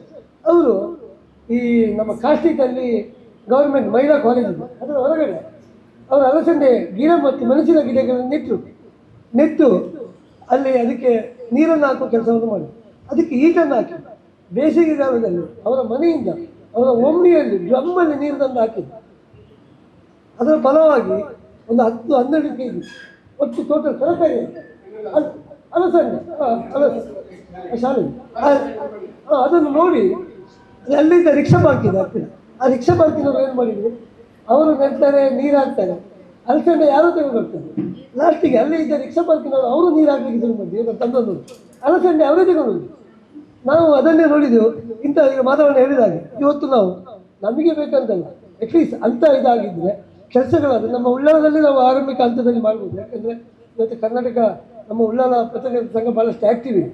ನಾವು ಇಂಥ ಅಭಿಯಾನಗಳನ್ನು ನಿಮ್ಮ ಯಾವುದೇ ಅಭಿಯಾನಗಳನ್ನು ನಾವು ಇಲ್ಲಿಂದಲೇ ಆರಂಭ ಮಾಡುವ. ಯಾಕಂದರೆ ಮಾಧವ ಉಳ್ಳಾಲ ಅವರು ಇದೇ ಏರಿಯಾದಲ್ಲಿ. ಯಾಕಂದರೆ ನಮಗೆ ಪರಿಸರ ಇವತ್ತು ನಮ್ಮ ಇಡೀ ಜನಶಿಕ್ಷಣ ಟ್ರಸ್ಟ್ ವರ್ಲ್ಡ್ ಪೇಪರ್ ನನಗೆ ಮೊನ್ನೆ ಯಾರು ಹೇಳಿದರು, ಅಮೆರಿಕದಿಂದ ಅವರನ್ನು ಹುಡುಕಿಕೊಂಡು ಬಂದಿದ್ದಾರೆ, ನಿಮಗೆ ಜಾಗ ಕೊಡ್ತೇವೆ, ಎಲ್ಲಿ ಮುಡಿಪು ಇದೆ, ಎಲ್ಲಿ ಅಮೆರಿಕ ಇದೆ. ಇವತ್ತು ಭರತ್ಲಾಲ್ ಮೀನಾ ಅವರು ಅವರಿಗೆ ಒಂದು ವೆಹಿಕಲ್ ಕೊಡಿ. ನಾನು ಹೇಳೋದು, ಇವತ್ತು ನಿಮ್ಮಂಥ NGOಗಳು ನನಗೆ ಗೊತ್ತಿರೋ ಮಟ್ಟಿಗೆ ರಿಜಿಸ್ಟರ್ ಮಾಡಿಕೊಂಡು ಫಂಡ್ಗಳನ್ನು ಪಡೆದುಕೊಂಡು ಐಷಾರಾಮಿ ಜೀವನ ಮಾಡ್ತಾರೆ ಬಿಟ್ಟರೆ ಪರಿಸರದ ಬಗ್ಗೆ, ಕೃಷಿಯ ಬಗ್ಗೆ, ಈ ನಮ್ಮ ಕಸದ ಬಗ್ಗೆ ಕಾಳಜಿ ಇರೋರು ಭಾರಿ ಕಮ್ಮಿ. ಹಾಗೆ ನಾನು ಮಾನವನ ಖಂಡಿತವಾಗಿಯೂ ನೀವು ಏನು ಇದಕ್ಕೆ ಅದಕ್ಕೆ ರಾಜ್ಯದಿಂದಲೂ ಕೂಡ ನನಗೀಗ ಇವರು ಶ್ರೀ ನಮ್ಮ ಮುಖ್ಯಮಂತ್ರಿಗಳ ಮಾಧ್ಯಮ ಸಲಹೆಗಾರರು KV ಪ್ರಭಾಕರ್ ಅವರು ನಿಮ್ಮ ಪಾಸಿಟಿವ್ ಕೆಲಸಕ್ಕೆ ಮುಖ್ಯಮಂತ್ರಿಯವರ ಹತ್ರ ಯಾವತ್ತೂ ಕೂಡ ತುಂಬ ಜನ ಹೇಳ್ತಾರೆ ಮುಖ್ಯಮಂತ್ರಿಗಳು ಭೇಟಿ ಮಾಡಲಿಕ್ಕೆ ಸಾಧ್ಯ ಇಲ್ಲ, ಅವರು ಸಿಗುವುದಿಲ್ಲ, ಹಾಗೆ ಹೀಗೆ ಅಂತ ಹೇಳ್ತಾರೆ. ನಾನು ಮುಖ್ಯಮಂತ್ರಿಗಳಿಗೆ ಯಾವಾಗ ನನಗೆ ಅಗತ್ಯ ಇದೆ ಅವರನ್ನು ಭೇಟಿ ಮಾಡಬೇಕು ಅಂತ ಹೇಳುವಾಗ ಖಂಡಿತವಾಗಿ ನಮಗೆ KV ಪ್ರಭಾಕರ್, ನಾನು ನಿಮ್ಗೆ ಗೊತ್ತಿದೆ, ನಾವು ಒಂದು ಪುತ್ತೂರು ತರಕಾರಿ ಶಾಲೆಯಲ್ಲಿ ಸಾವಯವ ತರಕಾರಿ ಮಾಡಿದ್ದೀವಿ. ಇಡೀ ಶಾಲೆಗೆ ಮಧ್ಯಾಹ್ನದ ಬಿಸಿ ಊಟಕ್ಕೆ ಹೊರತುಪಡಿಸಿ ಅಲ್ಲಿ ವಾರಕ್ಕೆ 50 kg ಸೌತೆ, ಒಂದು 15-20 kg ತೊಂಡೆಕಾಯಿ, ಒಂದು 12-13 kg ಹಲಸೆಣ್ಣೆ, ಅದೆಲ್ಲ ಆಗಿ ಅವರು ಅದನ್ನು ದೇವಸ್ಥಾನಗಳ ಬ್ರಹ್ಮಕಲಶಕ್ಕೆ ಕೊಡ್ತೀವಿ. ನಾನು ಹೇಳಿದೆ ದೇವಸ್ಥಾನಗಳಿಗೆ ಕೊಡಿ, ಶಾಲೆಗೆ ಸ್ವಲ್ಪ ಆದಾಯ ಬಂದು ಮತ್ತೆ ಅವರು ಇದನ್ನು ಅಂಗಡಿಗೆ ಮಾರಾಟ ಮಾಡಲಿಕ್ಕೆ ಸುಮ್ಮನೆ. ಈಗ ಕಳೆದ 3-4 ವರ್ಷ 15,000 ರೂಪಾಯಿ ಶಾಲೆಗೆ ಇಟ್ಕೊಂಡು ನಾನು ಇದನ್ನು ಅವರಿಗೆ ನಾನು ಹೇಳಿದೆ, ಇದು ಖಾಲಿ ತರಕಾರಿ ಅಂತ ಬೇಡ, ನಿಮ್ಮ ಶಾಲೆ ನಾನು DC ಅವರು ರಾಜೇಂದ್ರ ಸರ್ಗೆ ಹೇಳಿದೆ, ಸರ್ ಅಲ್ಲೊಂದು ಜಾಗ ಇದೆ, ಅದು ಕಂದಾಯ ಭೂಮಿ, ಅದನ್ನು ಶಾಲೆಗೆ ಕೊಡಿ, ನೀವು ಅವರ ಹೆಸರಲ್ಲಿ ಬರಬೇಕಂತಿಲ್ಲ, ಅಲ್ಲಿ ಒಂದು ಅಡಿಕೆ ತೋಟ ಮಾಡುವ ಅಂತ. ಈಗ ನನಗೆ ನಾನು ಮೊನ್ನೆ ಅಡಿಕೆ ತೋಟಕ್ಕೆ ಹೋಗುವಾಗ ಭಾರಿ ಖುಷಿ ಆಯ್ತು. ಅಲ್ಲೊಬ್ಬರು ರಾಮಚಂದ್ರ ಭಟ್ ಅಂತಿಲ್ಲ, ಅವ್ರು ಭಾರಿ ಅವ್ರು ತೀರಿ ಹೋದ್ರು, ಬಟ್ ನನಗೆ ಹೆದರಿಕೆ ಇತ್ತು. ಅವ್ರು ತೀರಿ ಹೋದ ಮೇಲೆ ಈ ಶಾಲೆ ಮೂಲೆ ಗುಂಪಾಗ್ತದೆ ಹೇಳಿದ್ರು. ಅವರು ಒಬ್ಬರು ಜೈನ್ ಒಬ್ಬರು ಬಂದಿದ್ದಾರೆ ಈಗ SDMC ಅಧ್ಯಕ್ಷರು, ಅವರು ಇದಕ್ಕೆ ಅಡಿಕೆ ಮತ್ತು ತೆಂಗಿನ ನಮ್ಮ ಆಜಬಸನ್ ಅವರನ್ನು ನಾನು ಕರ್ಕೊಂಡು ಹೋಗಿದ್ದೆ ಅದನ್ನು ಉದ್ಘಾಟನೆ ಮಾಡಲಿಕ್ಕೆ. ಯಾಕಂದರೆ ಮಕ್ಕಳು ಅವರಿಗೆ ಇನ್ಸ್ಪಿರೇಷನ್ ಅಂತ. ನಾನು ಮೊನ್ನೆ ಹೋಗುವಾಗ 10-15 ಮಕ್ಕಳು ಅದರ ಕಸವನ್ನು ಆ ಬಲ್ಲೆಯನ್ನೆಲ್ಲ ತೆಗಿತಾ ಇದ್ದಾರೆ. ಒಂದು 4-5 ದಿನದಲ್ಲಿ ಹಿಂಗರ ಬಂದಿದೆ. ಮುಂದಿನ 2 ವರ್ಷದಲ್ಲಿ ಆ ಶಾಲೆಗೆ ಇವತ್ತು ನಾವು 3 ಜನ ಟೀಚರನ್ನು ತೆಗೆದುಕೊಂಡು ಊರಿನವರ ದಾನಿಗಳ ಸಹಾಯದಿಂದ ಅಲ್ಲಿಗೆ ಟೀಚರ್ಗೆ ಸಂಬಳ ಕೊಡ್ತಾ ಇದ್ದೇವೆ. ನನ್ನೊಂದು ದೊಡ್ಡ ಕನಸಿದೆ, ಇಂಥ ಶಾಲೆಗಳಲ್ಲಿ ಆದಾಯ ಆ ಶಾಲೆಗೆ 3-4 ಲಕ್ಷ, ಇನ್ನು 2-3 ವರ್ಷದಲ್ಲಿ ನಿಮಗೆ ಅವರಿಗೊಂದು ದೊಡ್ಡ ಕನಸಿತ್ತು. ಆ ಮುಖ್ಯಮಂತ್ರಿಗಳ ಮಾಧ್ಯಮ ಸಲಹೆಗಾರರಿಂದ ಮನೆಗೆ ಗೊತ್ತಿತ್ತು. KV ಪ್ರಭಾಕರ್ ಹೇಳಿದ್ರು, ನೀವು ಆ ಶಾಲೆಯ ಆದಾಯವನ್ನು ಮಿನಿ ಬಸ್ಸಿಗೆ ಅದಕ್ಕೆಲ್ಲ ಇದು ಮಾಡಬೇಡಿ, ನಾನು NGOಗಳ ಮೂಲಕ ಇಲ್ಲದಿದ್ದರೆ ಕಂಪನಿಗಳ ಮೂಲಕ ಅದನ್ನು ಕೊಡಿಸ್ತೇನೆ. ಆ ಶಾಲೆಯ ಇದನ್ನು ಮಕ್ಕಳಿಗೆ ಬಳಸಿ, ಮಕ್ಕಳ ಆರೋಗ್ಯಕ್ಕೆ ಬಳಸಿ. ನಾವಲ್ಲಿ ಮೊನ್ನೆ BSF ಇಂದ ಅಲ್ಲಿಗೆ ಒಂದು ಕುಡಿಯುವ ಘಟಕ ಕೊಟ್ಟು ಅಲ್ಲಿ ಶುದ್ಧ ಹೌದು. ಅಲ್ಲಿಗೆ ನಾನು ಹೇಳಿದೆ ಮಕ್ಕಳಿಗೆ ನಿಮಗೆ ನೀರು ಶುದ್ಧ ಕುಡಿಯುವ ನೀರು ಶಾಲೆಯಲ್ಲಿ ಮಾಡ್ತೀನಿ, ಅವರಿಗೆ ಮನೆಗೆ ಕೂಡ ಆ ಏರಿಯಾದಲ್ಲಿ ಅಲ್ಲಿ ಎಲ್ಲ ಮನೆ ಕುಡಿಯಿಸಿ SC ಟ್ರೈಬಲ್ ಪೀಪಲ್ ಅವರಿಗೆ ನಾವೇನು ಮಾಡಿ ವಾಟರ್ ಬಾಟಲ್ ಸಿಗಬೇಕು, ಸ್ಟೀಲ್ ಅದು, ಯಾಕೆಂದರೆ ಪ್ಲಾಸ್ಟಿಕ್ ಬೇಡ, ಸ್ಟೀಲ್. ಇವತ್ತು ಆ ಶಾಲೆಯ ಮಕ್ಕಳು ಮನೆಯಲ್ಲಿ ಕೂಡ ಕುಡಿಯುವ ನೀರು ಕೂಡ ಶುದ್ಧ ಆಗ್ತದೆ. ಅದು ಶಾಲೆಯಲ್ಲಿ ಮಕ್ಕಳು, ಯಾಕಂದರೆ 5,000 ಲೀಟರ್ ಶುದ್ಧೀಕರಣ ಅದಕ್ಕೆ ಕೆಪಾಸಿಟಿ. ನಾನು ಯಾಕೆ ಇದು ಮಾಡಬೇಕಂದ್ರೆ ನನಗೆ ಕೃಷ್ಣಮೂಲ್ಯ ಸರ್ ಒಮ್ಮೆ ಫೋನ್ ಮಾಡಿದ್ರು, ನಮಗೆ KC ರೋಡಲ್ಲಿ ಆ ಒಂದು ಕೆಲಸ, ಈಸಿ ಕೆಲಸ, ಪತ್ರಕರ್ತರು ಯಾರೂ ಕೂಡ ಮಾಡ್ಬೋದು, ಪತ್ರಕರ್ತರ ಸಂಘದವರು. ನಾನು ಒಂದು ದಿವಸ ಮಂಜೇಶ್ವರಕ್ಕೆ ಕಾಸರಗೋಡಿಗೆ ಹೋಗಿ ಬರುವಾಗ KC ರೋಡಲ್ಲಿ ಒಂದು ಜಾಗೆಯಲ್ಲಿ ಹೈವೇಯಲ್ಲಿ ದೊಡ್ಡ 2-3 ಲೋಡು ಆ ಕಸ ಉಂಟು. ಕಸದ ಮೇಲೆ ನಾಯಿ ಇದೆಲ್ಲ ಬಂದು ತಿಂತಾಯಿತ್ತು. ನಾನು ಅದನ್ನು ವಿಡಿಯೋ ಮಾಡಿದೆ, ಫೋಟೋ ತೆಗೆದೆ, ಮಾಡಿ ನಾನು ಜಿಲ್ಲಾಧಿಕಾರಿಗೆ ಕಳಿಸಿದ್ದೆ. ಮತ್ತೆ ಅದನ್ನು ಯಾರೋ ಒಂದು ಯೂಟ್ಯೂಬಲ್ಲಿ ಸ್ಟೋರಿ ಕೂಡ ಮಾಡಿದ್ದು. ನಾನು DC ಅವರಿಗೆ ಹೇಳಿದೆ, ಸರ್ ಹೀಗೆ ನೀವು ಸೋಮೇಶ್ವರ ಪಂಚಾಯತ್ನ ಚೀಫ್ ಆಫೀಸರ್ಗೆ ಒಂದು ಹೇಳಿ, ತುಂಬ ಖರ್ಚಿಲ್ಲ, ಆ ಜಾಗೆಯಲ್ಲಿ ಯಾರು ಹಾಕ್ತಾರೆ ಕಸ ಅದನ್ನು CC ಕ್ಯಾಮರಾ ಹಾಕಿ ಸರ್ ಅಂತ. ನಾನು ಈಗಲೇ ಮಾತಾಡ್ತೇನೆ ಶ್ರೀನಿವಾಸ್ ಅಂತ ಹೇಳಿ ನನಗೆ ಚೀಫ್ ಆಫೀಸರ್ ಫೋನ್ ಮಾಡಿದ್ದೆ. ನೀವು ಪತ್ರಕರ್ತರು ನಮ್ಮದು ನಂಬರ್ ಇಲ್ಲ ನಿಮಗೆ, DC ಅವ್ರ ಹತ್ರ ಹೇಳ್ಬೇಕಂತ. ನಾನು ಹೇಳಿದೆ, ನನಗೆ ನಿಮ್ಮದು ಆರ್ಗ್ಯುಮೆಂಟ್ ಅದೆಲ್ಲ ಬೇಡ ಸರ್, ನಿಮ್ಮಲ್ಲಿ ದುಡ್ಡು ಇದೆ CC ಕ್ಯಾಮರಾ ಹಾಕಿಸಿ, ಇಲ್ಲದಿದ್ದರೆ ನಾವು DC ಹತ್ರ ಹೇಳಿ ಕಂಪನಿ ಯಾವುದು ಯಾರ ಹತ್ರ ಡೋನರ್ಸನ್ನು ಕರ್ಕೊಂಡು ಬಂದು ನಾವು ಮಾಡಿಸೋ ಕೆಪಾಸಿಟಿ ಇದೆ, ಆಗ್ತದೆ. ನಾನು DC ಅವರಿಗೆ ಫೋನ್ ಮಾಡಿದ್ದೆ, ಸರ್ ಥ್ಯಾಂಕ್ಸ್ ಸರ್. ಅವರು ಫೋನ್ ಮಾಡಿದರು, ಇಮಿಡಿಯೇಟ್ ರೆಸ್ಪಾನ್ಸ್ ಮಾಡಿದರು. ಸ್ವಲ್ಪ ಖಾರವಾಗಿ ಅವರು ಪ್ರಶ್ನೆ ಮಾಡಿದರು. ಅವ್ರು ಹೇಳಿದ್ರು, ನೀವು DC ಅವರಿಗೆ ಯಾಕೆ ಫೋನ್ ಮಾಡಿದ್ರು? DC ಅವರಿಗೆ ಮತ್ತೆ ಕೋಪ ಮಾಡಿದ್ರು. DC ಅವರು ತಕ್ಷಣ ನನಗೆ ಹೇಳಿದರು, ನೀವು ಕೂಡ ಇಲ್ಲಿಗೆ ಬನ್ನಿ ಅಂತ ಹೇಳಿದರು. DC ಅವರು ಚೀಫ್ ಆಫೀಸರ್ನ ಕರೆದು ನೀವು ನಂಬಲಿಕ್ಕಿಲ್ಲ, ವಿದಿನ್ 24 hours ಆ ಜಾಗೆಯಲ್ಲಿ CC ಕ್ಯಾಮರಾವನ್ನು ಅಳವಡಿಸುವ ಕೆಲಸವನ್ನು ಸೋಮೇಶ್ವರ ಪಂಚಾಯತ್ನವರು ಮಾಡಿದರು. ಈಗ ಆ ಕಸದ ರಾಶಿ ಅವತ್ತೇ DC ಅವರು ಖುದ್ದು ಅಲ್ಲಿ ನಿಂತು ಆ ಕಸವನ್ನು ಅನ್ಲೋಡ್ ಮಾಡಿಸಿ 3 ಪುರಸಭೆ ಲಾರಿಯಲ್ಲಿ ಅದನ್ನು ಇದು ಮಾಡಿದ್ರು. ಅದು ನನಗೆ ಮತ್ತೆ ಮಾಹಿತಿ ಬಂತು, ಅದು ಕೇರಳದಿಂದ ರಾತ್ರಿ ಹೊತ್ತಿಗೆ ಕೇರಳದಿಂದ ಕೂಡ ಅಲ್ಲಿಗೆ ಬರ್ತದೆ ಕಸ ಅಂತೇಳಿ ಒಟ್ಟು. ಹೌದೌದು ಹೌದು ಹಾಕಿದ್ರು, ಹೌದೌದು ಹೌದು ಹೌದು ಹೌದು ಅದನ್ನು ಮಾಡಿ ನಾನೀಗ ಅದನ್ನು ಅದಾದ್ಮೇಲೆ ನಾನು ಮೊನ್ನೆ ತುಂಬೆ ಮತ್ತು ತುಂಬೆ ಮತ್ತು ನಮ್ಮ ಫರಂಗಿಪೇಟೆಗಿಂತ ಸ್ವಲ್ಪ ಒಂದು ಅರ್ಧ ಕಿಲೋಮೀಟರ್ ಮುಂದೆ ಹೋಗುವಾಗ ಅಲ್ಲಿ ಕಸದ ರಾಶಿ ರಸ್ತೆಯಲ್ಲಿ ನಾನು ಅಲ್ಲೇ ಕಸ ಇದು ಮಾಡಿ ವಿಡಿಯೋ ಮಾಡಿ ಈಗಿನ DC ಅವರಿಗೆ ನಾನು ಕಳಿಸಿದ್ದೆ.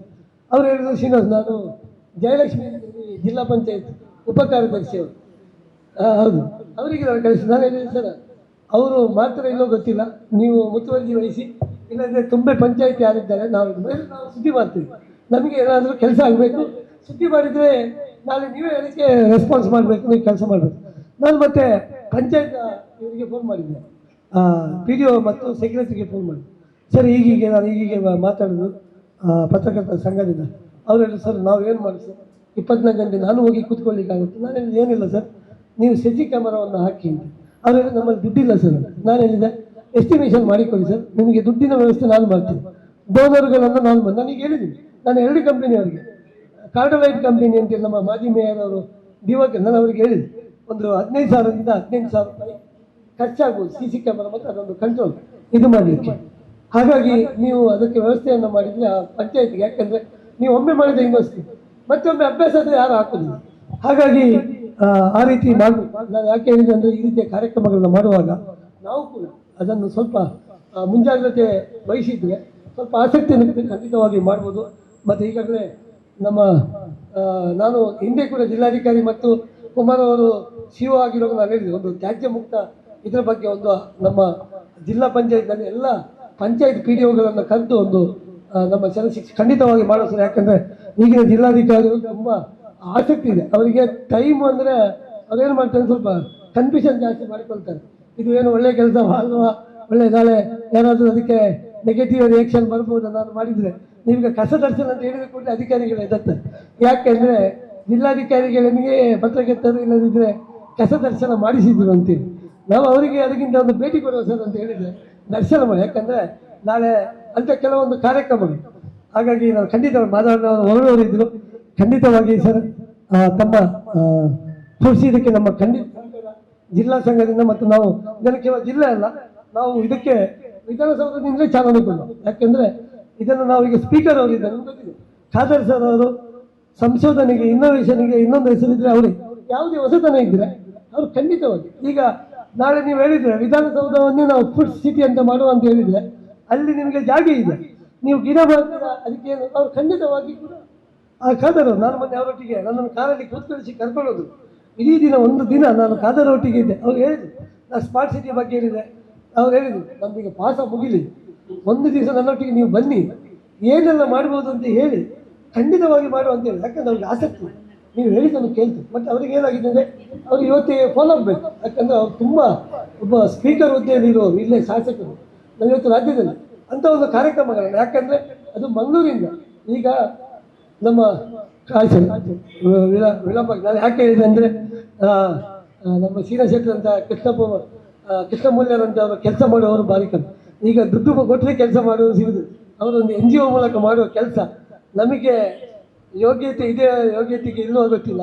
ಬಟ್ ನಮ್ಮ ಸರ್ಕಾರ ಅವರನ್ನು ಗುರುತಿಸಿ, ಮಾಧವನನ್ನು ಗುರುತಿಸಿ ಸನ್ಮಾನ ಮಾಡ್ತಾರೆ. ಇದು ಮತ್ತು ನಾನು ಹೇಳೋದು ಅವರಿಗೆ ತಿಂಗಳಿಗೆ ಇಷ್ಟಂತೇಳಿ ಒಂದು ರೆಮ್ಯುನೇಷನ್ ಕೊಟ್ಟು ನೀವು ಪರಿಸರದ ಕೆಲಸ ಮಾಡಿ ಅಂತೇಳಿ. ನನಗೆ ಖಂಡಿತವಾಗಿ ನಮ್ಮದೊಂದು ನಾವೊಂದು ಗ್ಲೋಬಲ್ ಗ್ರೀನ್ ಇಕೋ ಫೌಂಡೇಶನ್ ಅಂತ ಮಾಡಿದ್ವಿ. ಇದನ್ನು ಜಾಗತಿಕ ತಾಪಮಾನ ಏನಿದೆ ಅದರ ಬಗ್ಗೆ ನಮಗೆ ಲೋಕಲ್ ಇದು ಸಾಕಾಗುವುದಿಲ್ಲ, ಅದಕ್ಕಾಗಿ ಅಂತಾರಾಷ್ಟ್ರೀಯ ಮಟ್ಟದ ತಜ್ಞರನ್ನು ಮಂಗಳೂರು ಅದು RK ನಾಯರು ಇದಕ್ಕೆ ಅವರು ಅದರ ಗೌರವ ಅಧ್ಯಕ್ಷರಾಗಿ ಕೆಲಸವನ್ನು ಮಾಡಿ. ನಿಮಗೆ ಎಲ್ಲರಿಗೂ ಗೊತ್ತಿದೆ RK ನಾಯರು ಅವರು ನನಗೆ ಹೇಳಿ, ನಾನು ಉಳ್ಳಾಲ ಪತ್ರಕರ್ತರ ಸಂಘದವರಿಗೆ ಇವತ್ತು ಕೂಡ ನನ್ನ ಆಹ್ವಾನವನ್ನು ಕೊಟ್ಟು ಅವ್ರು ಹೇಳಿದರು, ನೀವು ಅವ್ರದ್ದೊಂದು ಸ್ಮೃತಿವನ ಅಂತ ಮಾಡಿದ್ದಾರೆ. 400 ಎಕರೆ ಜಾಗೆಯನ್ನು ಗುಜರಾತಿನ ಕಚ್ಚಲ್ಲಿ ಒಂದು ಅವ್ರಿಗೊಂದು 4.5 ಲಕ್ಷ ಗಿಡವನ್ನು ನೆಟ್ಟಿದ್ದಾರೆ.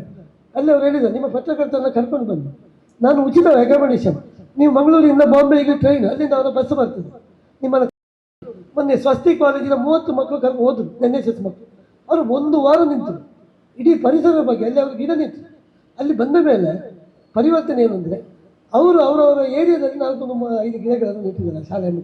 ಖಂಡಿತವಾಗಿ ನಾನು ನಮ್ಮ ಶಶಿಧರ್ ಅವರಿಗೆ ಅವರಿಗೆ ಹೇಳ್ತೀನಿ, ಮೊದಲಾಗಿ ಉಳ್ಳಾಲ ಪತ್ರಕರ್ತನೆ ಒಂದು ಪ್ಲ್ಯಾನ್ ಮಾಡಿ, ನಿಮಗೆ 3 ದಿನ 1 ದಿವಸ ಜರ್ನಿ ಇಲ್ಲಿಂದ ಬಾಂಬೆ ಕುರ್ಲಾ ಎಕ್ಸ್ಪ್ರೆಸ್, ಮಧ್ಯಾಹ್ನ 2 ಗಂಟೆಗೆ ಬೀಳ್ತಾರೆ ಟ್ರೈನು, ಮರು ದಿವಸ ಬೆಳಿಗ್ಗೆ ಬಾಂಬೆ ರೀಚ್ ಆಗ್ತದೆ. ಬಾಂಬೆಗೆ ನೀವು ಬರೋದು ಗೊತ್ತಾದರೆ ಅವರಿಗೆ ಮೊದಲಿಗೆ ತಿಳಿಸಿದೆ, ಅಲ್ಲ ಅಲ್ಲಿ ರೆಕಮೆಂಡೇಷನು ನಮ್ಮದು ಇಲ್ಲಿಂದ ಒಂದು 10-12 ಜನ ಪತ್ರಕರ್ತ ಇದ್ದಾರೆ, ರೆಕಮೆಂಡೇಷನ್ ಅವ್ರ ಸಮಸ್ಯೆ, ದೊಡ್ಡ ಫ್ಯಾಕ್ಟ್ರಿ ಇದೆ ಅವರ ಮಗಂದು, ಅವರಿಗೆ ಬಸ್ ಇದೆ. ಅವ್ರು ಹೇಳಿದ್ರು ಅವರು ಮಾತ್ರ ಪರಿಸರದ ಬಗ್ಗೆನೇ ನೆಕ್ಸ್ಟ್ ಬರೋದು ನಾವು ಅವರಿಗೆ ನಾಲ್ಕು ವಂದನಾ ಪ್ರಶಸ್ತಿ ಇದೆ, ರೋಟ್ರಿ ನಮ್ಮ ಭಾಸ್ಕರ್ ಅವರು ಕೊಡ್ತಾ ಇದ್ದಾರೆ, ನಾವು ಬೇಕಾದ್ರೆ ಕರ್ಕೊಂಡು ಬರ್ತೀನಿ ನಾನು. ನಮ್ಮ ನಿತ್ಯಗೆ ಬಂದಿದ್ದಾರೆ, ಏನಪಾಯಕ್ಕೆ ಬಂದಿದ್ದಾರೆ, 4-5 ಸಲ ಅವರು ಸರ್ ಅವರ ಕೆಲಸ ನೋಡಿದರೆ ಇಡೀ ಅವರು ಎಲ್ಲಿ ಈ ಕೆಮಿಕಲ್ ಇದಿದೆ ಅಲ್ಲಿ ಅವರು ಅರಣ್ಯವನ್ನು ಮಾಡಿದ್ದಾರೆ. ನಾವಿಲ್ಲಿ 5-6 ಕಾಲೇಜುಗಳಿಗೆ ಅವರನ್ನು ಕರ್ಕೊಂಡು ನಾವು ಖಂಡಿತವಾಗಿ ಉಳ್ಳಾಲ ಪತ್ರಕರ್ತರ ಸಂಘದಿಂದ ಇದೊಂದು ಸ್ಟಾರ್ಟ್ ಮಾಡೋಣ, ಅದನ್ನು ಖಂಡಿತವಾಗಿ ಮಾಡೋಣ ಅಂತ ಹೇಳುತ್ತಾ ನಮ್ಮ ಶ್ರೀನಿವಾಸ ನಿಮ್ಮ ಸರ್ ಯಾವುದೇ ಇದಕ್ಕೆ ನಮಗೂ ಸಹ ನೀವು ಎಚ್ಚರಿಸಿದ್ರೆ ಆಗ್ತದೆ, ಇಲ್ಲ ನಾವು ಬೆಳಿಗ್ಗೆ ಎದ್ದು ನಮ್ಮ ಕೆಲಸಕ್ಕೆ ಹೋಗ್ತೇವೆ. ಯಾಕಂದರೆ ನಮಗೆ ಪುಷ್ಪರಾಜ ನನಗೆ ಯಾವುದು ಹೇಳಲಿಕ್ಕಿದೆ, ಮುಡಿಪಿಗೆ ಹೋಗಿ ಬರುವ ಅಂತೇಳಿ, ನಮಗೆ ಮುಡಿಪು ಅಂತ ಮಂಗಳೂರಿನ ಮುಡಿಪಿಗೆ ಹೋಗಿ ಬರುವಾಗ ಅಂತ ಆ್ಯಕ್ಚುಲಿ ನಮಗೆ ಒಳ್ಳೆಯ ಒಂದು ಸಂದೇಶ, ಇಷ್ಟು ಜನರನ್ನ ಇನ್ವಾಲ್ವ್ಮೆಂಟ್ ಮಾಡುವಾಗ ಖಂಡಿತವಾಗಿ ಈಗ ನೀವು ಕ್ಯಾನ್ಸರ್ ಬಗ್ಗೆ ಹೇಳಿದ್ರು, ಖಂಡಿತವಾಗಿ ಇಂಡಿಯನ್ ರೆಡ್ ಕ್ರಾಸ್ ಸೊಸೈಟಿ ತುಂಬ ಅದಕ್ಕೆ ಫಂಡ್ ಇದೆ, ಅವರಿಗೆ ಕೆಲಸ ಮಾಡುವವರಿಲ್ಲ, ಅವ್ರು ಹೇಳ್ತಾರೆ ನಾವೆಲ್ಲ ಪ್ರೊಫೆಷನಲ್ಸ್, ಬಟ್ ನಮ್ಮಲ್ಲಿ ದುಡ್ಡಿದೆ, ನಮ್ಮಲ್ಲಿ ಅವರಿಗೆ ಎಷ್ಟು ಸರ್ಕಾರದ ಸೌಲಭ್ಯ ಬಂತು ಅದನ್ನು ಎನ್ಕೇಜ್ ಮಾಡಲಿಕ್ಕೆ ಆಗಿದೆ. ಕ್ಯಾನ್ಸರ್ ಯಾಕೆ ಈಗ ಮಹಿಳಾ ಸ್ತನ ಕ್ಯಾನ್ಸರ್ ಬಗ್ಗೆ ಆಗಲಿ ಅದರ ಬಗ್ಗೆ ಚೆಕಪ್ ಬಾರದಾಗಿ ತೊಡೆಯುವುದು ಹೇಗೆ ಅದರ ಬಗ್ಗೆ ಕೂಡ ಮಿಷನ್ ಇದೆ, ಅವರದ್ದು ದುಡ್ಡಿದೆ, ಅದನ್ನು ಕೂಡ ನಾವೊಂದು ಇಲ್ಲಿ ಮಹಿಳಾ ಇದರಿಂದ ಮಾಡ್ಬೋದು. ಯಾಕೆಂದರೆ ರೆಡ್ ಕ್ರಾಸಲ್ಲಿ ನನಗೆ ಮೊನ್ನೆ ಶಾಂತಾರಾಮ್ ಶೆಟ್ಟಿ ಹೇಳಿದರು, ನೀವು ಜನ ತೋರಿಸಿ, ನಮಗೆ ಸಮಯ ಇಲ್ಲ, ನೀವು ಮಾಡಿ, ಖಂಡಿತವಾಗಿ ನಮ್ಮಲ್ಲಿ ಸೌಲಭ್ಯಗಳಿದೆ, ಖಂಡಿತವಾಗಿ ಇಲ್ಲಿಗೆ ಹೌದು ಹಾಗೆ ಖಂಡಿತ ಸರ್ ನಿಮ್ಮ ಕಸಮುಕ್ತ ಅಭಿಯಾನವನ್ನು ಮಹಿಳಾ ದೌರ್ಜನ್ಯ ಒಳ್ಳೆಯ ಇದು.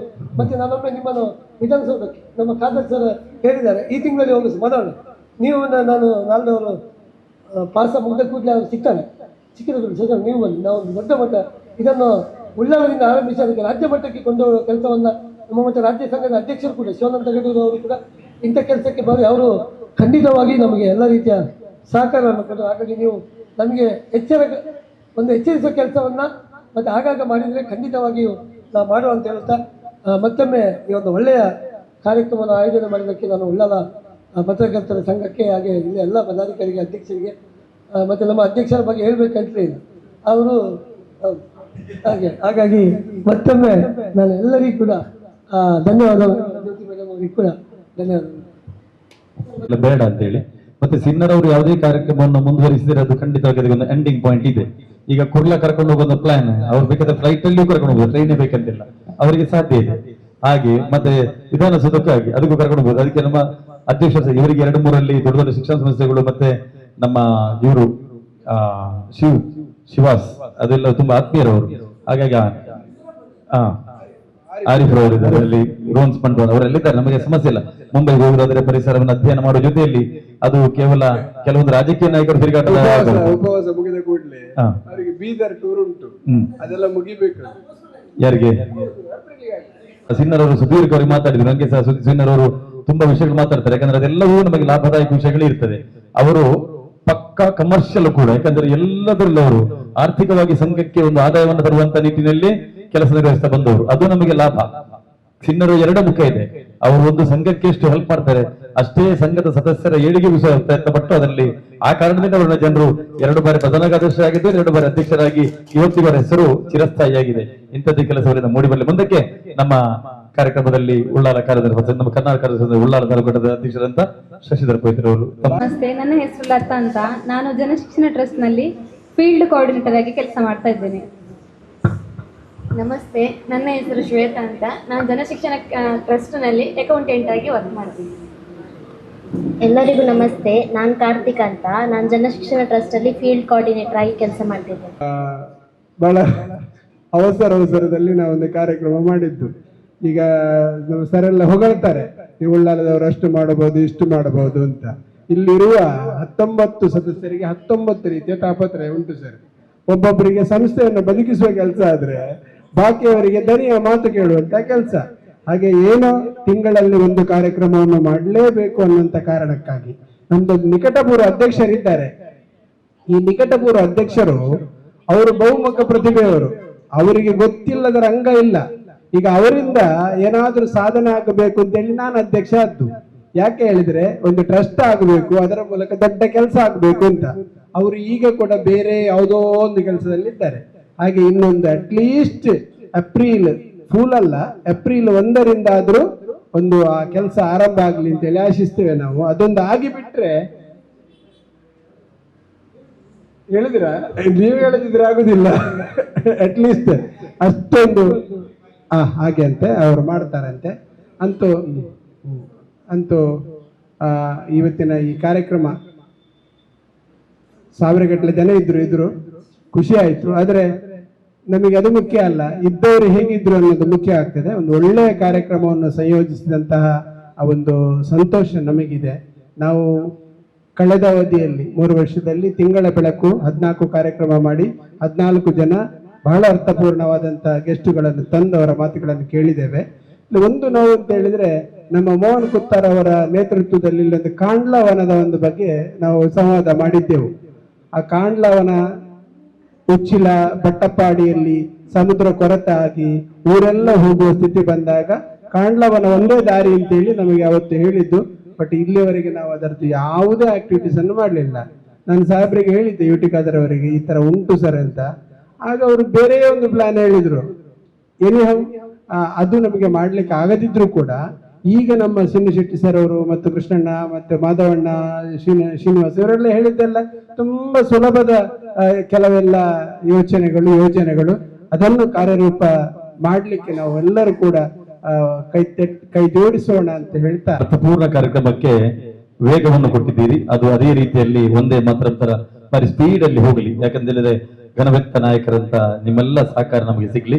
ಹಾಗೆ ಇಂದಿನ ಈ ಕಾರ್ಯಕ್ರಮದಲ್ಲಿ ಉಪಸ್ಥಿತರಂತ ಎಲ್ಲರಿಗೂ ಒಂದೇ ಮಾತಿನ ಧನ್ಯವಾದ ಕೊಡುವಂತಹ ಕಾರ್ಯಕ್ರಮ ಅಧ್ಯಕ್ಷರನ್ನು ವಹಿಸಿರುವಂತಹ ದಕ್ಷಿಣ ಜಿಲ್ಲಾ ಕಾರ್ಯನಿರ್ವಹಣಾ ಪತ್ರ ಅಧ್ಯಕ್ಷರಾದ ಪುಷ್ಪರಾಜ್ ಬಿಎನ್ ಸರ್, ಹಾಗೆ ಜಿಲ್ಲಾ ಆರೋಗ್ಯ ಶಿಕ್ಷಣಾಧಿಕಾರಿಯಾದಂತ ಜ್ಯೋತಿ ಮೇಡಮ್, ಹಾಗೆ 2 ಬಾರಿ ಅಧ್ಯಕ್ಷರಾಗಿ ಈಗ ರಾಜ್ಯ ಕಾರ್ಯಕಾರಿಣಿಗೆ ಕಾಲಿಟ್ಟಂತ ನಮ್ಮ ಸಿನ್ಹಾ ಸರ್, ಹಾಗೆ ಸ್ವಚ್ಛತಾ ರಾಯಭಾರಿ, ಹಾಗೆ ಜಿಲ್ಲಾ ಮಾಜಿ ombudsman ಶ್ರೀನಿವಾಸ್ ಶೆಟ್ಟಿ ಸರ್, ಹಾಗೆ ಜನಶಿಕ್ಷಣ ಸೇವಾ ಟ್ರಸ್ಟ್ನ ನಿರ್ದೇಶಕರಾಗಿರುವಂತಹ ಕೃಷ್ಣ ಗೋಳೆ ಸರ್, ಹಾಗೆ ಪ್ರತಿವಲ್ ಸರ್, ಹಾಗೆ ನಮ್ಮ ಈ ಕಾರ್ಯಕ್ರಮದ ಪಾಲ್ಗೊಂಡ ಪರಿಸರ ಪ್ರೇಮಿ ಮಾಧವ್ ಅವರೇ, ಹಾಗೆ ಲತಾ, ಕಾರ್ತಿಕಾ ಮತ್ತು ಶ್ವೇತಾ ಅವರೇ, ಹಾಗೆ ನಮ್ಮ ಈ ಕಾರ್ಯಕ್ರಮ ಬಹಳ ಸುಂದರವಾಗಿ ನಡೆಸಿಕೊಟ್ಟ ಮತ್ತು ಬಹಳ ಅಚ್ಚುಕಟ್ಟಾಗಿ ಎಲ್ಲವನ್ನ ಈ ರೂಪುರೇಷೆಯನ್ನ ಎಲ್ಲ ರೀತಿಯಲ್ಲಿ ಒದಗಿಸಿಕೊಟ್ಟಂತ ನಮ್ಮ ಕಾರ್ಯಪಕ್ಷದ ಎಲ್ಲ ಸದಸ್ಯರಿಗೂ ಪದಾಧಿಕಾರಿಗಳು ಒಂದೇ ಮಾತಿನಲ್ಲಿ ವಂದನೆ ಸಲ್ಲಿಸ್ತಾ ಈ ಕಾರ್ಯಕ್ರಮಕ್ಕೆ ಪೂರ್ಣವಾದ ಚುಕ್ಕೆಯನ್ನಾಗ್ತಿದ್ದೇನೆ. ಹಾಗೆ ದೃಶ್ಯ ಮಾಧ್ಯಮ ನೇರ ಪ್ರಸಾರದ ವ್ಯವಸ್ಥೆ ಮಾಡಿಕೊಂಡಂತ ನಮ್ಮ ಅಶ್ವಿನ್ ಮತ್ತು ಗಂಗಾಧರ್ ಅವರು 2 ಸಹ, ಹಾಗೆ ಶ್ವೇತಬಲ್ರವರ ಮಾಧ್ಯಮ ಮಂದಿಗಳಿಗೆ, ಹಾಗೆ ಭಾಗವಹಿಸಿದಂತ ಡಾಕ್ಟರ್ ಮೌಲ್ಯ ಅವರಿಗೂ ಮತ್ತೆ ಡಾಕ್ಟರ್ ಕೆ ಪ್ರಕಾಶ್ ಅವರಿಗೂ, ಚೇತನ್ ಅವರಿಗೂ, ಉಪಸ್ಥಿತರಂತ